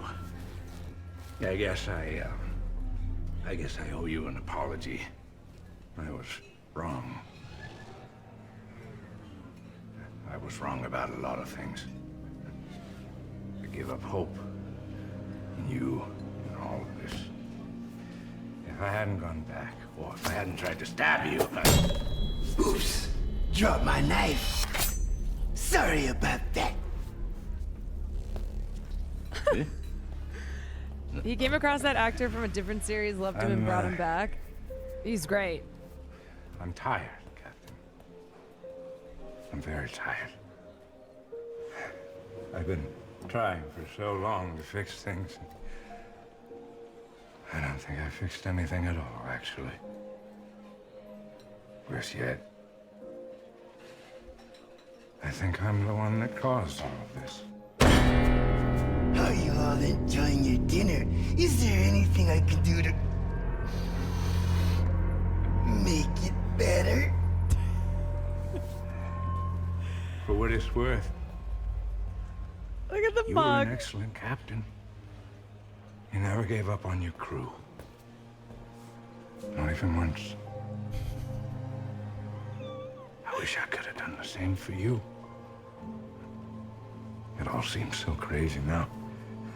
Maybe if I had gone back to the right time. Maybe if I hadn't sabotaged this ship. Maybe if I didn't go back in the first place, I could. If I didn't go back. If I didn't go back! Captain! If I didn't go back! Oh, there's something you have to tell me. Well, not me right now. The other me, the younger me. You have to find me and...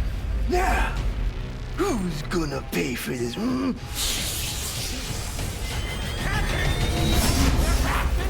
Tell me not to use the warp core! And tell me I can't go back!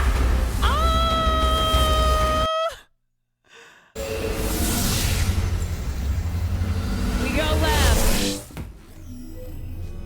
Software update complete. Good morning, Captain. We are currently years into our journey. Coffee is en route. Current ship status is absolutely catastrophic. Initializing emergency wakey protocol.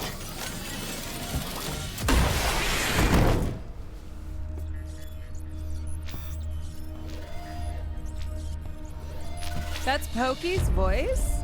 What? Oh, problem, Captain!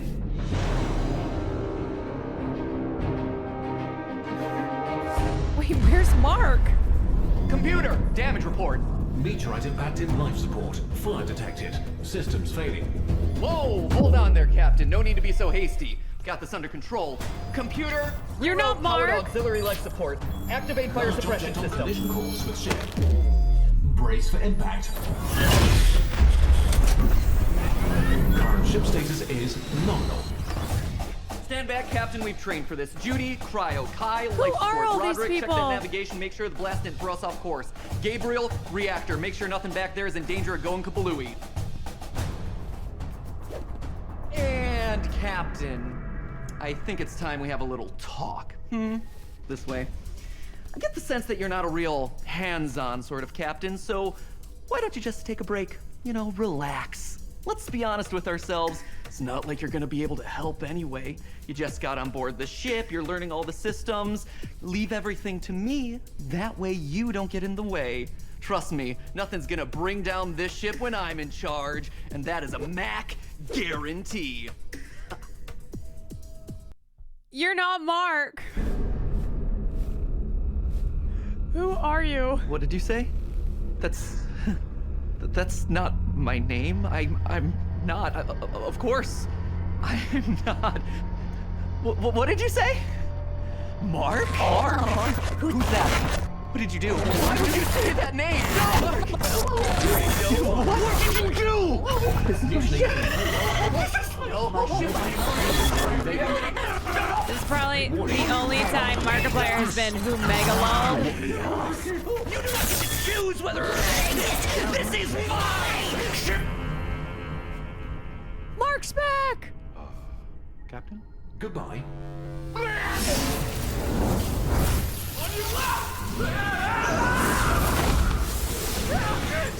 is going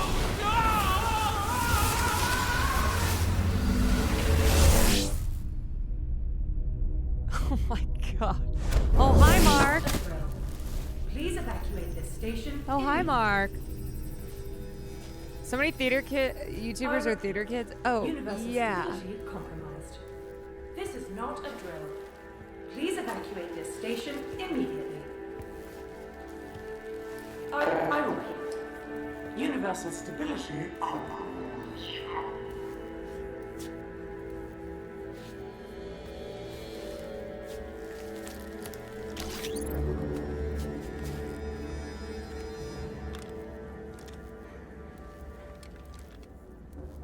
I'm sorry, I didn't think anyone was still here. Thought everyone was lost, trying to stem the tides. Dog, you live like this? God damn. Oh my god. You're here. You. We've been looking everywhere for you, for your ship. And it was gone. In every universe. Lost. So how are you here? How?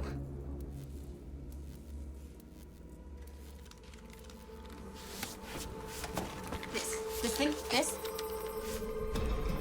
You used that, didn't you? Who gave it to you? And Your also, mom. give it to me. I need it. Please. Or I will shoot. Bitch, what? If you give it to me, I swear, I promise I can fix everything. Potential camera blocks detected. I am begging you. Please avoid. We can still fix this. Look, Safety limit exceeded. This is intentional. Initiating emergency This is abort. our last chance. Please! Peace, we're back in the hole.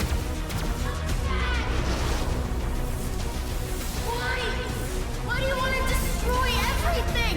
How could you? The hole is where I feel safest.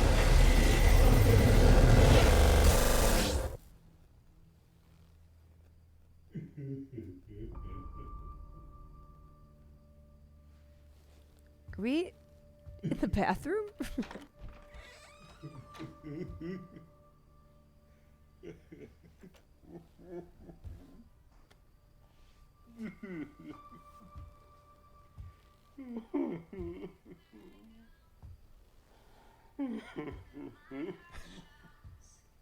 Is he listening to?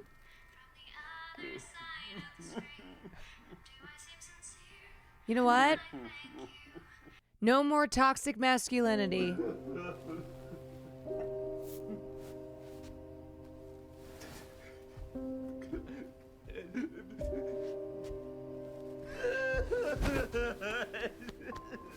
Real men can cry.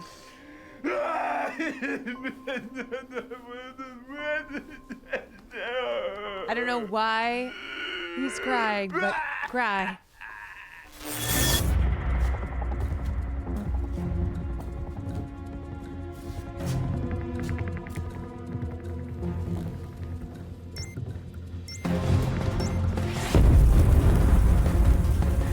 What?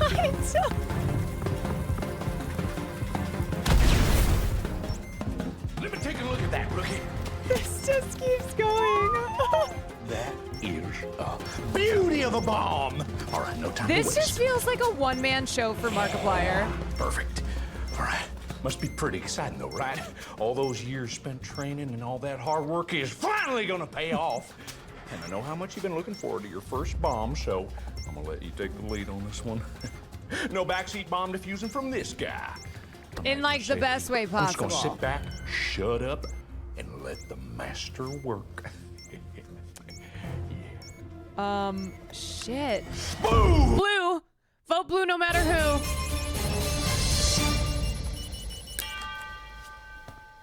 Well... Oh!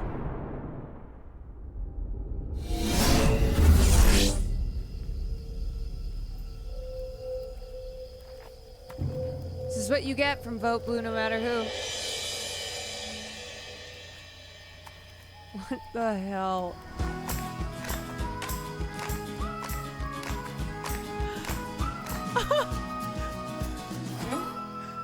Howdy, newcomer. You made it just in time. We're making s'mores.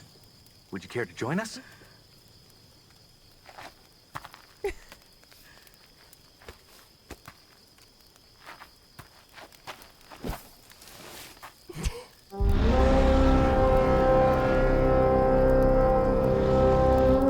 It's time for the Scouts' oath! I swear to protect and uphold the laws of nature, no matter what or whom Squeaker, squeaker, gets squeaker. in our Squeaker, way. squeaker, squeaker. This I swear. 7 minutes, my ass. Wiener? No, it's still been. It's 7 minutes. Well, it's gonna be a busy few months for us. So why don't we kick this camp off with a scary story? You know a lot of scary stories, don't you? You lived them with your parents. Well, what about you, camper? Do you like scary stories? We've got plenty of them. We all have darkness inside of us, so why don't we share? How about that? Sure. Great. I was hoping you'd say that, because I have a spooky one for you tonight. True story, too. It all took place on a dark, scary night, just like this one. And it all started in a dark, dense forest, just like the one we find ourselves in right now. And in this dark, dense forest, there was a monster, lurking, watching, waiting, eager for any unsuspecting camper to wander a little too far from the fire.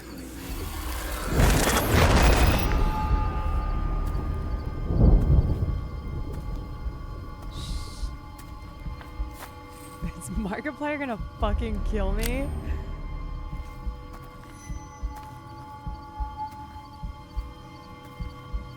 It'd be an honor.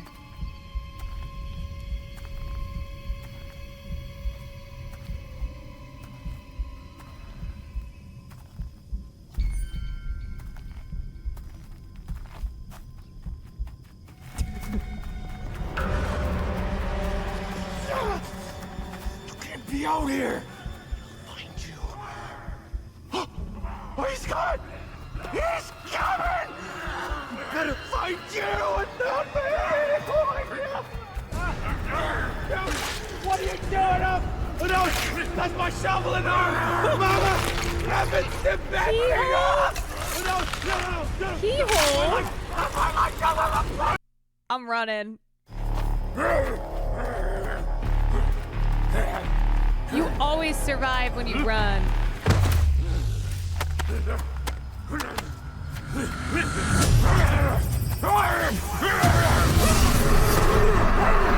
Oh, thank God, back in the hole.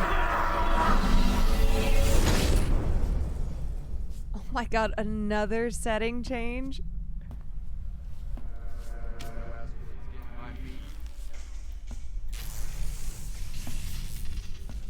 This honestly reminds me of Life is Strange.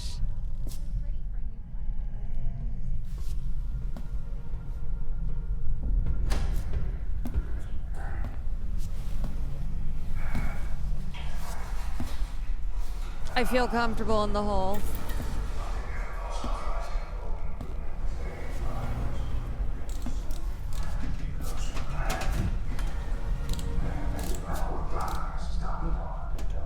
Miss?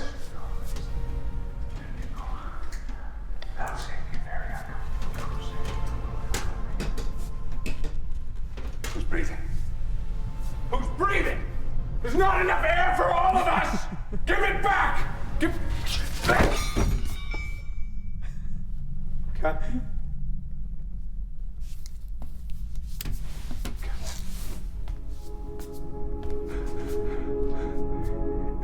You're not here. Oh my god. You've never woken up here before. I've never seen anything, everything, everywhere, but I figured it was like this. Kinda. I tried. I tried to get alive, Captain. And I go, and I come back. And there's still problems, and I go, and I come back, and I go, and I come back, and I always come back! But this time,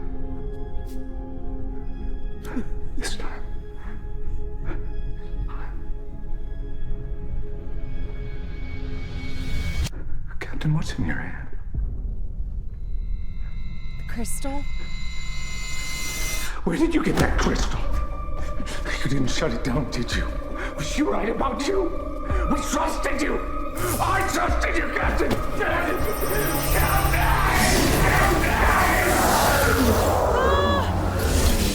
Can we just stay in the hole? Oh my god, part 2 goes nuts.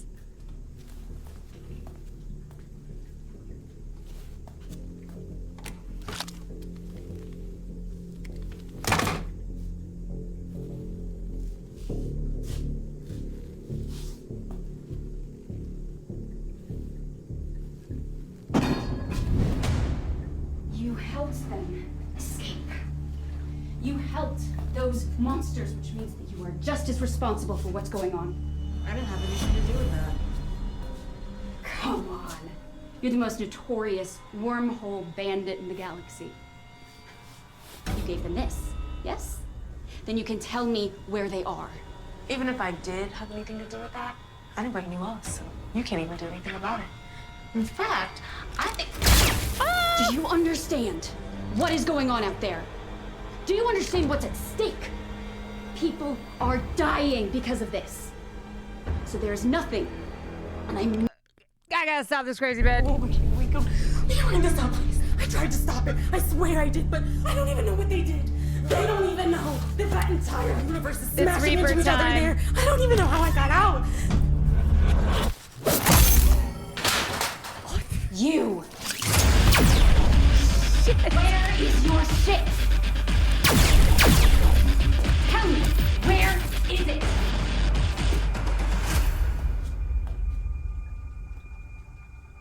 Tell me.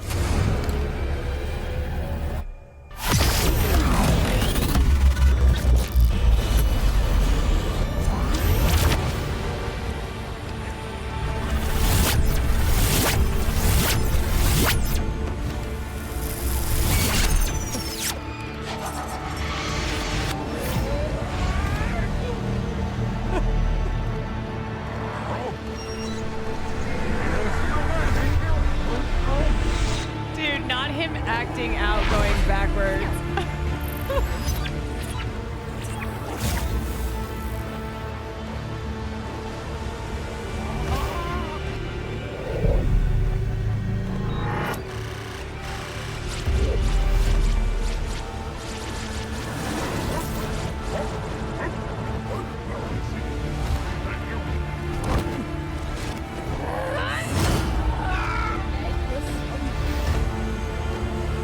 This is that Inception moment.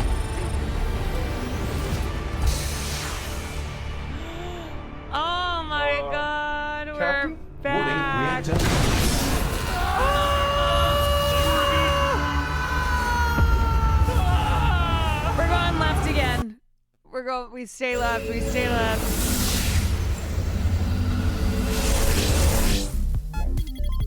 What the fuck? This is insane.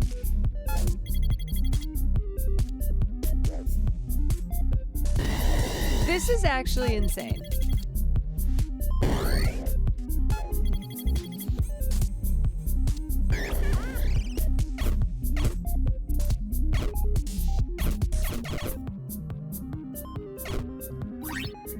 Oh my god, the storyboard for this entire thing.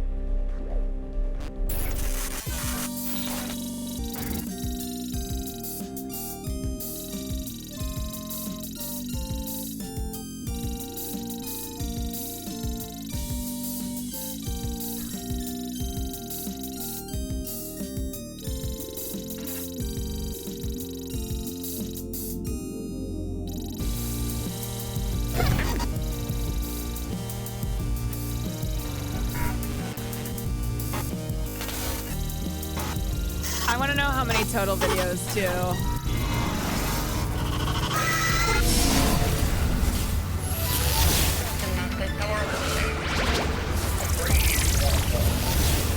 We stay left.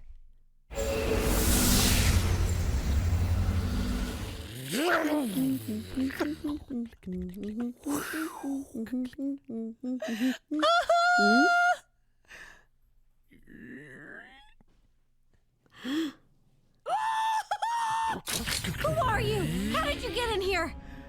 What the fuck? Wait, I know you.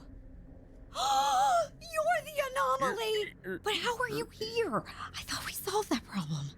Unless, quickly, come with me to my lab. Well, come on. I didn't think it would be possible, but I did think it could be possible, which is why we need to run some tests. Here, in my... I am... Sorry. I am Remodeled just recently. blown away. This is my kitchen, not my lab. Follow me! Things have been a little chaotic lately, but now that we're, on the way to the lab, we'll get answers soon. Follow me! No! No! Are you kidding me? This feels like a fever dream. I feel like I'm on drugs. This is possible.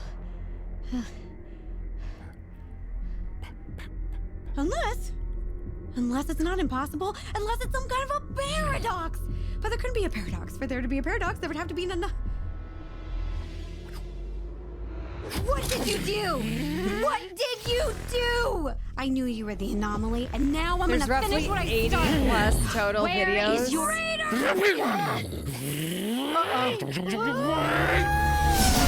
my god.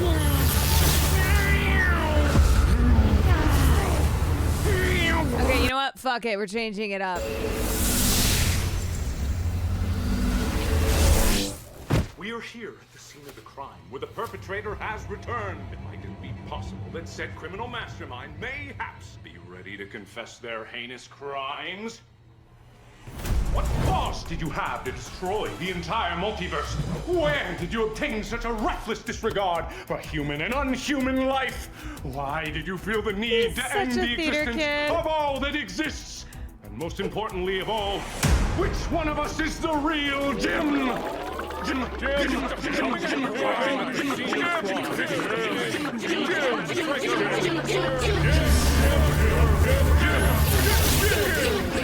Rosanna? Yeah, of course. Of course. She's been taking on Mr. Beast. Hello, Internet. Welcome to Space Theory, the show where the only thing more infinite than the universe is Mark's ego. It was bad enough that he named the show after himself, but now just look at the number of characters that he plays in this thing. Just couldn't let anyone else share the spotlight there, eh, Markiplier? Or should I say, Dad-applier. Maybe I should say Stan the Waterman. Don't think that we didn't notice the fanny pack there, bro. You ain't gonna slip through lore details like that on our watch. But enough about YouTube celebrities and their massive egos. We're here today to talk about one thing and one thing only: space. So let's start off with a relatively simple subject, shall we? Wormholes, magical transportation tubes, Deus Ex Machina, or is it simply a convenient plot device for lazy, egomaniacal writers to transition from one scene to another without having to worry about their established continuity? Or I no! Oh no! Here we go again! Oh boy, I'm feeling a little nauseous. Oh boy! But It's hey, so meta. That's just the bending of time and space.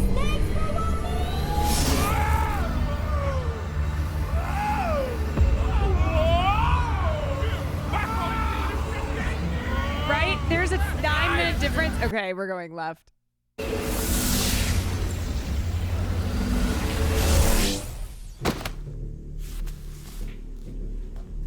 Is that the bell? Hold on 1 second. Yes, you gotta go potty?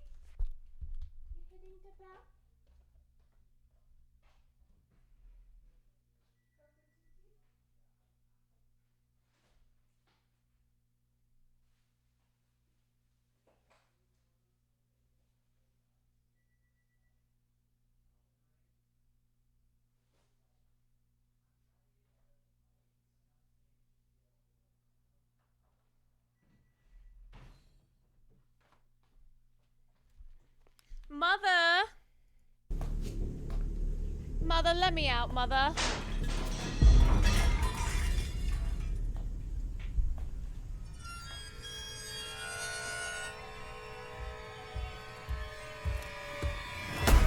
Captain?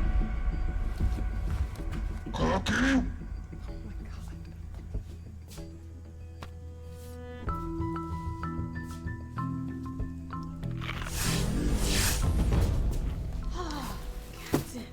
God, it's you!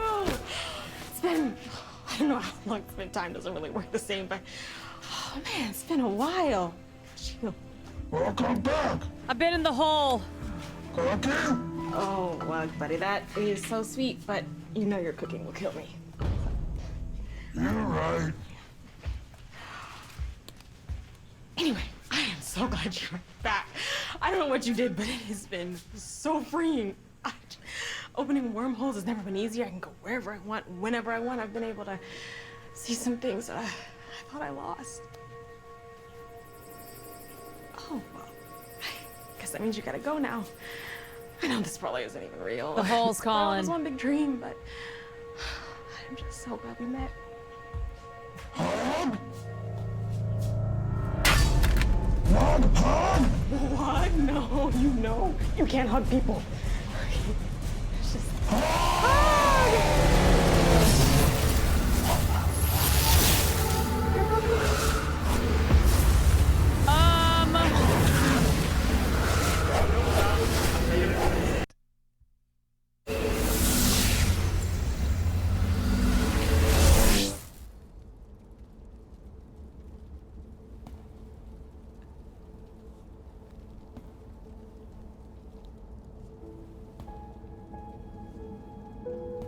Oh my God.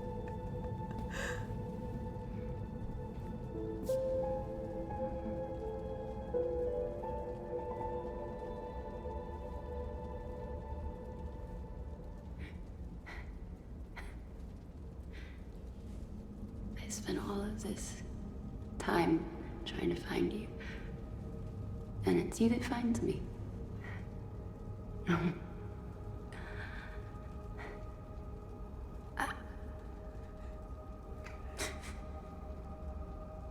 I was wrong. I was wrong.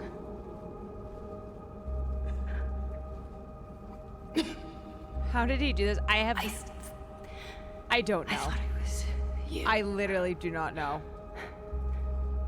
I thought you did it on purpose. And that if I could have just stopped you.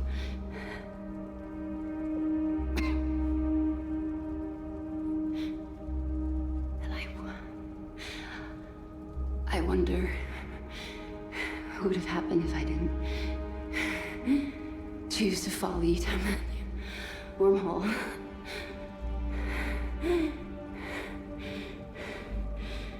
But there's still time to save the universe. He is insane. I'm genuinely like. Now I understand. Why are we still here? We're stuck in the moment of our destruction. I understand why he is the Markiplier. Like that, small mammal from Earth in the little wheel. I loved that. I could have watched that thing forever.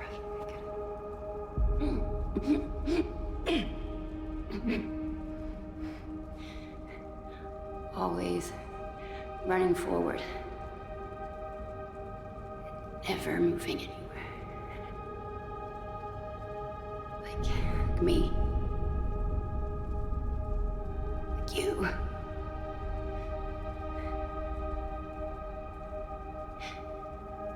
Everything has to end. Oh my God. And everything has to begin.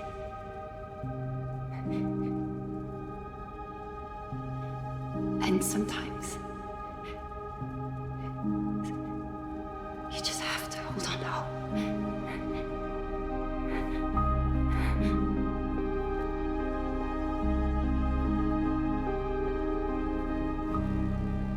Cinema, baby.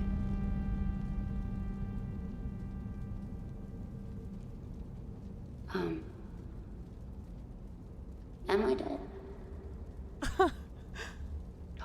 Sorry, I really thought I was dying. I really did. Because it felt like a really poetic moment, you know? Like, oh, like the Earth movies, where they go to die and they're just like, you know? But that didn't happen. No worries, I'll probably pass soon because my wounds are pretty severe.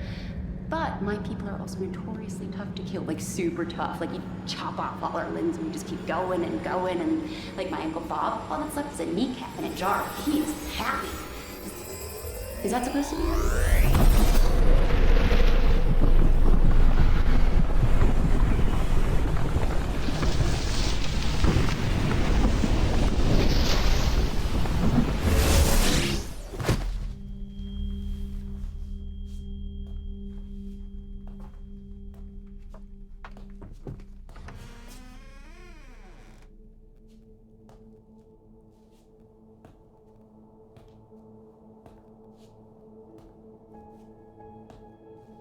It just goes so deep. I feel like this is every single video game that I have ever played on stream combined into one.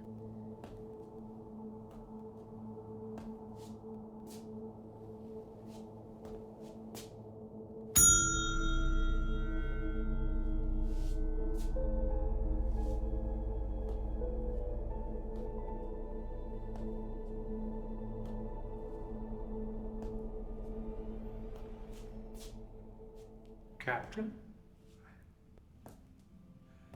I was hoping you'd be back. It's gone real dark out there. Back. I imagine that this is probably the end. Don't worry about not stopping me soon.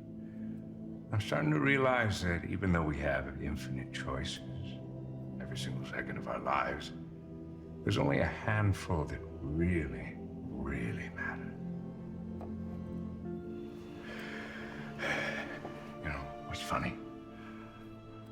I don't know why, but I'm happy. I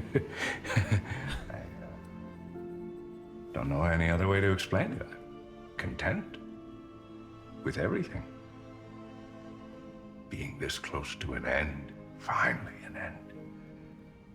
And seeing you again, just, I don't know.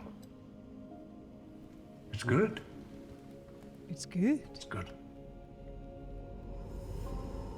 For a while there, I felt like I was right back there again. Living every single life again and again. He is Never acting stopping. his Always face moving off. forward. But now, it's calm. It's calm.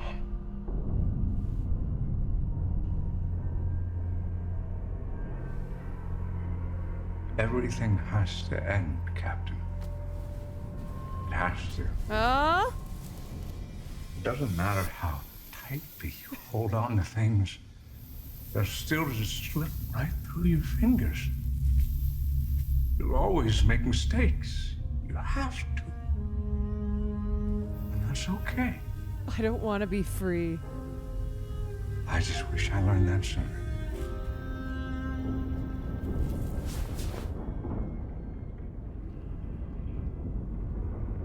For what it's worth, I'm glad I got to share this adventure with you.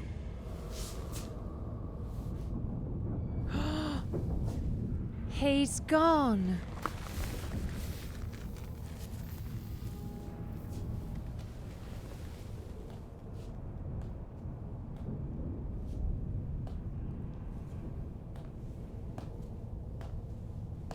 The captain pauses for a moment, taking in the emptiness of the once bustling diner, pondering the lives of all those who must have passed through this place.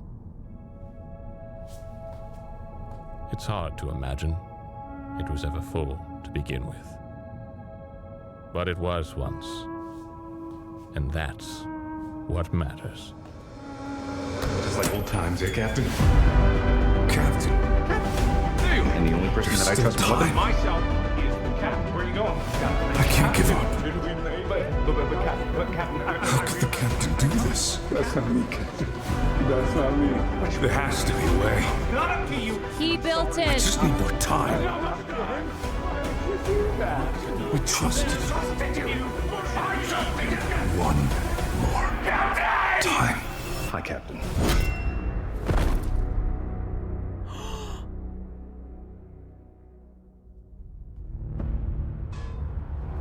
Sorry about that. Couldn't afford to let you make another mistake. Funny thing to say after an eternity of nothing but Betrayal? second chances. Don't. Swan You don't have God, to they keep give it trying 15 anymore. months. There's No, no I have time not anyway. checked out mouthwashing. Another thing I never thought I'd say again. But I'm gonna fix the damage you caused. I had a long time to spend rebuilding this machine you broke. A long time over too many lives. But I know now that this thing does more than just make wormholes. Distance and time are the same thing from different perspectives. That's all these universes are. Just different points of view. And this machine didn't just bridge a tunnel through our universe. It was bridging all of them. And you destroyed it. Oh, I didn't mean I to, can't though. undo what you've done. Not here anyway. It was an At least. accident. Not now. But if I could go back, if I could try again, if I could stop you before any of this even started, Kill me? maybe I could save everyone. What the hell does that mean? What? Sand in the face. Sand? Sand? Then no! You'll destroy everything again!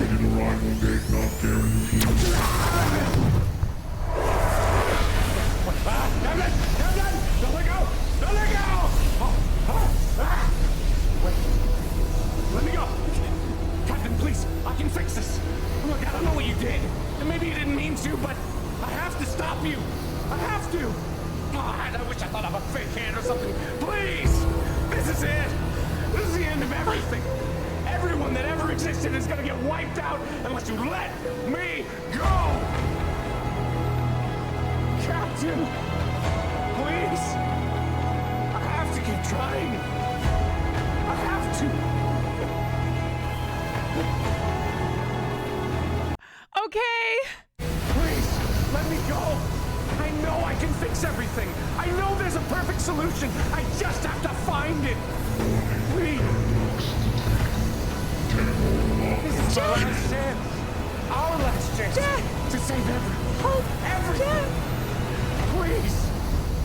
Target arrival date not guaranteed.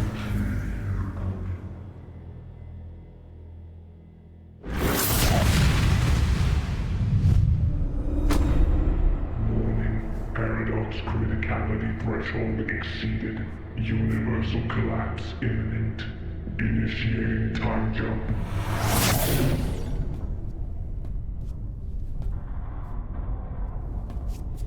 He told you to stop him from going back, but he also told me to let him go. I have a bird brain. I just do the last thing that I'm told. Oh, fuck. Long day, Captain. Oh no. Oh. Strange how some days can seem so much longer than others. She's evil. I bet you're wondering if you made the right choice. Well, it's like an old friend used to say, life is ours to choose.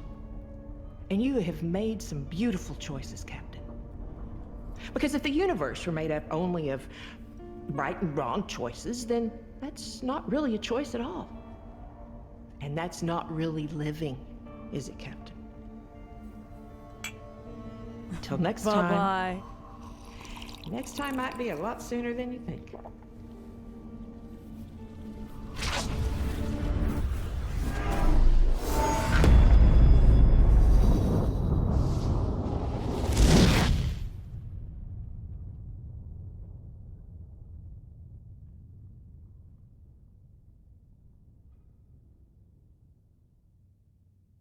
What happened?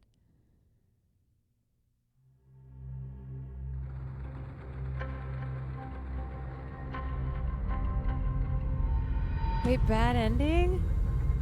Am I God? We just did the Big Bang?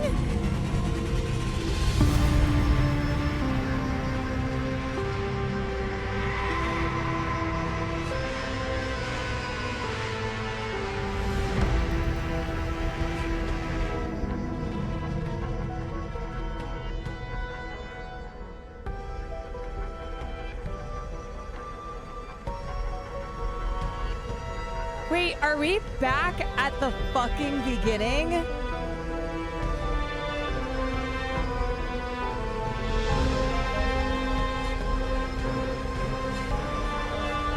the time loop?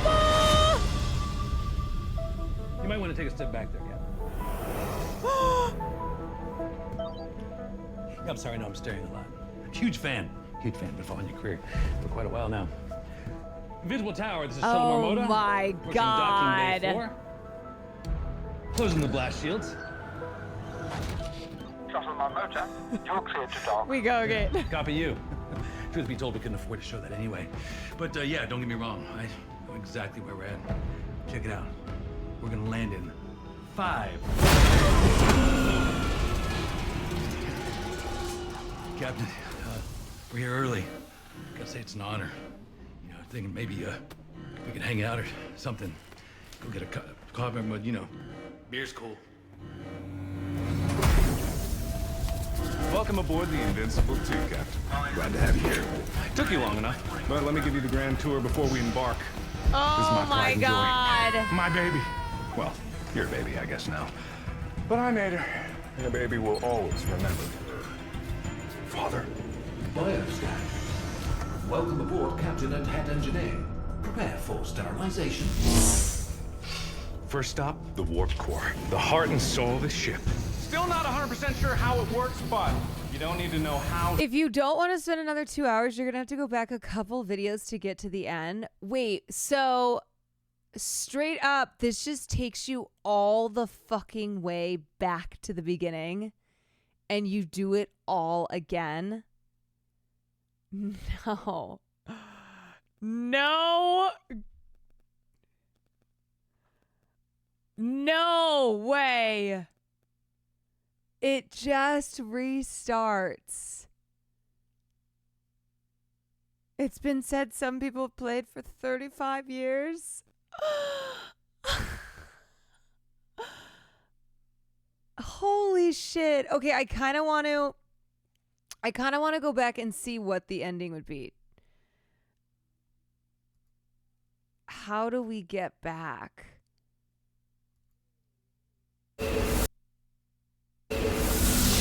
Fuck. Back to what? I have no fucking idea. I don't know. We just keep going in a loop.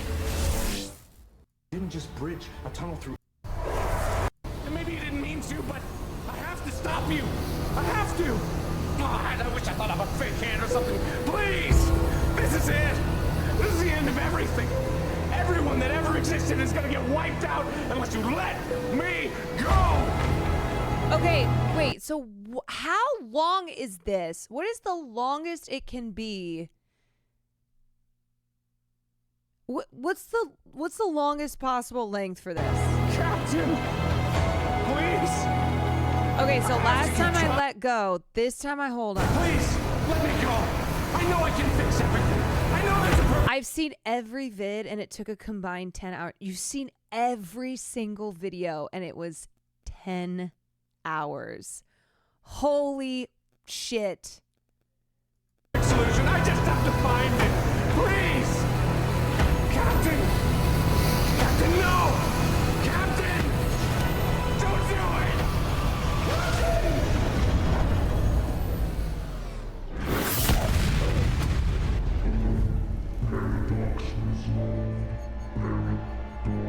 Okay, so this is what happens from holding on. Deanie, thank you for the gifted. You destroyed us. You destroyed everything. This was our last chance to fix things, and it's gone. Yeah, well... I spent an eternity in hell rebuilding this stupid machine, and you threw it all away! Can you not yell at me? I don't know if you're evil or just stupid, but if I'm not back there to fix it... It's fixed. If I'm not back there... Yeah, build your shit better, dude. The workcore's not back. I thought I rebuilt it because you destroyed it. But... I built the warp core. I sent it back. I built it. I built it. You did it. It was my fault.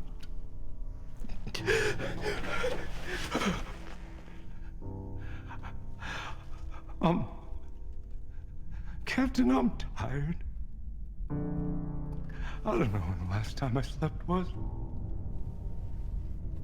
I don't know if I've slept at all. Have you? I'm really sorry. Yes. I thought the only way to stop this was to oh my God. Stop you. Stop all this from happening in the first place. But it was me. It was always you. It was me. All those mistakes, all those lifetimes, all the people. I guess I lost hope. But you didn't. No, I didn't. You never did.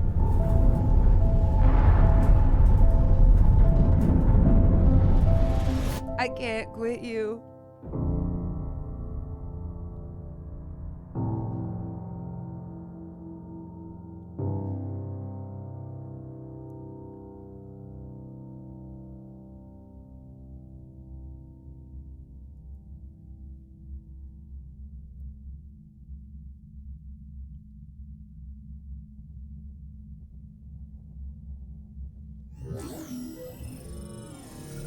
Software update complete. Initializing Wakey protocol. Current ship status is nominal.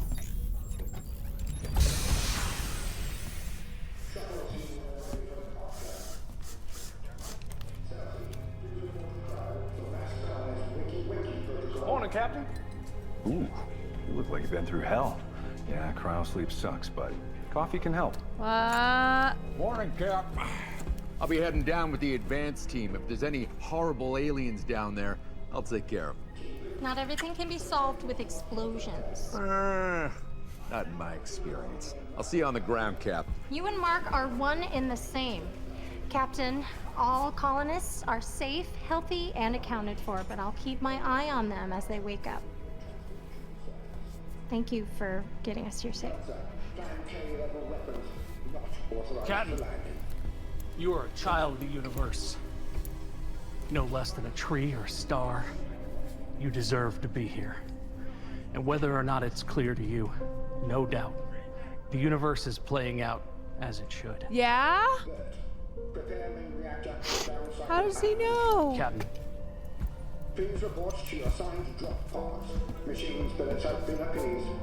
Yeah, who are these Computer, let's get those colonizers? blast shields open. The trip was smooth. Just a few rocks, a couple cosmic rays. Nothing the computer couldn't handle on its own. Acknowledged. All systems are fully operational. All crew accounted for. Disembarkation underway. She is a beauty, isn't she, Captain? The long-range scans did not do her justice. Perfect in almost every way. We'll still have to do top-to-bottom scans once we're down on the surface, but we're moving equipment as fast as we can. The crew is eager to get off the ship and onto solid ground. I think you can understand the sentiment. And thank you for not giving up on me. Just thank you. You're welcome, Mark. Number one captain.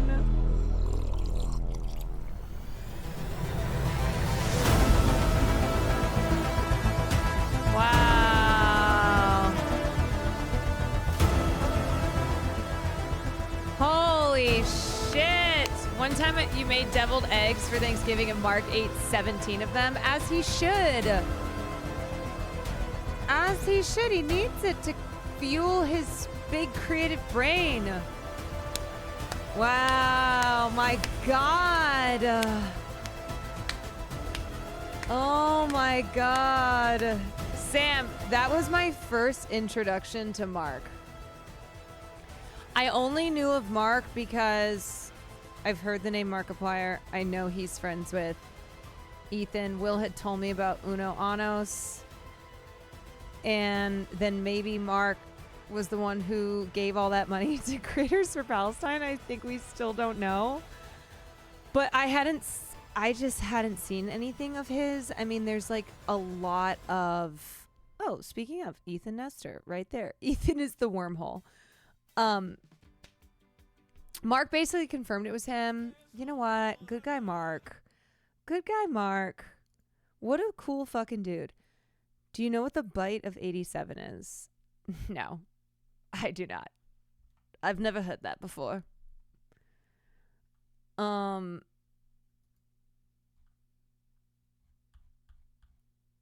Is that a video? Is it? I wanna look up one thing. Five Nights at Freddy's. It's more than a video. Oh. Okay. Still don't know what that means. It's a way of life.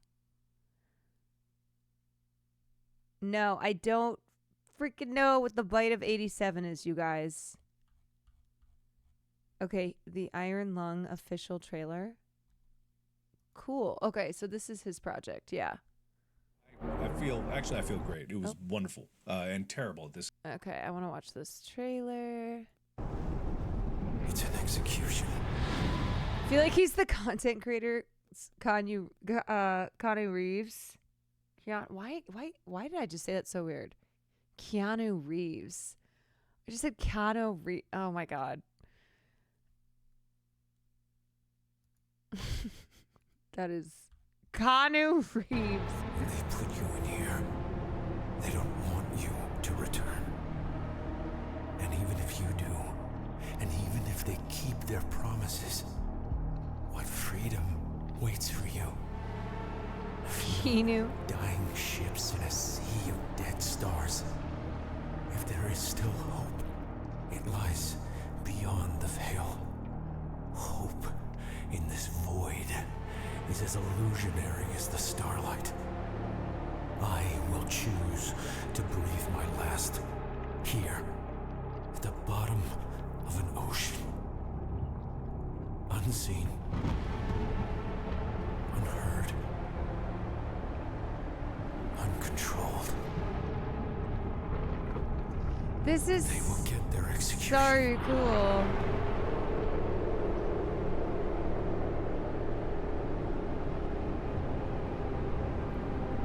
I will get my freedom. He loves his sci-fi. Wait, so Iron Lung is a game. Iron Lung is a game that he is adapting for film. He played it, said he wanted to make a movie about it. That's dope. And he has like the clout and the money and the talent now to be able to do something like that. He plays a game and goes, you know what? That would make a sick movie. And then he was making it into a movie. It's so cool. It's like under an hour, but it sets up a cool universe. You know, I just have to say, I couldn't make anything like what we just watched because I don't even fucking know how you make that. But I do feel inspired having watched In Space with Markiplier, because it's just a reminder that there are content creators doing really fucking amazing things. You know, it's not just all slop, and it's not just all stolen slop. That is what Markiplier did there is not something that a Brent Rivera or another TikToker can just copy easily. You know, same thumbnail, same concept. Like, hey guys, so today I'm gonna count all the corn dogs in this store. Whatever.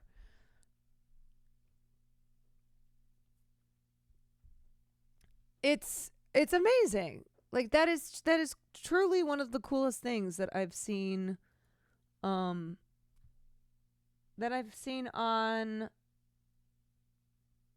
YouTube before. It's amazing. I'm genuinely throughout that whole thing I just kept thinking to myself, how did he do this? Yeah, we're little content piggies, just slop us up. Give us some slop. And I feel like one thing that kind of gets me down a lot with content creation and what I miss from, filmmaking and being in that world is feeling like all people want is slop.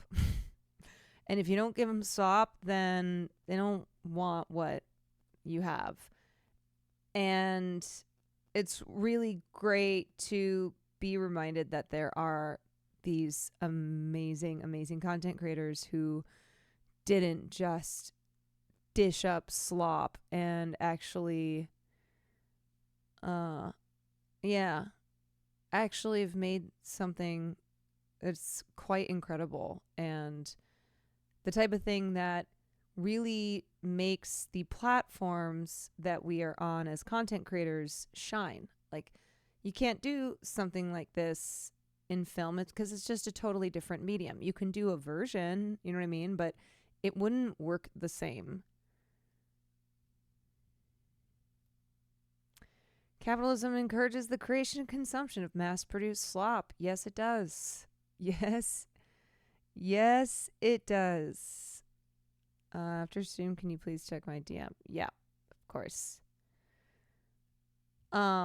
I'm glad chat was able to spark that passion again with our React demands. Yeah, I truly watching it, I was like, I can't even say anything other than just wow. Not to be the meme of a React streamer just like, wow. But I was so blown away by the production and the performances and just the creativity of that whole fucking thing. It's amazing. I'm getting a call. Hold on a second. Hold on. Hi, I'm live. Hello. Quick question. Just Yes. It's really fast. Okay. Do we hate each other? Do we hate each other? That would mean that I have to think about you to hate you. Oh! Could you just say yes or no? Oh! I got you there, huh? I said this thing earlier. I said Caroline reminds me of those quotes at TJ Maxx that are like, "You're not cringe if you embrace the cringe." You mean the ones in like the discount bins Yeah. that say like live, laugh, love? Yeah. You know what? I'll take that, okay? Because a lot of people have those in their kitchens, and It's the meanest thing I've ever said about anybody ever. well, it can't be mean if I don't think it's mean. Touche. So You do know? we hate each other? Do we hate each other? I mean, I don't know. I kind of like you. Do you like me? Goodbye. Wait!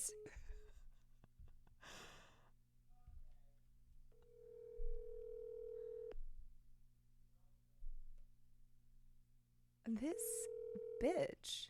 What? You did not just hang up on me. Oh my god, now I do hate you. Is that what you wanted? I'm working. Why? You're working late because you're a streamer? Yeah. Fine. All right, well. Are you not working?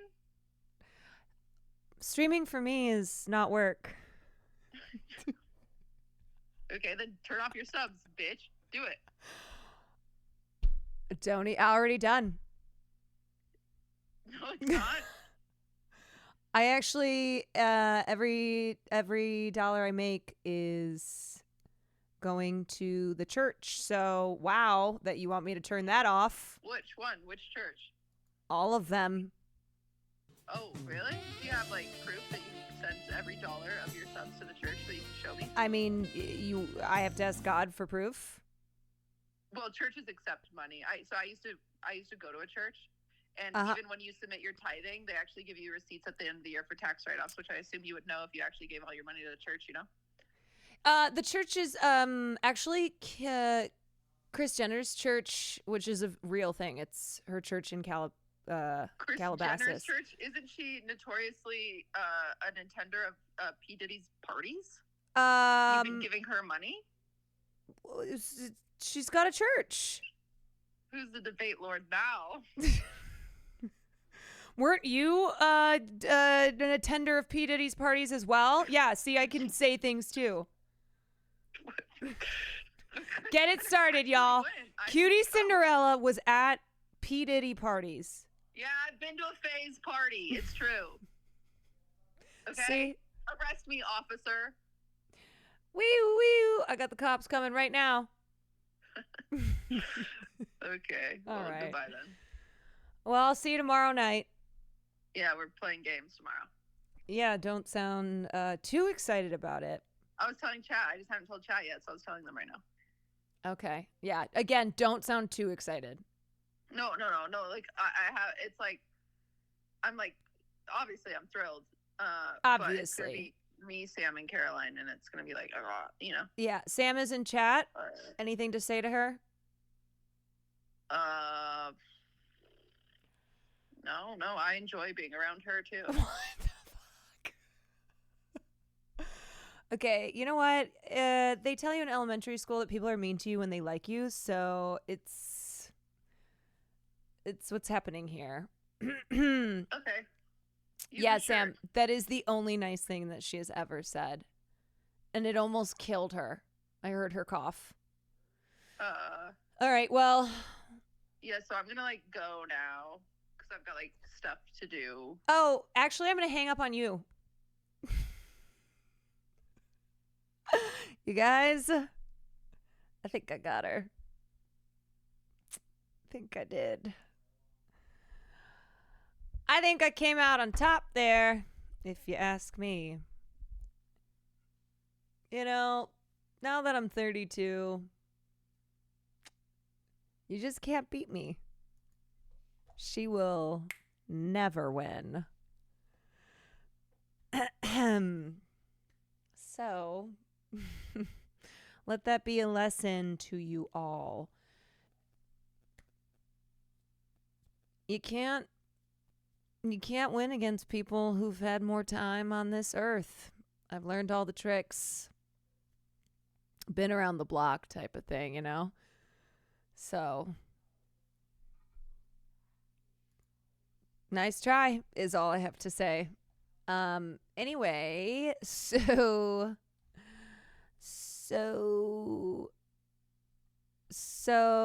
yeah, I think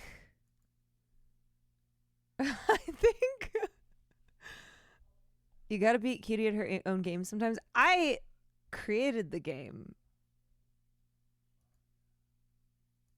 so it's not even beating her at her own game. I'm the game maker. You know? Anonymous gifter, oh my gosh, thank you for the 5 community subs. Thanks, I missed that. Okay, you guys. I think that's it for me.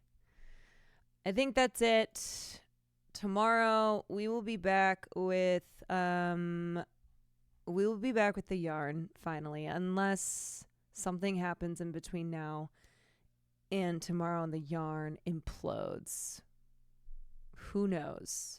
Who knows? It could happen. But big gaming night plan. Quick clip of Cutie from an hour ago. Is this her being a bitch? Are you gonna rap for us? I came, I saw, I came, I saw, I break the law and break some more. I take what's mine Not and take paying attention. some more. It rains, it pours. It rains, it pours. I came. Oh, what? Oh, what? Wait, Liz, what is happening? Why is your drink spilling everywhere? Where'd I spill that? You spilled your drink on the ground everywhere. I thought we were outside. Not yet, we're getting there. I can't see. You're barely walking, so of course we're not outside yet. He came. What is happening? This is why streamers are gonna get banned. Streamers are gonna get arrested. You know what? Soon. I think that's okay. By the end of 2025, there's gonna be 4 streamers that get arrested.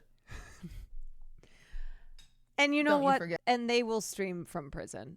They will do jail streams. They will get their equipment in there somehow. Yeah, I said that. I'm gonna be one of them. If we only hit 3, I'm gonna do something crazy. Not me though. Not me, because when everyone goes to jail, I'll still be here. Okay, I'm getting off stream. Game sometimes. I created the game. Nandre, I despise when you send me back clips of me. Just let me be cool. Let me live. Let me live. So it's not even beating her at her own game. I'm the game maker. Stop it! No! Because here's the thing. I can't say I'm the game maker and then hear myself saying I'm the game maker and have it still be cool, you know? Doesn't work that way. When I hear it back, I'm like, yes. This has changed things. Okay, y'all. I want to continue with my rating of small streamers who are on their way towards partner. Let me see. Okay. Nandre. Krob is not streaming now. I just checked. I was going to ask you if he was. Okay. If anybody knows any streamers from that list who are live and alive that I have not already rated. Let me see. People don't stream late. And that's fine. Not everybody is a degenerate. Night Owl. Who plays late into the night? Let's see. Polar seat. How do I know? Oh, yeah, that's your buddy that I rated. Yeah. He's not partner yet? Okay. I will send us over there. Okay, hold on. Let me get the name. All right. Okay, cool. Cool. Tonight's my night off? Yeah, Jane, I checked. What the hell? You should be streaming 24 hours a day, 7 days a week. You want to be partner? That's what it takes, buddy.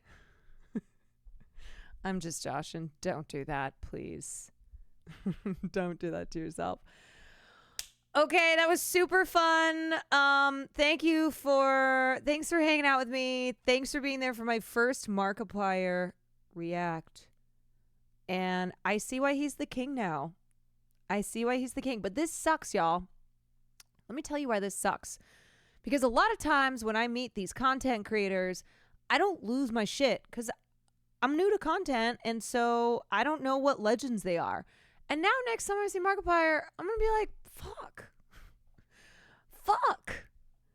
It's fucking Markiplier. Now it's not the same anymore. You know what I mean? Because before it'd just be like, oh, hey, what's up? Oh, hi. Hi, I'm Caroline. Hey. Bro literally funded his own movie like Coppola. Bro is Coppola without the sexual misconduct.